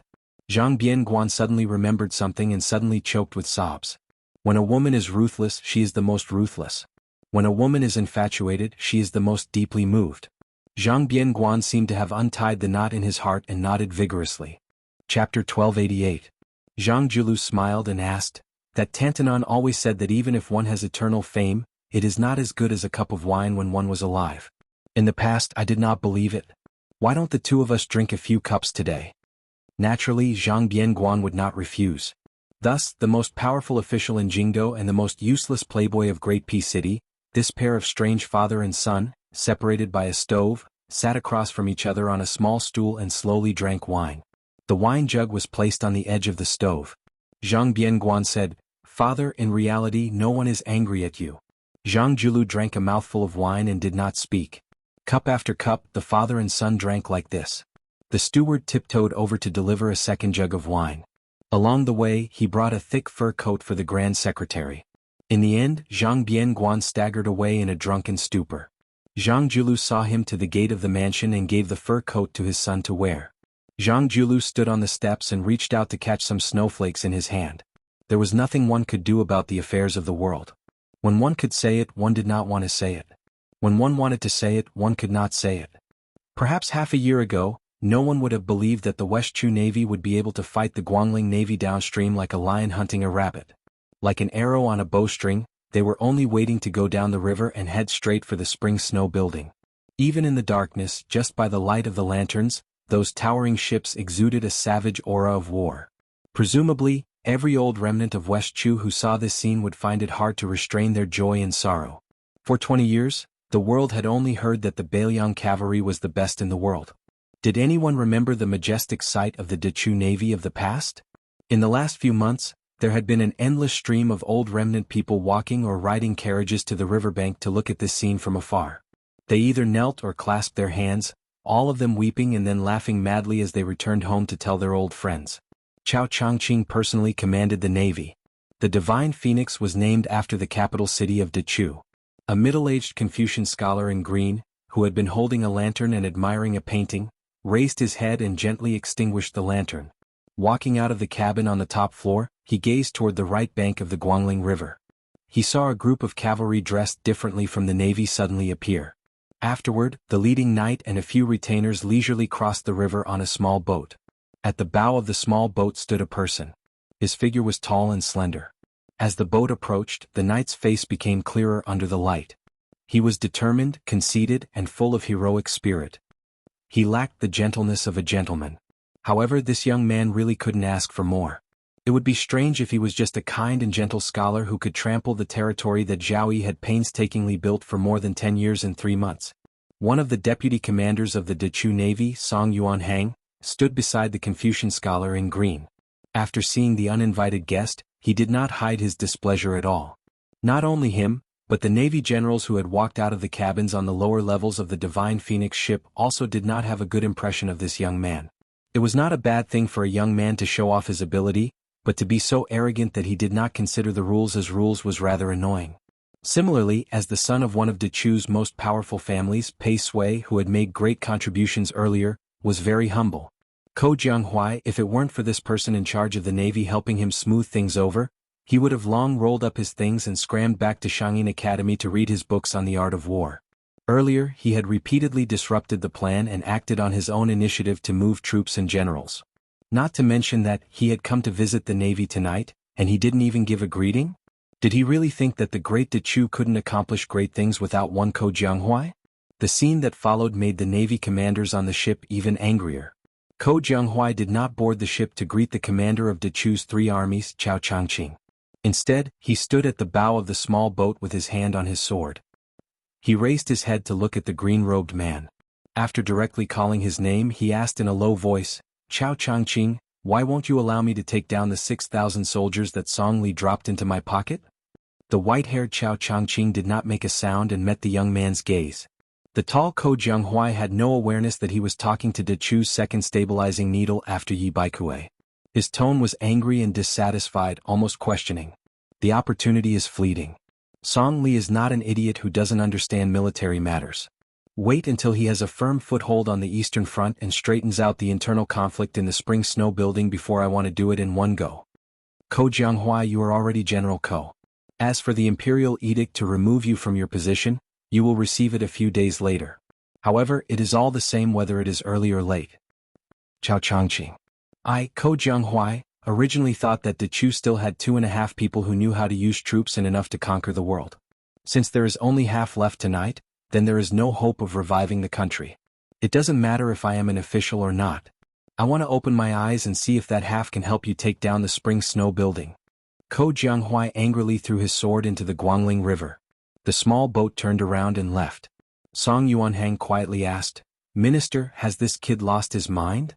Cao Changqing smiled slightly. He has not gone mad. Ko Jianghu is very clear-headed. His view of the Eastern Front is correct. However, what Ko Jianghu does not know is that he has been blinded by a single leaf. Minister, why do you say this? The main general of the Eastern Front that I, Cao Changqing, want should not only focus on the Spring Snow Building in Jianghu. If he stops here, then Xie Shibian will be able to achieve his so-called half a person. The blue-clothed official lowered his head and looked at the Guangling River flowing east. He was in a daze. Ko Jianghu should be able to see further. He should be looking at the Great Peace City. Chapter 1289. In the prince's mansion in Xiangfan City. The young king of Jing and Zhao Sun was summoned to Guangling to quell the rebellion. So far he had not made any contributions. The large Qingzhou was handed over to a blind man who was also young. It was peaceful. He did not make any outstanding achievements, but he did not degenerate to the point where he had to use self-deprecating methods to win the trust of the new king of Jing'an. It could be said to be a model example of a ruler and his minister being compatible. It was somewhat similar to the partnership between the king of Yen and Nalan Yusi. After nightfall the stars twinkled. Lu Xuan stood under the eaves and raised his head to look at the resplendent starry sky. Next to him was the maidservant that Prince Jing'an's estate had placed at his side. He never thought that after spending so much time together, they would end up in the same boat. But this might not necessarily be the young Prince Jing'an's original scheme. Teacher, you asked the prince to only lose and not win. When the time comes and the Zhao family loses face, the emperor will most likely blame you, right? Of course he will, and it will be a heavy punishment. Then why did the prince agree? When the old and the new take over, the new emperor will bring in new officials. The close and distant relationships of the past will be overturned. Often it is not about contributions, only loyalty. It is about enough to use a few thousand lives in Qingzhou to show loyalty. When the old emperor deliberately suppresses someone, It is to pave the way for the new emperor to use. Otherwise, who will remember the good of the new emperor? Most of the wise emperors who retired from the stage in history liked to do things in such an obscure way because they were worried that the new emperor would have no one to use. Also, chaos is inevitable. After His Royal Highness loses this time, other than expressing his stance with the emperor and the crown prince, he can also take the opportunity to remove himself from the chaotic world and observe the changes quietly. Teacher, do you count as a scholar who knows everything in the world without going out? I, as a teacher, am still lacking compared to Mr. Yuan of Great Pea City and Mr. Nalan of the King of Yen. Teacher, you are too modest. Blind Lu Su smiled but did not speak. Teacher, tell me some more principles. Although I don't understand, I like to hear them. How can there be so many principles? I'm just full of complaints. Teacher, don't be angry when I say this. If one day Wang Ye uses me to threaten Mr. can rest assured. Isn't it difficult to use a dead person to threaten a living person? Don't do anything stupid. If you kill yourself with Zhao Sun's personality, I won't be far from death either. Otherwise, he won't be able to sleep well with a so-called confidant that he can't control. Sir, are you helping me find a lame excuse to live? You're not stupid. But to be honest, this reason is not lame. Sir, you're a good man. Are you tired of living like this? What's so tiring about it? At the very least, it's easier than cheating people by gambling in Yongzi Alley a few years ago. Sir, I think you have great wisdom. But I can't tell whether you're wearing new clothes or old ones. I'll know if I touch it, after taking it off. See no evil? Sir, don't you like to say that you're blind? Lu Su suddenly laughed. Then he said softly, Zhao Sun Huainanzi is called a beautiful jade, but if you break it down, isn't it a Sun emperor? Lu Su sighed, the backbone of us scholars will be broken in a few days. It was the same night but far away at the border. Along with the sound of horse hooves in the distance, Jizhou's wild goose castle, which was not inferior to a border town, was like a giant beast that had been awakened. Almost instantly, countless lanterns and torches lit up at the same time, illuminating the castle as bright as day. There was a moat outside Wild Goose Castle. As the city gate was opened, the bridge was slowly lowered. The 7 or 8 riders did not need to wait for a moment before they rode their horses onto the bridge and entered Wild Goose Castle. Inside the city gate, a large group of Li family members were kneeling in Wild Goose Castle. There was the reclusive old castle master Li Chulin, the eldest son Li Yuanya who had specially rushed home from Jishi, and a group of elders who were rarely seen. No one was absent. Other than Li Huoli, the eldest son Li Huoli who had suddenly died after traveling south to Jiangnan, the entire Li family who was like a local tyrant in Jizhou, was present. Even the old castle master's 80th birthday 2 years ago was not as grand as this. The leader of the 7 or 8 riders had an unfamiliar face. His face was pale and he looked like he could not stand the extreme cold of the winter in the north. He wore a thick fox fur coat from Liaodong. Probably because he was old, he had already nurtured his loftiness to be very restrained and did not give off an overbearing feeling. Other than the father and son pair, Li Chulin and Li Yuanya, no one in Wild Goose Castle knew the identity of this graceful man. However, with the help of the brilliant lights in the corner of their eyes, the others could still see some clues. The rider behind the man who was acting as an attendant was actually the only great pillar of Liang General Gu Jiantang. The members of the Li family kneeling on the ground, other than the ignorant teenagers and ignorant children, all guessed the identity of this man. For a moment, their eyes were filled with awe, anxiety, and pride. What a great honor it was to have such a distinguished guest visit them. How glorious was it to bring glory to their family. Perhaps because Gu Jiantang had reminded them before, Li Chulin and Li Yuanya only knelt to welcome him and did not greet him superfluously. The man dismounted from his horse and smiled warmly. The north is cold and the land is cold. Besides, the records of rights of the king states that 80 strokes of the rod should be used in court. Old castle master, please rise. Everyone else don't kneel. The 6 riders behind him dismounted at the same time. General Gu Jiantang, who was in light armor and carrying a saber, stepped forward silently and helped the man lead his horse. Li Chulin stood up carefully. Every wrinkle and crevice on his haggard and dignified face seemed to emit a strange brilliance. The old man, who was particularly tall, still bent slightly after getting up. He probably did not dare to let the man 5 steps away raise his head and speak. In terms of physical condition, Li Chulin, who was 80 years old but was still strong, looked more like a young man than the man in front of him. At least, Li Chulin gave others the impression that his heroic spirit had not diminished in the past. On the other hand, the guest who visited Wild Goose Castle in the middle of the night seemed to be unable to hide his exhaustion. Especially with the invisible contrast of the martial arts grandmaster Gu Jiantang, he seemed to be even more lethargic. Chapter 1290. As the man moved forward, the group started to break apart. At the same time, there was a suspicion that they were trying to steal the show. The man in the fur coat walked at the very front and called for the old castle master, Li Chulin, to accompany him. Gu Jiantang held a horse in each hand and followed closely behind. Then came Li Yuanya. These 4 people slowly walked at the front. Then came the 5 riders who each held heavy military power on the northern border of the dynasty. Finally came the old and young members of the Li family. Because the sight of the 5 people holding the horses was blocked, the Li family members who couldn't go to Gu Dezhugua's side to see what was going on started to look at the backs of these people. The old man with the sharp eyes of Yanbao recognized most of them and guessed the rest. He couldn't help but be speechless. These 5 people were all important figures in the military who held the title of general with real power. The lowest official was rank 4. It could be said that if these 5 people died at Yanbao, then the northern border of the two Liaos would be half paralyzed. However, with Gu Jiantang, who was the #1 blade user in the world, holding the line, it would be difficult for these 5 generals to die even if they wanted to. Other than having high positions and power, these 5 riders had one thing in common. Compared to the old generals like Yang Xinxing and Yan Jinchuan, although their military achievements and fame were not as great, they won because they were young. The oldest was less than 50 years old and the youngest was only 30 years old. The battlefield at the border didn't care about age and experience more than the court. Therefore, it could be said that these 5 were destined to become the future military pillars of the Liang imperial court. Perhaps the next minister of war of Great Peace City would emerge from among them. The man walked on the smooth road paved with large green stone slabs.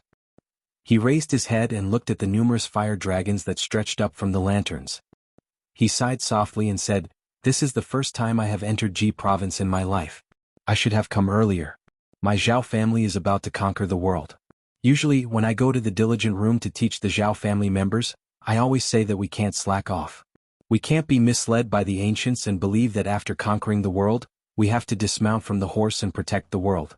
That's what I said, but I don't seem to have done a good job of teaching them by word and example. Presumably, some of the Zhao clan's descendants will find it harder to place as much importance on military affairs as their ancestors." No matter how brave the old fox Li Chulin was, he didn't dare to interrupt the Son of Heaven's family affairs. He could only perk up his ears and not miss a single word. As long as the emperor who was traveling incognito didn't ask questions, he would just listen and not speak. This man who could allow Gu Jiantang to lead his horse and guard him with a clear conscience was none other than the current emperor, Zhao Dun, who had stealthily arrived at the border. However, the emperor did not issue an edict for the crown prince to be regent as soon as he left the capital. Instead, when he was about to return from Jizhou, he had the head eunuch of the ceremony directorate, Song Tonglu, hand a secret edict to Bai Guo of the Ministry of Rites and make it public. The edict was ambiguous, and it was enough for the purple-cloaked officials in the officialdom to chew on. This was the first time the old man had seen the emperor with his own eyes, and his heart palpitated violently. That year, the execution of the entire Han family had caused turmoil in Jizhou. The Li family of Yanbao, who had a marriage alliance with the Han family, had also been implicated. At that time, Li Chulin, who had yet to vacate the position of family head for Li Yuanya, was extremely vicious and merciless. Not only did he tie up the young couple and bring them to the execution ground in Jizhou's capital, he didn't even spare their young children. In the end, the 2 children who should have been surnamed Li, were beheaded along with their parents. Thinking about it now, although Li Chulin felt somewhat guilty, he didn't regret it in the slightest. Under the strife of the general situation, the lives of a few innocent people didn't count for much. In just one night, the Han family, who had been loyal for hundreds of years, had become a traitor who had betrayed the country. For the past 10 years, everyone in the imperial court had said that it was the blue-eyed grand secretary who had harmed the public interest. It had even turned into one of the most powerful crimes that the imperial censorate had used to impeach Zhang Julu. This made the old man, who liked to read history in his spare time, feel somewhat distressed. In the past dynasties, there had always been treacherous officials who manipulated power and deceived the public. In the end, they were executed under the law, and never dared to say how muddle-headed the emperor was. To be honest, Li Chulin admired the grand secretary who was in the center of the imperial court but kept himself clean in all aspects. If it weren't for Zhang Julu's insistence on supporting the northern border and using half of the imperial court's taxes to support the northern border, The old Minister of War behind him wouldn't have been able to handle the situation so easily. As for why the current emperor had to make such an unnecessary move to visit Yanbao, after Li Chulin received Gu Jiantong's handwritten secret letter, he had a private meeting with his eldest son, Li Yuanya. There were only 3 answers he came up with. Firstly, the imperial court of Zhao, or rather the emperor, had to provide evidence that could convince the public in Ji province in order to redress the Han family's innocence. Yanbao was an old and wealthy family that had been rooted in Ji province for generations, and was also one of the victims in the past. If the Li family stood out and spoke at this critical moment, it would be more ironed out than the impeachment of the right chancellor of the imperial college. It would also win more sympathy from the imperial court. It was an irresistible trend for everyone to push the wall that was down. However, not everyone had the right to push the high wall of the Zhang family that had stood in the imperial court for over 20 years. Furthermore, the Yuzhou side was restless. Currently, there were some extreme actions that crossed the border. Tens of thousands of riders had entered Ji province. Naturally, the imperial court would have to guard against the young man from Bailiang's Su family. With the departure of the old general of Ji province, Yang Xinxing, the Li family of Yanbao, who had 7,000 to 8,000 private soldiers, would naturally fall into the eyes of the imperial court. Both father and son guessed that it was a personal matter of the emperor. After the previous 2 times where he personally led the troops and returned with no results, the current emperor had never patrolled the borders. He had not even gone to the prosperous Jiangnan. The people mistakenly thought that the current emperor only cared about internal affairs and did not care about military exploits on the borders. This was definitely the view of a country bumpkin. Li Chulin had always believed that the current emperor had an extremely strong desire to conquer Beimang, because this was the only feat that could prove that he could stand shoulder to shoulder with the late emperor. Emperor Zhao Dun gradually ascended along the green stone path. Yanbao's path also had the reputation of being the path of blue clouds. All the officials of Ji province would take this path in hopes of good luck. However, to the person sitting on the dragon chair, the meteoric rise that the officials dreamed of was not even worth mentioning. Li Chulin was shocked. It was said that the emperor did not forget to train his body in addition to working hard. The people of Ji province all thought that this man, who was only 50 years old, could continue to sit on that chair and look south for another 10 to 20 years. How could his physical strength be so weak? He actually had to pant after every 100 steps? Could it be that the prosperous Li Yang was about to change? It had to be known that Li Yang could not be considered peaceful. There were internal and external troubles. Outside, there was Beimang's million-strong cavalry eyeing them covetously. Inside, there was the revival of Westchu. Even more inside, the imperial court was in a state of crisis. Everyone was in danger. If something were to happen at this time, Li Chulin did not dare to think any further. He was afraid that the emperor beside him would notice if he revealed even the slightest abnormality. Yanbao was like a mountain. It went up layer by layer and climbed steadily. His Majesty stopped to rest at a pavilion with a wide view halfway up the mountain. He reached out and tightened his grip on the thick fur coat. After a long silence, he glanced to the west and suddenly said, "Old Castle Master, you must have a plan to deal with my uninvited visit. However, you are probably overthinking and wrong. I might as well tell you the truth. The reason I came to Yanbao was to take a closer look at that place." The old fort master of Yanbao Castle seemed to be shocked. He subconsciously straightened his back and then quickly bent down heavily. The old man, who was used to the ups and downs of life, trembled in fear and did not dare to speak. The emperor waved his hand. Gu Jiantang walked forward a few steps. Li Chulin tactfully retreated and waited at the bottom of the steps. The emperor coughed a few times. His tone was somewhat difficult.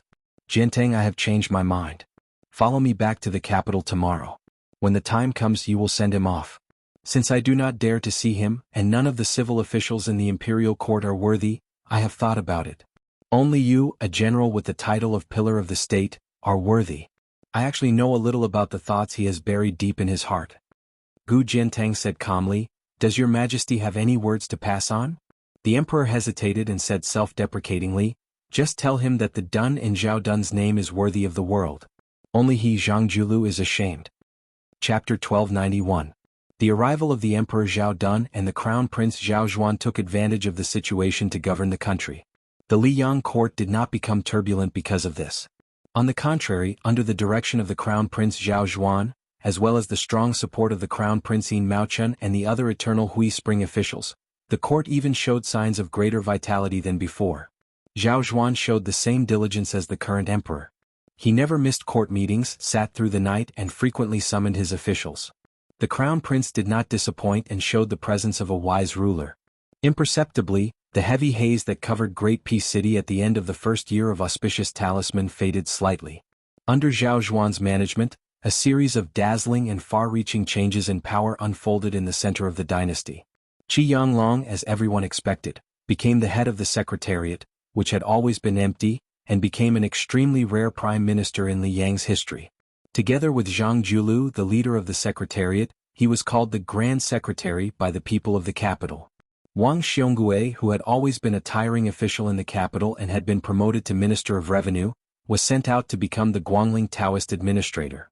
At the same time, Zhao Yuling, who was also from the Yonghui era, resigned as the Minister of Personnel and was promoted by half a rank, entering the secretariat to assist the old head of the secretariat Qi Yanglong. Yin Maochun, the head of the Hanlin Academy, who had always been known as the Crown Prince but was actually only a rank 3 official, finally took a substantial step forward. Not only was he given the title of Grand Secretary of the Hall of Harmony, ranked second out of the 6 Grand Secretaries of Liang, he also took over as Minister of Personnel.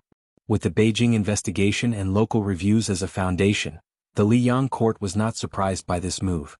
Bai Guo, the Minister of Rights, filled the vacancy left by Wang Xionggui's departure, moving from the Ministry of Rights to the Ministry of Revenue.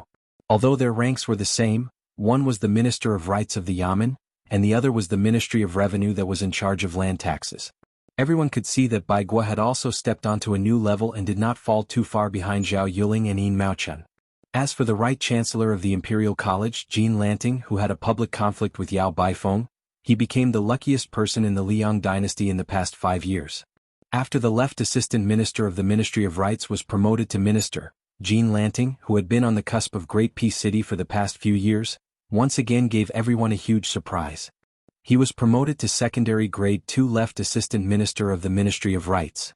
The left chancellor, Yao Baifeng, who was supposed to be in charge of the Ministry of Rights, became the unexpected person. The commander at the front, Lu Xingxiang, who did not know how to use troops and caused problems in the rebellion, was promoted instead of being demoted. Although he resigned from his position as the left assistant minister of the Ministry of War, he was promoted instead. Although he resigned from his position as the left assistant minister of the Ministry of War, he received the title of primary grade 2 general. The Dragon General, Su Gong, who was seen as having the potential to lead troops down south, was not only unable to replace Lu Xingxiang, who was widely acknowledged to be mediocre, but this pillar of the Su family was instead hidden as the left assistant minister of the Ministry of War. After taking the position, it was rumored that he was going to be chased out of Great Peace City to patrol the northern border. It was hard to imagine that such a grand storm had nothing to do with that purple-bearded, blue-eyed man from beginning to end. Last year, during the inspection, Zhao Yuling and Yin Maochun submitted to the emperor matters regarding the promotion and reprimand of the 1800 officials in the capital. This year was the external inspection, which was also the year of the local evaluation. After Yin Maochun returned to the capital a while ago, he quickly ran into the emperor on his border patrol. Thus, under an imperial edict from Liaoxi to the capital, the details of the local evaluation were sent to the crown prince. Zhao Zhuan was given full authority over this matter.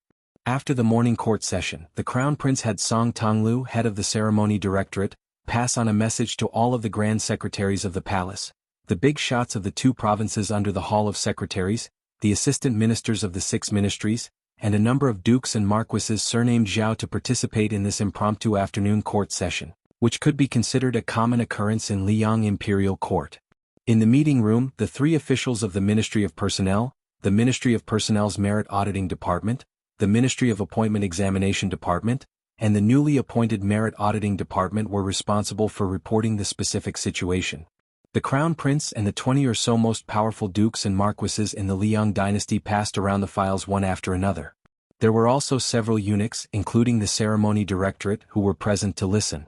These eunuchs, who wore bright red python robes, were mainly responsible for adding charcoal and changing the refreshments. Grand Secretary Zhang Julu was invited but did not attend. In the warm room there were not many new faces, but many of the old faces had changed into brand new official robes and court robes. It was not the new year, but there was already a new atmosphere. The former Minister of Personnel, Zhao Yuling, was already one of the few first-rank officials. Today he sat beside the head of the Hall of Secretaries, Qi Yanglong. Intentionally or unintentionally, he glanced at Yin Maochun, who was also of Jianghu origin. When he lowered his head and leisurely drank his tea, the corners of his mouth quietly curved up. A certain someone had been called the Prime Minister for more than 10 years. Today he was only the Minister of Personnel of the External Court, nothing more than eating the leftovers from his own leftovers. The dust had more or less settled, but didn't he still not lose the title of Prime Minister? When would he be able to take on the role of Prime Minister, in reality? In the spring of Eternal Hui, it was publicly acknowledged that Bai Guo was the most talented, but Yin Maochun was the most suitable. However, I Zhao Yuling am now a step ahead of him. The so-called Grand Secretary of the Palace of Harmony that Yin Maochun has is nothing more than the Emperor's alms to compensate you for not being able to become the head of the Palace of Secretaries. Chapter 1292.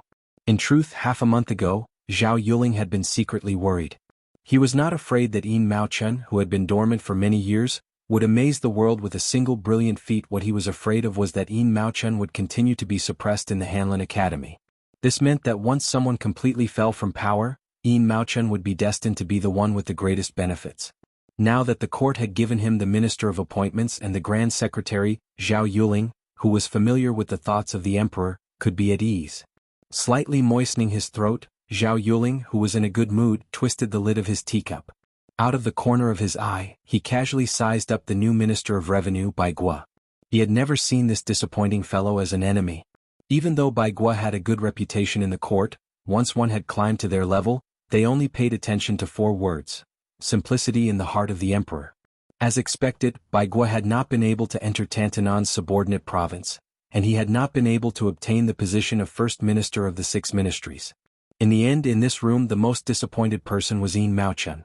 The second most disappointed person was our new Minister of Revenue.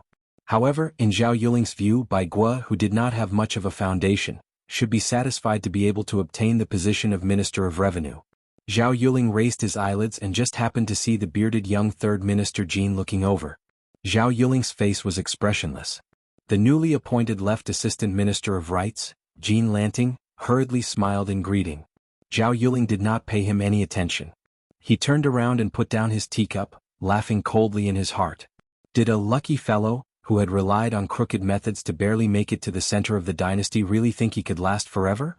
In the court, one was not afraid of the battles between gentlemen or even between factions. However, the greatest taboo was to make enemies everywhere because of personal grudges.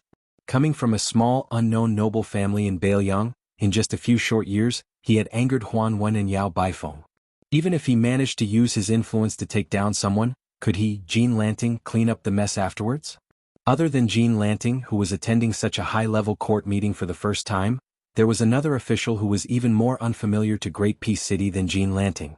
That was Su Gong of the Gumu family of Gangnam-do. As the assistant minister of the Ministry of War, he was still a famous general even though he had missed the spring and autumn war. At this moment he was sitting upright beside his superior, Liu Baijia. His eyes were focused on his nose was focused on his heart, and his expression was firm and rigid. Compared to the elegant bearing of the Tangxi sword immortal Lu Shangshu, Su Gong was more like a military general on the battlefield. His body was tall and sturdy and his appearance was rough. His ascension this time was the most confusing of all the officials who had changed positions. Logically speaking, Su Gong did not have any great achievements, nor was he Gu Jiantong's direct line of command. He did not have any big tree in the court that he could rely on, so he should not have been included in the Jingdo court. But this time he had suddenly appeared out of nowhere, and then was quickly expelled from the capital. This made Su Gong seem even more like a joke. The court meeting only came to an end at dusk. The Minister of Works and the Assistant Minister of the Ministry of Justice, both in their 60s, could not hide their fatigue. Crown Prince Zhao Zhuan ordered the Ceremony Directorate to have the Imperial Kitchen send over some food. During this time, all the officials could find time to rest or walk out of their rooms to get some air. Huan Wen was an important official with sufficient experience, reputation, and achievements. Naturally, he would not be as reserved and uneasy as the assistant ministers of the 6 ministries. He was the first to leave the room. Crown Prince Zhao Zhuan quickly rose and walked out quickly. He called out to Tantanan with a smile and then they walked out together. This scene, in the eyes of those who paid attention, could not help but cause their imaginations to run wild. Jin Lanting sat in his seat without moving. He also did not take the initiative to exchange pleasantries with any of the seniors in the room. He seemed particularly lonely. In the corridor outside the room, Huanwen smiled and asked, "What matter does your highness have?" There was no one around. The crown prince blinked and secretly made a gesture of raising his cup to drink. Huanwen was not polite. He chuckled and said, "That would be great." The two of them walked to a distant side room. Behind them was the head eunuch of the ceremony directorate, Song Tonglu. The crown prince hesitated and then said, "The position of the right chancellor of the Imperial College is temporarily vacant.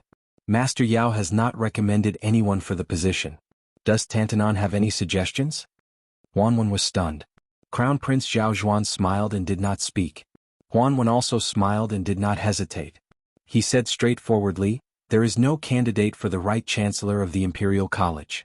The province under my tutelage is lacking a satisfactory assistant official. Coincidentally, I can take this opportunity to ask for someone from your highness."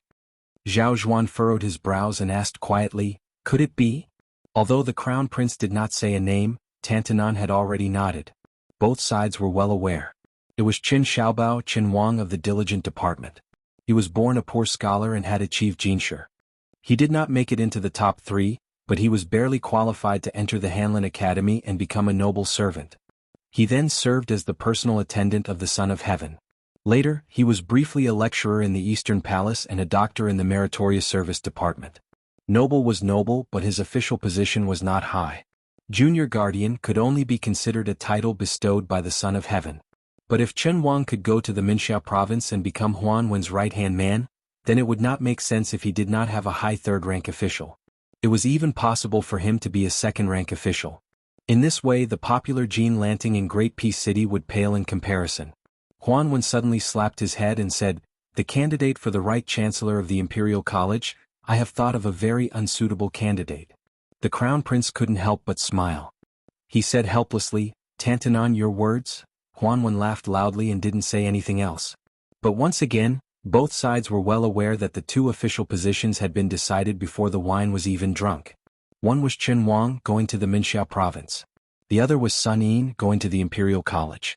They both seemed to come from Beiliang. Chapter 1293.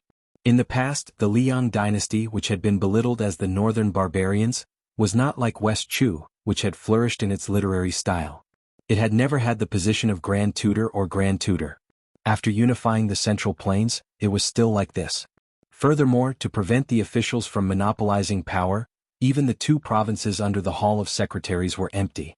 Until recently, Huanwen and Qi Yanglong broke the old rule. The diligent room was the study place for the sons and grandsons of the emperor and the sons and grandsons of the emperor and the marquis. The teachers who gave lectures here were all virtuous scholars with both ability and political integrity. It's just that their official rank was not high, so much so that some of the famous scholars who were of the same rank were barely qualified. Even the head of the diligent room, Qin Wang, only had the title of junior protector above his head. His actual salary was even lower than that of a normal servant of the Hanlin Academy. Thus, when Qin Wang appeared out of nowhere and took over the position of junior protector of the diligent room, Tai and City only thought that a little prime minister, second to Yin Maochen, had appeared. He would have to train step by step for a decade or two before he could truly enter the center of power. However, a rumbling rumor quickly spread. Not only did this person have to immediately rush to the Minxia province to take up an important position, he might even steal food from the tiger's mouth from Yin Maochen, who had controlled the Hanlin Academy for decades. As if to prove this rumor that came from an unknown mansion in the capital, Tantanon and the Imperial College's left chancellor, Yao Baifeng, visited Qin Xiaobao together. It was said that they had a good chat and became friends despite the difference in age. Looking back at Third Minister Jin, compared to the previously unknown Qin Wang, although he was riding on the crest of success, he had never received such special treatment among the top officials of the dynasty. From this, it could be seen that Qin Wang's ability to raise Wang was far more natural and smooth than Jean Lanting. In a moment, Wang County Street in Tai and City was filled with nobles and relatives of the emperor. This originally inconspicuous little county manor was suddenly filled with people and carriages. The grandfather of Qin Wang's wife was not from the legitimate line of the previous emperor. He was a lowly person and his words carried little weight. However, during the Spring and Autumn War, he stood firmly behind the previous emperor and waved the flag and shouted for him. The eldest son of the first wife could inherit the title of Commandery Prince of Chai. Qin Wang's wife, as the daughter of the Commandery Prince of Chai, should have been demoted to a county princess. However, the emperor remembered the loyalty of the 2 generations of Chai commandery princes and made an exception and arranged for her to marry Qin Huang. Now, it was not only Qin Huang but the commandery prince of Chai commandery prince's skills of Chai commandery prince. Qin Huang and the commandery princess had already moved out of the prince's mansion. Their new mansion was not far from each other. If his wife wanted to go back to her parents' home, it would only take the time to drink a cup of tea. At first, Prince Chai was afraid that his daughter's frequent visits would make Qin Huang unhappy. However, as time went by, he discovered that his virtuous son-in-law's breadth of mind was indeed extraordinary. Now that Qin Huang was the junior guardian and was about to enter the Minxiao province, which was gradually becoming more and more powerful, he did not have the slightest bit of arrogance that was common among the children of poor families. Because the Qin mansion was closed to visitors all year round and did not see any strangers, this was an iron rule set by Qin Huang before he became famous.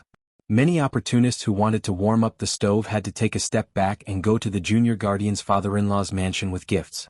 This made Commandery Prince Chai, who had the nickname of Cold Bench Commandery Prince, feel proud. The Commandery Prince Chai, who was slightly older, would visit his neighbors on the street with his hands behind his back. The grievances of the first half of his life were probably swept away. Great Peace City welcomed its second snowfall. Before the old snow had completely melted, new snow was piled up. The more tired and lazy families didn't even bother to sweep the snow. The elders who were familiar with the solar terms muttered that before the year was over, there might have been a snowy scene to enjoy. It was just that the winter cold was bone-chilling, making it hard for these old bones with one foot in the grave. However, other than sighing, the elders would often gather their friends around the stove and chat. The common people of the capital under the sun of heaven liked to point out the country. This was especially the case for these old fellows who had experienced 2 or even 3 dynasties of Emperor Liang. Even though they were not happy about the rising smoke of the northwest frontier fortress and the ending of the Guangling battle, they were still generally optimistic. After all, the current dynasty had gone through more than 20 years of cultivation and recuperation. Liang also had the solid foundation of the eternal Hui Spring. The old people of the capital who were accustomed to wind and rain believed that by this time next year, the world would be completely at peace. Some of the elders would even think that if they could see the scene of the current dynasty swallowing up Beimang before they lay in their coffins, then they could die without regrets. This place in Great Peace City that the common people called Junwang Alley vaguely seemed to be in a confrontation with the street where Grand Secretary Zhang's residence was located. Only the situations of the 2 sides were completely opposite. The latter, whenever it was time for morning court and after court, would always be full of people and carriages, while the former streets were rarely seen. It was because even though the people in the former's residences all had top-notch statuses, apart from an extremely small number of people who could participate in court politics, most of them were pretty to look at but useless embroidered pillows. Ever since Eternal Hui, they had always been excluded from the center of the imperial court by a certain purple-bearded and blue-eyed individual. As a result, when they made that trip back and forth every morning and evening, they could only be pushed out as decorations during the few imperial court ceremonies that could be counted on one's fingers. The latter streets were incomparably noisy, everyone dressed in purple-scarlet official robes. However, ever since autumn of the first year of Jianghu, the carriages in the always lifeless Junwang Alley gradually became more frequent. This place that was originally used to standing on its own mountain began to accept many new faces. Under the twilight, the young master of the Qin Manor that was previously considered to be at the bottom of Junwang Alley took the initiative to bring an unfamiliar guest home. The manor's gatekeeper was an elder who had served the old Junwang Manor for generations, but he still couldn't recognize who this middle-aged man who was still dressed in court clothes was, to actually be able to make the master treat him so seriously. Looking at that person's official patch, it was clearly a brocade-embroidered third-grade peacock. The elder believed his eyesight was still quite sharp. Whether or not he was an aristocratic family's descendant, the old gatekeeper had confidence that he would be able to recognize him with a single glance. He carefully sized up this fella who crossed the threshold with his master, always feeling like this person's aura was a bit contradictory. He was clearly a civil official, yet he seemed like a military general who had just walked out of the battlefield, yet he also didn't seem like those crude people who often entered and left the Ministry of War's Gu hut and made a fool of themselves. The number of servants in the manor was just enough to ensure that the 4 courtyards of the manor could operate without hindrance. Thus, when Qin Huang and his guest entered the manor and walked all the way to the study, they didn't encounter anyone. Not to mention the luxurious mansions built according to the standards of a prince, even the nearby Junwang mansions that had 3 roads and 5 courtyards, according to the ancestral system, were all bustling with people coming and going at this banquet. In the heavy snow, there was no reason to hold a bowl of wine, invite one or two close friends, and have a high status to talk to one's heart's content. On the contrary, this Qin manor, which paled in comparison in terms of size, had the richest courtyard with a profound artistic conception. After the host and guest sat down, a tall woman of middle age rushed over when she heard the news. When she entered the room, her husband was personally brewing tea. The flame in the stove flickered slightly, and the pot of water gradually boiled, adding some warmth to the slightly cold room. Qin Wang raised his head and glanced at his wife. With a smile, he introduced, "This is Assistant Minister Su of the Ministry of War." Regardless of status, there were no ignorant and ill-informed people in Junwang Alley. The woman who had been conferred the title of Princess Changel immediately knew of the multiple identities of the visitor. General of the Dragon, Su Gong, the pillar of support of the Gumusu family, and a young and strong general whose prestige ranked among the best in the Liang army.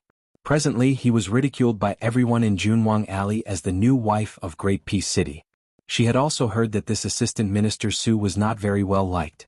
Although it could not be considered a public promotion or a hidden demotion, it was as difficult as ascending to the heavens for him to successfully integrate into the capital's court as quickly as the Tangxi sword immortal, Liu Baijia. The woman, whose real name was Zhao Song, had never been interested in court politics. As usual, she did not think deeply about why her husband had brought this assistant minister of the Ministry of War home. The visitor was a guest, so she naturally knew how to respond. She could not lose face for her husband. Thus, after a tepid greeting to Su Gong, she hurriedly took over Chen Wang's task of brewing tea. After pouring 2 cups of tea for the 2 men, she immediately bid farewell and left. Su Gong joked, "Junior Guardian has good fortune. We really can't be envious." Su Gong had always been a proper local official. He had never purposely built any connections in Great Peace City, where it was easier to become an official if one had connections in court. Just as the rumors said, he was able to enter the capital this time because he had relied on the elders of his clan and a number of seniors in Gangnam-do to sell their old faces, to beg for this position. His path in the future was really up to the teacher to lead the way, and cultivation depended on the individual. Thus, after he entered the capital, he was extremely restrained and reserved. He almost never left his home. The reason he was able to get in touch with Chen Wang was because Chen Wang had once interacted with Su Gong when he was assisting Yin Maochun in the great plan of conducting the local examinations. They were friends and regretted not having met earlier. At the time, Su Gong could never have imagined that Chen Wang would rise so quickly and become one of the important officials in the center of the dynasty. Chen Wang was not too humble. He nodded and smiled. "My wife's personality is one of the better ones among the many golden branches of the Zhao family." Chen Wang paused for a moment. His expression was gentle as he subconsciously added, "I cherish it."